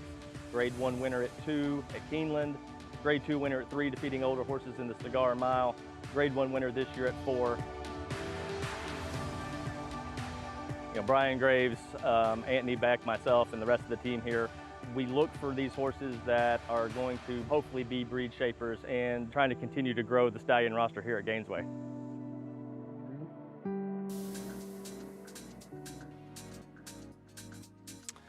Program brought to you in part by Gainesway. Power, passion, performance, Gainesway Farm. So we get set for this nightcap coming up, mile and a 16th on the outer turf. Starter optional claiming field going to break. We showed you Enlighten, the 11, Tom Morley barn off the claim. And then this horse here, Steadfast Resolve, George Weaver. What a tremendous summer he had at Saratoga. And this horse coming out of some tough groups. He was in a mile and 3/8 race last time out. Navy Seal won an allowance optional 80 next start at Kentucky Downs with a 89 buyer. The horse who was second in there came back and ran a good effort as well. Better lucky than good. Had a good performance out. It was a really productive heat. Let's go to Maggie for more. And Steadfast Resolve, number 4, is one of those strange horses that I've never covered any of his races, so I don't have any notes on him. But I will say this, I know what George Weaver's horses usually tend to look like. You know, when you become very familiar with trainers and how they send their horses over and looking, you kind of build that standard in your head. And when it comes to Steadfast Resolve, he doesn't fit the normal George Weaver bill. George Weaver's horses are really robust types. They tend to carry a lot of weight and conditioning. Their coat's always resplendent, and he's just not. It's just him, I would say, which isn't necessarily typical of his sire line either. Not this time tend to be short and compact types. He is so narrow. I mean, his front legs are so close together. And so that's why I think they've tried to experiment with taking him on these longer distances, mile and 3/8, mile and a half. But at the end of the day, his wins have come at a mile and a 16th and a mile and an 1/8, and he'll get that mile and a 16th today. He's not my type of horse, just doesn't carry much weight, but I can understand people liking him due to the class relief that he does receive. Now, moving on to one that's moving up in class, and that's number 8, Right to Win for Chad Brown. And look, he's gotten away with winning a maiden 50 and a 35, and now he's going to protect him. And so maybe I don't love the fact that they were willing to get rid of him in his last 2 and nobody bit. But I can say that while I wasn't in the paddock for those 2 races, which resulted in wins, he's done very well since I last saw him, and he's filled out. He is stronger as an individual. How does he class up against this field? I'm not so sure, but he does make a much more favorable impression on me physically than what he has in the past. So he could very well be heading in the right direction, Greg. 9-2. Thank you, Maggie. On Right to Win, who's trying to win 3 in a row, but a much tougher group that he'll be dealing with today. But it's the Chad Brown barn. This one, the favorite, though, Enlighten. It's Maggie's husband, Tom Morley. Just claimed this one last time out, just missed by a nose, and has, compared to this field, it's one of the fastest races of anyone in here, deserving favorite. By far. The 11 should be favored in here and is the horse to beat. The only worry would be the outside slot here, but you got hopefully plenty of time to get on over. But this colt by City of Light just missed, and actually kind of was in front and then wasn't in front at the wire. Just got one of the bad beat, but you're right. There's like 3 or 4 races to go to that would beat this field. 2-1 was much further back last time, and that's not really this one's MO. It could be a lot closer. Yeah, this horse is I mean, if you look, they went 110 for the 6 furlongs, but you look at the Gulfstream races this horse had, Was chasing 109. Now, I know it's a faster turf course at Gulfstream, but this horse has run some fast numbers. And the other race at Aqueduct this horse did run was good, lost by a nose. Almost broke his maiden that day. And I realized they were flying in that race last I know, time. they were flying. I don't envision anywhere near that kind of pace today. No, I don't think so. I don't think so. I think they'll go a little bit slower today. You see, there's War Officer getting a little, Dylan Davis getting a little instructions. There's the 8, Right to Win. Where'd you see this horse, Greg? Honestly, it's Chad Brown, so I never want to leave Chad Brown out in the turf race, but I just thought he was a little behind some of the others in this spot, and he'd need to step forward. I didn't see it. But, again, never count out this barn. On a roll right now, too, and we'll try and win his 3rd in a row. Yeah, I think that Chad has placed this horse in the right spot. The $35,000, now we're here where we're at because this horse has won 2 in a row. So, yeah, it deserves a little bit of a promotion. I think there's still a little bit more left there. I thought won nicely, but against weaker. Yeah. 9-2 right now. Maggie liked the way that he looked. So maybe just doing really good right now as we take a look at the 1 War Officer. Huge effort last start at a mile and 3/8. Yeah, claim from the Todd Pletcher barn to Linda Rice, and Dylan Davis will get aboard. Gets post 2, by the way. Funny Uncle, big price on the rail. Yeah, Lane Leslie will get aboard, getting back on the turf. Life and Light, Christian Mirage rides. Really good effort, 2 back. And this horse has got some decent effort. This horse is, I would not be surprised if the 3 at least hits the board here at 19-1. Here's Steadfast Resolve, 9-2 for George Weaver. Yeah, it's like one of the horses. And Javier Castellanos ridden this horse nicely before. Way too big a price on Sassy Princess, who's coming into her own, it seems like, right, of late. Yeah, she won last time out for the Brendan Walsh barn, and Amelia Green grabbed her. Heathguard, another one interesting at 14-1. I like this horse a little bit. It's just not a lot of wins in the column. Just for Luck with Junior Alvarado. A horse that does leave a lot to be desired with the early pace is going to come from way out of it. Here's Chad Brown's Right to Win, trying to win 3 in a row. One thing about him is that he can sit in a good spot. I think that's what makes him dangerous. Flat on, Rudy Rodriguez barn. Speed, I guess, and getting on the turf for the 2nd time. And Enlighten, 2-1 favorite outside. First off, the claim Tom Morley. Just needs to conquer that outside post and is the one to beat in here and is bet accordingly. Ricardo Santana Jr.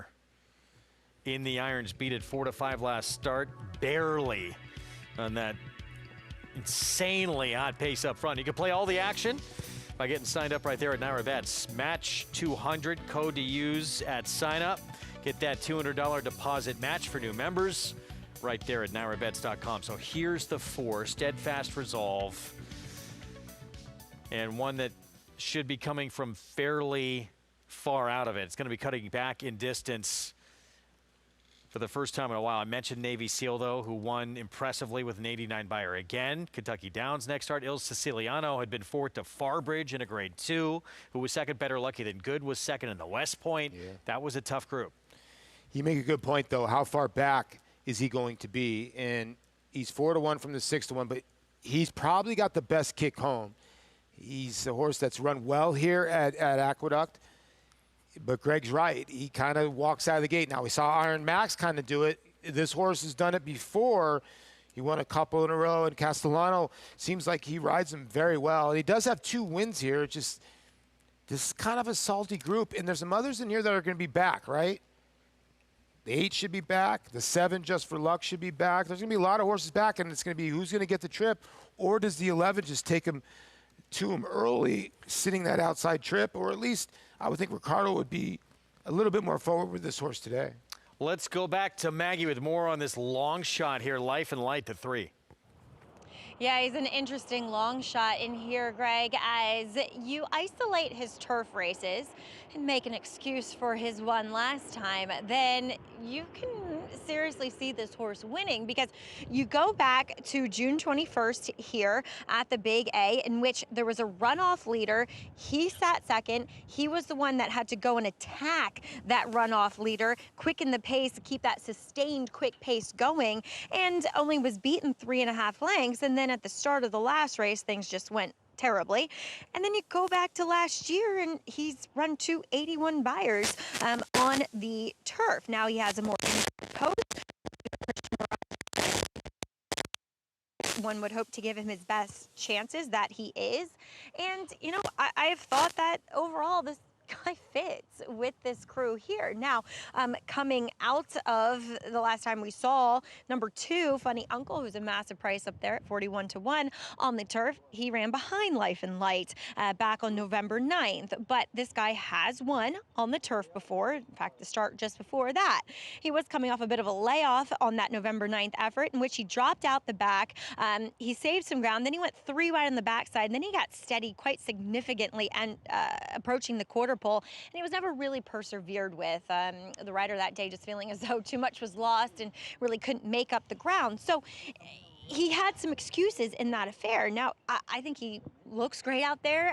Carlos Figueroa does a great job with the health and conditioning of his horses. They always are well turned out in that perspective. So if you can kind of find some things to like about his turf races, I think at a big price and having the opportunity to save as much ground as anybody out there, you could make some reasons to like Funny Uncle. Greg? Interesting race, some huge prices that definitely warrant a look. And, you know, Sassy Princess coming off that victory last time out off the claim. Amelia Green just ran a figure that it seems like, too, she's paired up numbers moving in the right direction. It's an interesting race. It is an interesting race because I thought this race was the 11 or anybody else. I really did. I thought it was so tough. You could make a case for a lot of different horses. Maggie and I kind of making a case a little bit for the 3, but I do think her husband, Tom's got the horse to beat in here, the 11. If that horse does not get the best of trips, I just think it's anybody else. There's the favorite. So, again, Santana Jr. for Tom Morley off the claim. A lot of big races. And put together back-to-back wins after breaking the maiden and getting that first win, first try against winners at Gulfstream to kick off the 4-year-old campaign. And then showed last time, obviously got a very hot pace to run into, but didn't have to be forward to win. We'll see what Ricardo does and if he's able to try and clear and get over, because not a ton of time to try and establish position, but there's not a ton of pace in here. There's not a ton of pace. There is a little bit, but I think Ricardo doesn't really need the lead. He's just got to get out of there and make sure he's not 3-4 wide and try to tuck in, because I think this horse obviously can pass horses. So he's a 9-5 favorite outside. You know, another one. We talked about steadfast resolve, some big races going longer distances. War Officer too. Mile 3/8 last time out. Huge effort. That's one of the fastest races anyone in this field has. Will he be as effective, the one we're talking about, cutting back in distance? That's the key, right? And this horse has shown cutting back in distance has helped before. We'll see what happens. There's so many different variables. There's going to be a lot of horses sitting in the back of this field. Who's going to fire? Pick 6 carryover. Been fairly formful up till now. See what happens in the last leg of this sequence on the first Friday of the meet here at Belmont at the Big A. Chris Griffin with the call. Right to win's gone in. Here's Steadfast Resolve. Flat On, moving forward. Flat On, Sassy Princess. Flat On, Ruben Silvera. Just a little reluctant here in behind the gate. Enlighten will be the last to load.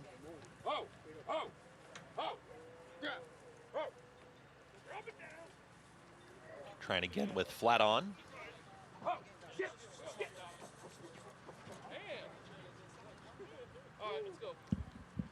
Flat On.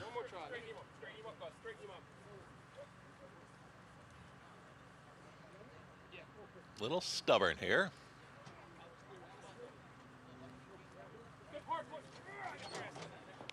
Assistant starters now get Flat On in the gate. Here's Enlighten, last to load. Close out this Friday afternoon program. Goes in, all set. And they're off. Good beginning for Life and Light, right out towards the front. From far outside, Enlighten is trying to cross over. now is sprinting towards the leader as Life and Light, and Enlighten will find good stalking position, is right there in second. At the rail comes Sassy Princess, a little tough to handle early and drifting out. That's going to be Flat On in the red cap. That's the leading four. They're followed by Right to Win. Manny Franco is just in behind them, is in fifth. They're followed by Just for Luck, who's now in sixth. Very well strung out here as they get set to work to the backstretch. Funny Uncle is going to be mid-pack. Towards the back end of the field comes Heathguard, who's in front of the two trailers. That's Steadfast Resolve and War Officer. 24.42 for that opening quarter mile. The long shot, Life and Light and Enlighten. These are the top two, with now a little Keen as Sassy Princess in behind, is right in behind these two leaders, wants to go. To the outside of that rival comes Flat On, still right there in fifth, comes Right to Win, and Franco patiently ridden. There's now 2.5 lengths in front of Just for Luck, who's trying to cut into the margin. They stack up in behind. Here comes Heathguard on the move, is right there with War Officer as they pick up the tempo up front. The two trailers, Funny Uncle and Steadfast Resolve. Still up front, Life and Light is trying to shake loose. Enlightened is now called upon for the effort. No move yet. Sassy Princess, Christopher Elliott trapped at the rail. Called upon here is Flat On, Right to Win, tips to the outside. Life and Light trying to take them all the way. Enlighten is trying to push on by and now asks the question, Right to Win. Just for Luck is rallying on towards the inside. It is still Life and Light still there. Enlighten is trying to push on by but still hasn't got there yet. And now here comes Right to Win late. It's Enlighten trying to put away Life and Light, who's very stubborn and battling back. Enlighten almost there. Enlighten gives Santana another one. Enlighten wins it over Life and Light. Right to Win, then a photo. That was Steadfast Resolve with Just for Luck in 1 minute 42.29 seconds. Enlighten is the favorite. The win at 8-5. Ricardo Santana Jr. with a big Friday afternoon and did his job from that outside post to get position early. He did a good job. He broke on top. The three broke on top with him. And if you watch the beginning of this race, Ricardo grabbed a hold immediately of the 11, said, I'll sit off the three here at 26-1. And we talked about the three, Life and Light. Maggie brought it up too as well. If you just look at those efforts on the turf, this horse belonged and hang on for second. This is two rides where Ricardo said, you know what? I'll decide the pace in here. You guys can go as slow as you want. I'll be able to outfinish that horse. And that was what he's able to do. Two very good rides on the turf today. Feels like Travers Day all over again when it was all favorites. Right? Yeah. Chalky, pick six carryover. But that spreads the money for many. It spreads the money, and for you guys that had the three, horse ran well. Christian Mirage put that horse right on the front end. And, you know, Right to Win kind of had everybody in their sights, but nobody was really making up any ground. That's what ends up happening when you have a ton of horses that kind of just break not well. And look at the two horses that were 1-2 around the racetrack, and they just ran around, and we used to call this like trained elephants. 11-3, 8-4. It's Enlighten. Tom Morley barn off the claim. See if this one got taken again, in for 40,000. Ricardo Santana Jr., multiple wins on this Friday card. And it's the 8-5 favorite to take this finale on this pick six carryover Friday afternoon. We'll be back.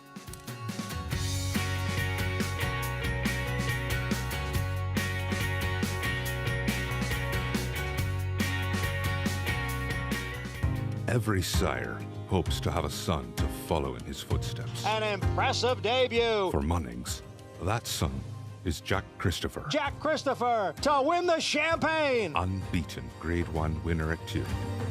Dual Grade 1 winner at 3. And he is pouring it on here. It is Jack Christopher winning the Grade 1 H. Allen Jerkins Memorial. Jack Christopher, standing at Coolmore, America.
Back on America's Day of the Races here on Fox Sports 2. 3-win Friday afternoon for that man right there, Ricardo Santana Jr. Had a terrific summer at Saratoga and continues to roll back downstate here. Wins first off the Claim Tom Morley barn with this horse as the favorite closes out this Friday card. Let's go to Maggie. As with many trainers, my husband at Keeneland, trying to find the future stars, but I'm here with the star, Ricardo Santana, and I thought, really adept ride. Getting him out of the gate, he broke well for you, and you just sat that nice stalking trip. Well, he's a nice horse. First, I need to say thank you to Mr. Tone and the owners, and all the team. They give me a great opportunity in this horse. He's a really sweet horse to ride. I breezed him a few times in the morning in Saratoga. He's a horse that he used to wait till you ask him to do something. And today I just was being patient with him, and he was much the best today. Well, thank you for that. But we were joking. I said you had a fan because one of the Aqueduct faithful yelling your name. You said, yeah, the race before, they didn't like me.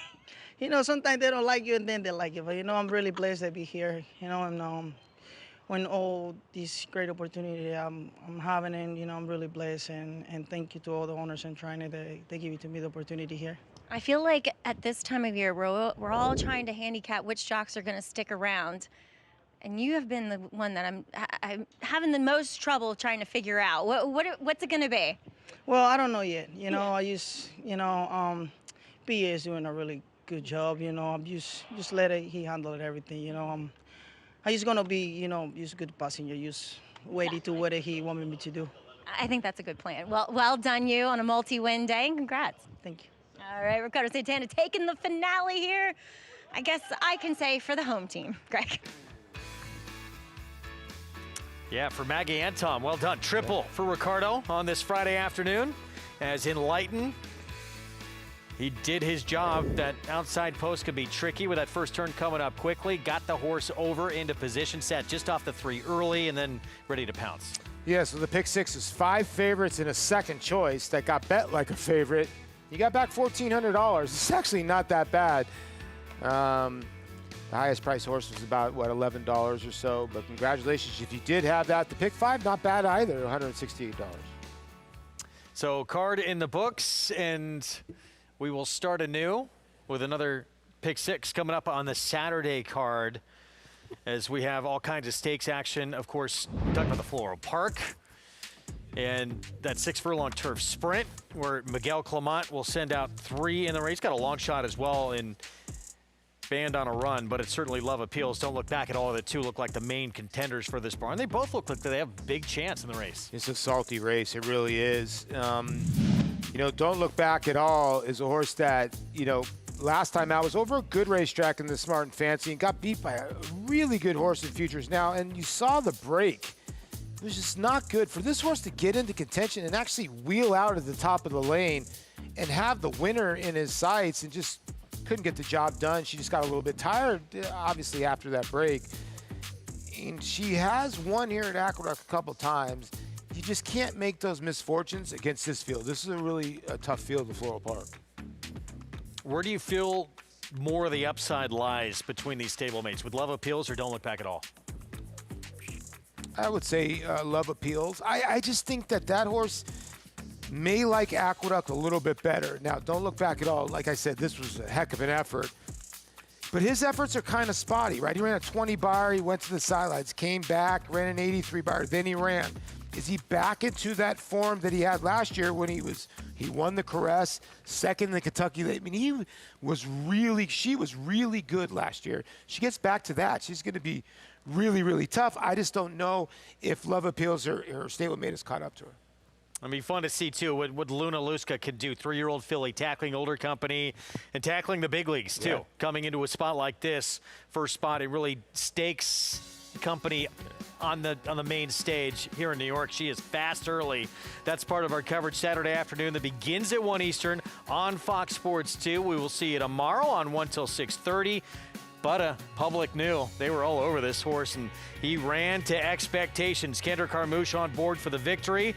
Iron Max, what a roll he is on. Walked out of the gate once again, dead last early, and then just swoops by to win his 3rd in a row.